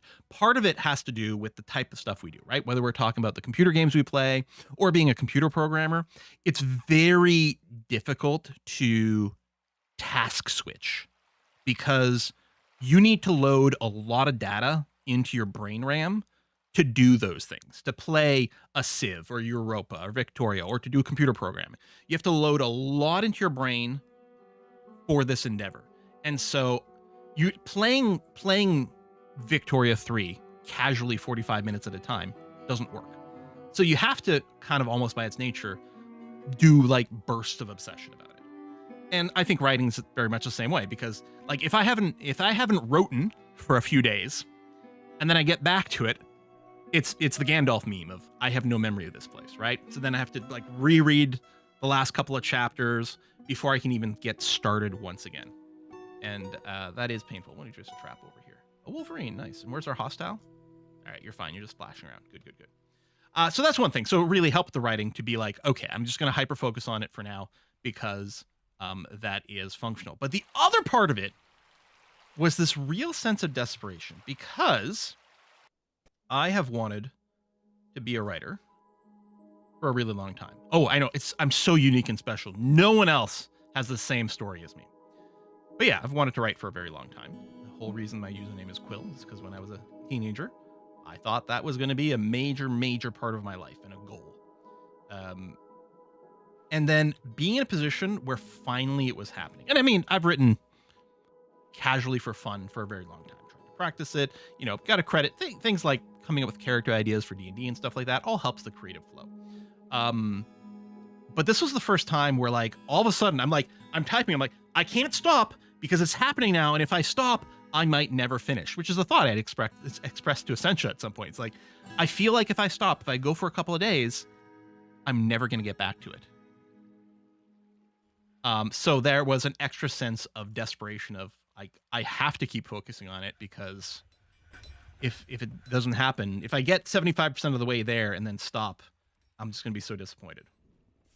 Turns out it's a habit I've been able to continue because at this point, like the primary writing on the novel was done a while ago and then went through all kinds of edits. But in the meanwhile, I started some other projects. Now, admittedly, I haven't finished any of them yet, but it still feels like every week there's like a couple of days that I set aside. This is a writing focused day now. And that's nice.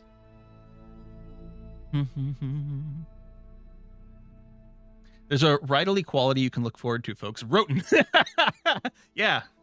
You know me. You know how goodly I am with my wordage.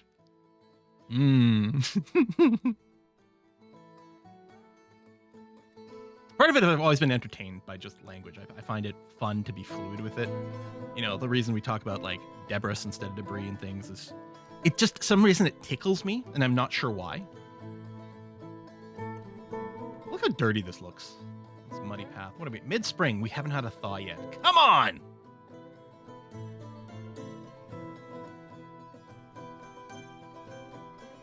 Can you give these chips to George R. R. Martin? Man. Imagine, put yourself in his shoes. Imagine how you would feel. All these people feeling so dependent on you, and just, for whatever reason, not getting out that next novel. How much it must weigh on you, right? Mm-hmm. Maybe the TV show ruined Game of Thrones for him too. And you know what? I can't blame him.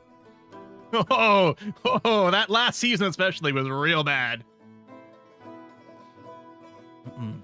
Even season 6, a lot of us were still drinking the Kool-Aid. It's like, no, I know it feels like it's off the rails, but it's gonna all come together for sure. We still had so much hope. Why am I losing another little piece of tile over here? You just have to do road maintenance from time to time? Or is this just potholes? I mean, I guess it's kind of legit.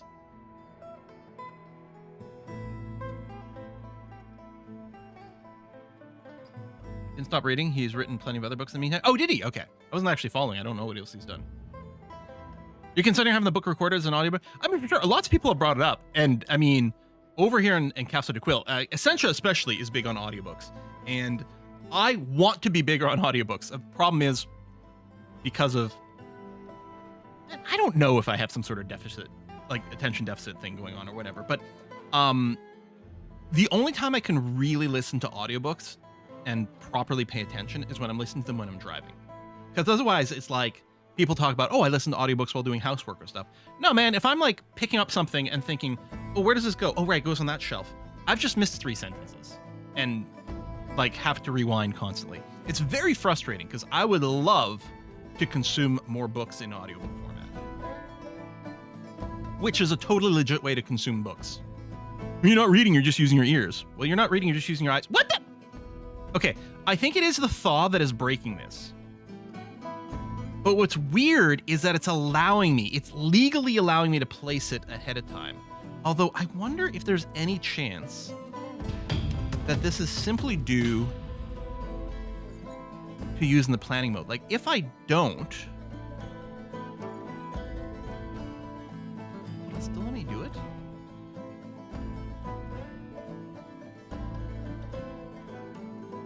No, see, it won't. Okay, it might be the planning tool that's allowing me to put things on top of illegal tiles. And then every time we get a thaw, it breaks.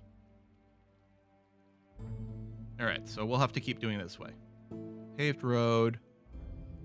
I mean, it's going to be used last material, which is the gabbro blocks. Now, I might not have enough. See how it goes around the water? And this won't let me pre-place it. We'll build the fort in a swamp. Yeah, but look, we had vast tracts of land to work with.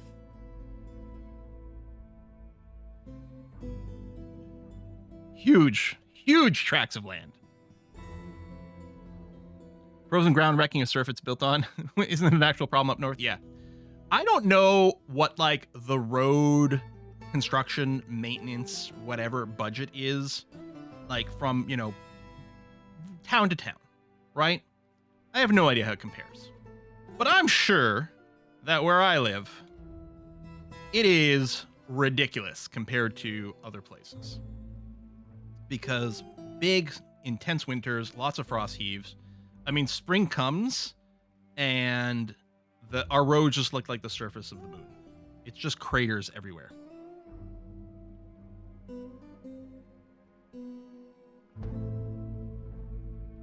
Let some of this build up and we'll come back. Eradicate monsters! Eden, welcome to the party, my friend. Okay, we're back up to yellow. No more orange. Bacon did dip back to orange for a little bit, but they're back to yellow. That's good. Maybe we'll recover you. I really think this waterway worked. Oh, speaking of... Hang on a second here. We didn't get around...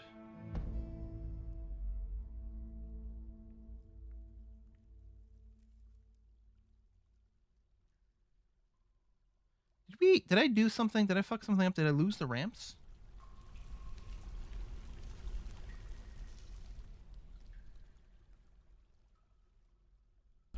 Like, I sure hope I don't accidentally drown someone. Let me go and flick the cistern access. And we'll just try again. Oh, no, there's the ramps. You just, I guess, don't see it when the water graphics is there. Maybe. Okay. But yeah, we'll deny access here. I mean, I could also just forbid the door, but we'll do this.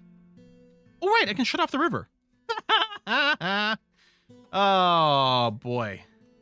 It's a good thing I have you people. Except when you're crazier than I am. Okay, so this will drain out.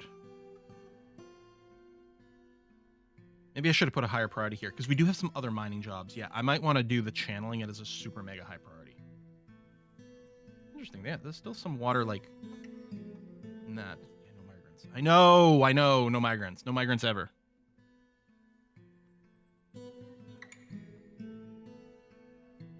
And yeah, the exploration level, yeah. I do tend to, so I've been mixing the center line here should be on a 7, yeah. So it's super low priority to hit a new one of these ladders, which is what this pattern is referred to. But it's normal priority for, like, these bits. And this vein opened up a bunch more. That's part of the reason that it kept them so busy, because this vein cut across these different levels. But yeah, it shouldn't open a new step of the ladder unless there's no other mining going on. But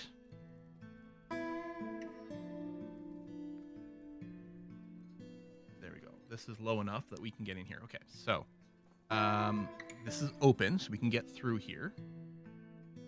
So what I want to do is channel at a number 1 priority. There we go. So assuming you can reach this. Although it's possible the very first channeling that happens, it might fill up to water to 7. No, but that should still be fine.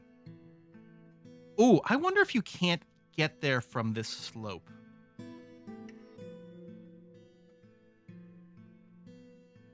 Oh, Fey mood.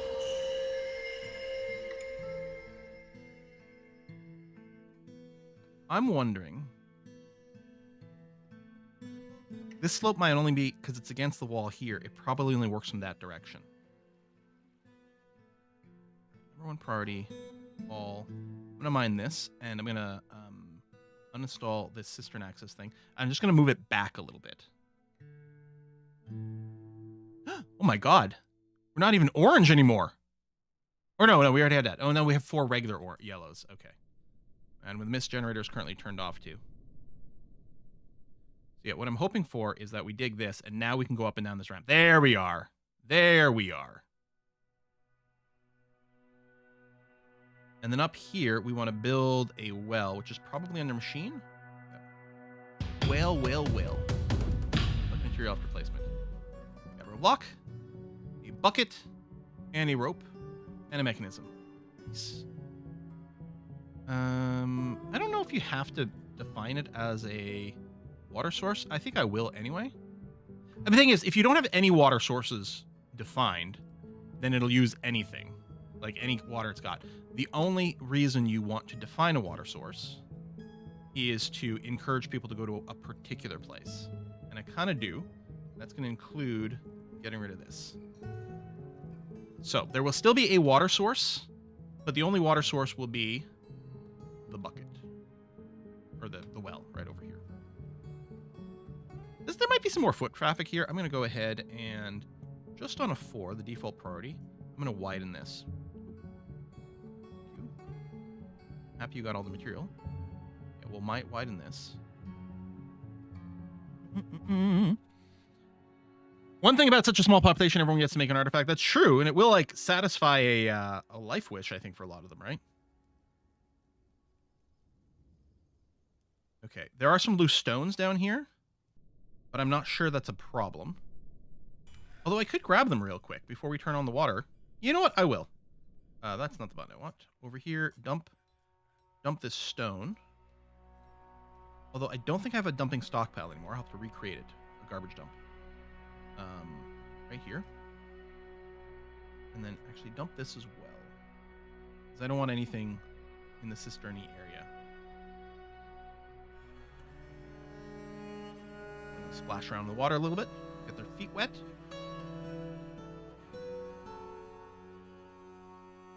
Go, and they're hauling rocks, very heavy. No rocks in here. And that's clear too. Good. And yeah, I guess what I can do is I can just put in the, let's forbid a door over here. I don't want anyone wandering around here. The door does block water. So that's what we're going to do. And then we're going to... A mug? A mug? Hold on. I'm going to remove this dump. I don't want to forget that that's there and then have some issues. And then I want to unforbid these random rocks.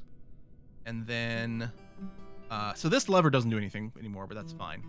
We're going to open the surface brook again. And is, well, it's not built yet. Okay. Diplomacy. Hang on a second. First artifact. Thum Ossig, the muscle of Dells. 13,000 dwarf bucks? Oh my god, and it scrolls! This is a microcline mug. All craft dwarfship is of the highest quality. It is encrusted with round, brilliant cut citrines and encircled with bands of yak bone and cave spider silk. The object is adorned with hanging rings of precious fire opal and menaces with spikes of microcline. On the item is an image of a cougar man in dog leather. Oh, we got a furry. On the item is an image of Ubal Cruxtorch, the dwarf in green glass. On the item is an image of dwarves and dogbone. The dwarves are laboring. The artwork relates to the foundation of the Castle of Cups by the granite beards of the Clasp of Communions in the early spring of 100. That's us! I'm not going to put them on display because I don't want them stolen. What is... Oh, the diplomacy just went away. Okay. This must have something to do with this human merchant that is just perma-glitched. Alright. Did I tell someone to pull this? I did tell someone to pull this. There. Alright, so water's going to start flowing in here again. Look at it from the surface. Whoosh. There it is. Down, down, down, to down, to down, to down, down, down. And then we fill up the bottommost pool first, and it will never drain out. There might be some evaporation, but I don't think enough to be an issue in any way whatsoever. And then as this fills up, then we're going to start seeing some water level on this floor, which will start flowing down to our mist generator again. Now I don't have to worry about toggling off the water to preserve the cistern during winter. The overflow here generates the mist, which is now happening, but this is always full, which means that this well, there it is, operational, is always available. So we now have a safe, constant source of water. It's not accessible from the inside of our base. This is the outer staircase, but I think it's fine enough for now. We can always build a secondary well later that dips into the underground stuff, but I'm kind of worried about that forgotten beast, like learning to crawl up things. Elf Dancer Laughter Revenant revealed the presence of an artifact to an axe dwarf. Can we interview people like just blindly? Like this Kumil Collecton.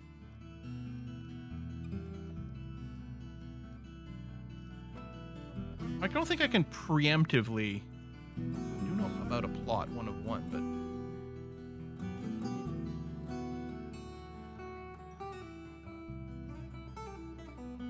but oh, more disorderly conduct, really? All right, bacon eater. You're cute. You're gonna continue to be the escape goat. Seize the human goods so we leave. I mean, they're not even here. There's no merchants trading here right now.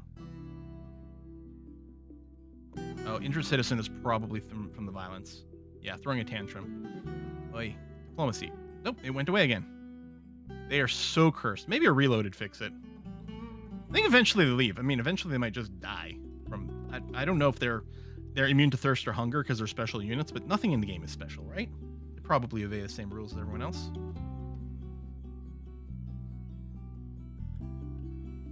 Nice, I'm happy about this. Entertainment. I don't need more entertainers. Thanks, but no thanks. This is our catch-all stockpile. It's our overflow stockpile, and it's nowhere near full, which is nice to see. How's our dwarven squad looking? Might force an update. I guess we're still not getting around to greaves. We're probably working our way through helmets. Oh, there's nothing queued. Anywhere?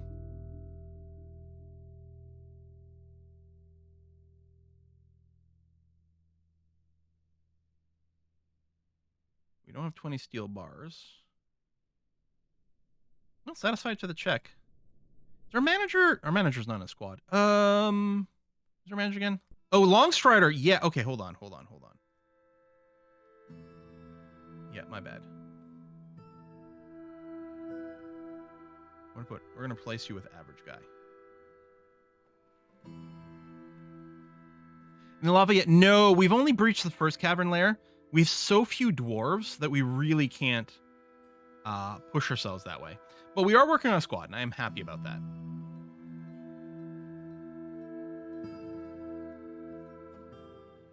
I can probably undo this now.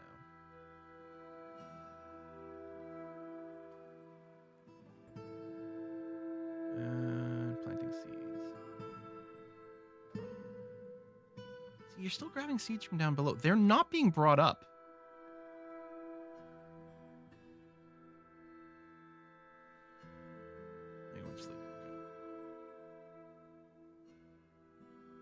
Do 100% with you in audiobooks, Quill, driving or going on a walk, even then only at night when there's too much stuff going on. Even I've tried it on the walks. A lot of times I'm trying to just be completely like almost using it as a little bit of a meditation. Like I should let my brain relax for a few minutes while doing a walk. I mean, usually a walk, a lot of times it's I'm walking with Essentia. I mean, we're walking Bella, right? Is the excuse for it. A lot of times I'm with Essentia, and obviously then I'm not listening to an audiobook. But even when I'm on my own and just walking Bella, I bring my headphones with me, and then I never put them in. Or very rarely put them in.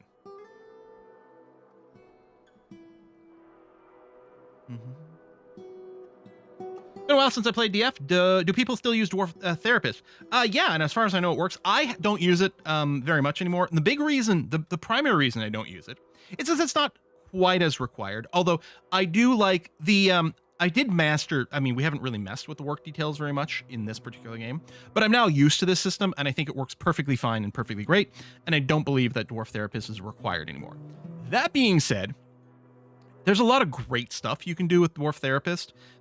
With some really like good analysis of like which dwarves should be doing what and different things like that. It's still fantastic. Ultimately, the reason I don't use it is because it's not as easy to capture. Like if I was just streaming my desktop, then I could window in and out all the time, but I don't tend to do that. I usually do a game capture, and then like, so now I've got two different windows, and how do I want to work with that? And it's just nice to have everything inside the one engine like this. And generally reducing how many external tools I use. I do use DF Hack because it's got so much quality of life stuff that I just can't imagine myself playing without. All right, so you're in place. I don't know how many Gabbro blocks we've got sitting around, but let's attempt another construction, paved road. Select material afterwards, that's fine. Go to there. It's weird that you don't get a visual preview. Gabbro blocks. And I don't know what the ratio, I think, is it like 4 tiles per block? The nice thing about roads is while they don't provide flooring, the nice thing about roads is they take a lot less material to put down. But I don't remember the ratio.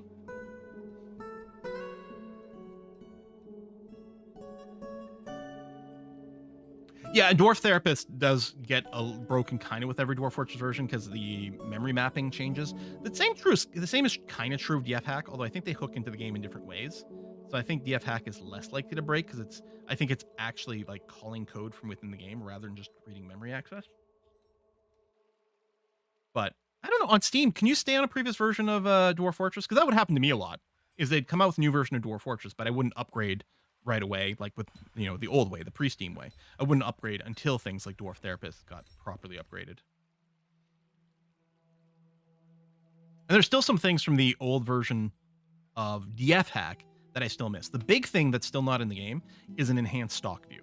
Now, this stock view in vanilla Dwarf Fortress is, I didn't like it at first, but it is now better than the old vanilla one. But I still miss the enhanced stock one, which could do some quick searching. Like, if I want to quickly find every piece of worn out clothing, there's not a quick and easy way to do it here. If I want to say something like, show me all metal objects that are of low quality, so that it can flag them all to be melted down. I can't do that over here. And yeah, they haven't built a new enhanced stock view. There's one other thing. Well, I would still like some like a searchable work orders thing, but that didn't exist before. But there used to be the enhanced stock view. Used to be one of the features DF Hack would add, and it was so much nicer, so much more powerful to be able to quickly and powerfully find objects. To the point where like the default stock interface, including this one, is like I would never use it because why would I ever bother? Because it's kind of trash. I guess it's after 4, so I'm going to wrap up the stream here. Thanks a lot for coming out, everyone. On Monday, I think it's more satisfactory. Not satisfactory. Sorry. It is more... What are we playing? Stationeers. We're doing our stranded person. Is it a stranded Kerbal? Maybe. We've stranded enough Kerbals on planetary bodies. It's time for us to properly experience it. So Stationeers is the space survival building game that we've been playing, which is lovely. Wednesday the 8th, yeah, nothing scheduled there, so that should be more Civ 7 on Wednesday. And then this Saturday the 11th, I think is just going to be more Dwarf Fortress as well. It might be a slightly shortened stream because this weekend is Canadian Thanksgiving, so it's entirely possible that next Saturday might be trimmed ever so slightly. But yeah, the schedule this week should be Stationeers, Civ 7, and Dwarf Fortress, which sounds pretty nice to me. As a reminder, if you did want to go and do the pre-order signed copy of my novel, Crimson Fall, the sales for that will be open for about another hour. And then I'm going to be closing it up just because we have a lot of orders and I want to make sure that I handle everything correctly. It's not about maximizing every dollar that comes out. It's about making sure I do as good of a job as possible for people. Certainly a lot more people ordered a signed book than I ever imagined was going to happen. It's so exciting. God, the book better be good. After all this, or again, as long as it doesn't suck completely, despite being a vampire book, I'll take it. Folks, we're going to go ahead and raid A Kiss for Luck. Give her some love. I don't know what's going on that channel. I know that they actually haven't been feeling too hot this week, but neither A Kiss for Luck nor Rhino. So let me go and check the channel, make sure they're actually streaming today. They is. What is it? Golf with Friends. You know, I've never played Golf with Friends, and I really should. And that's A Kiss for Luck playing it. So give her some love. I'll see you on Monday for Stationeers. Bye-bye, everyone.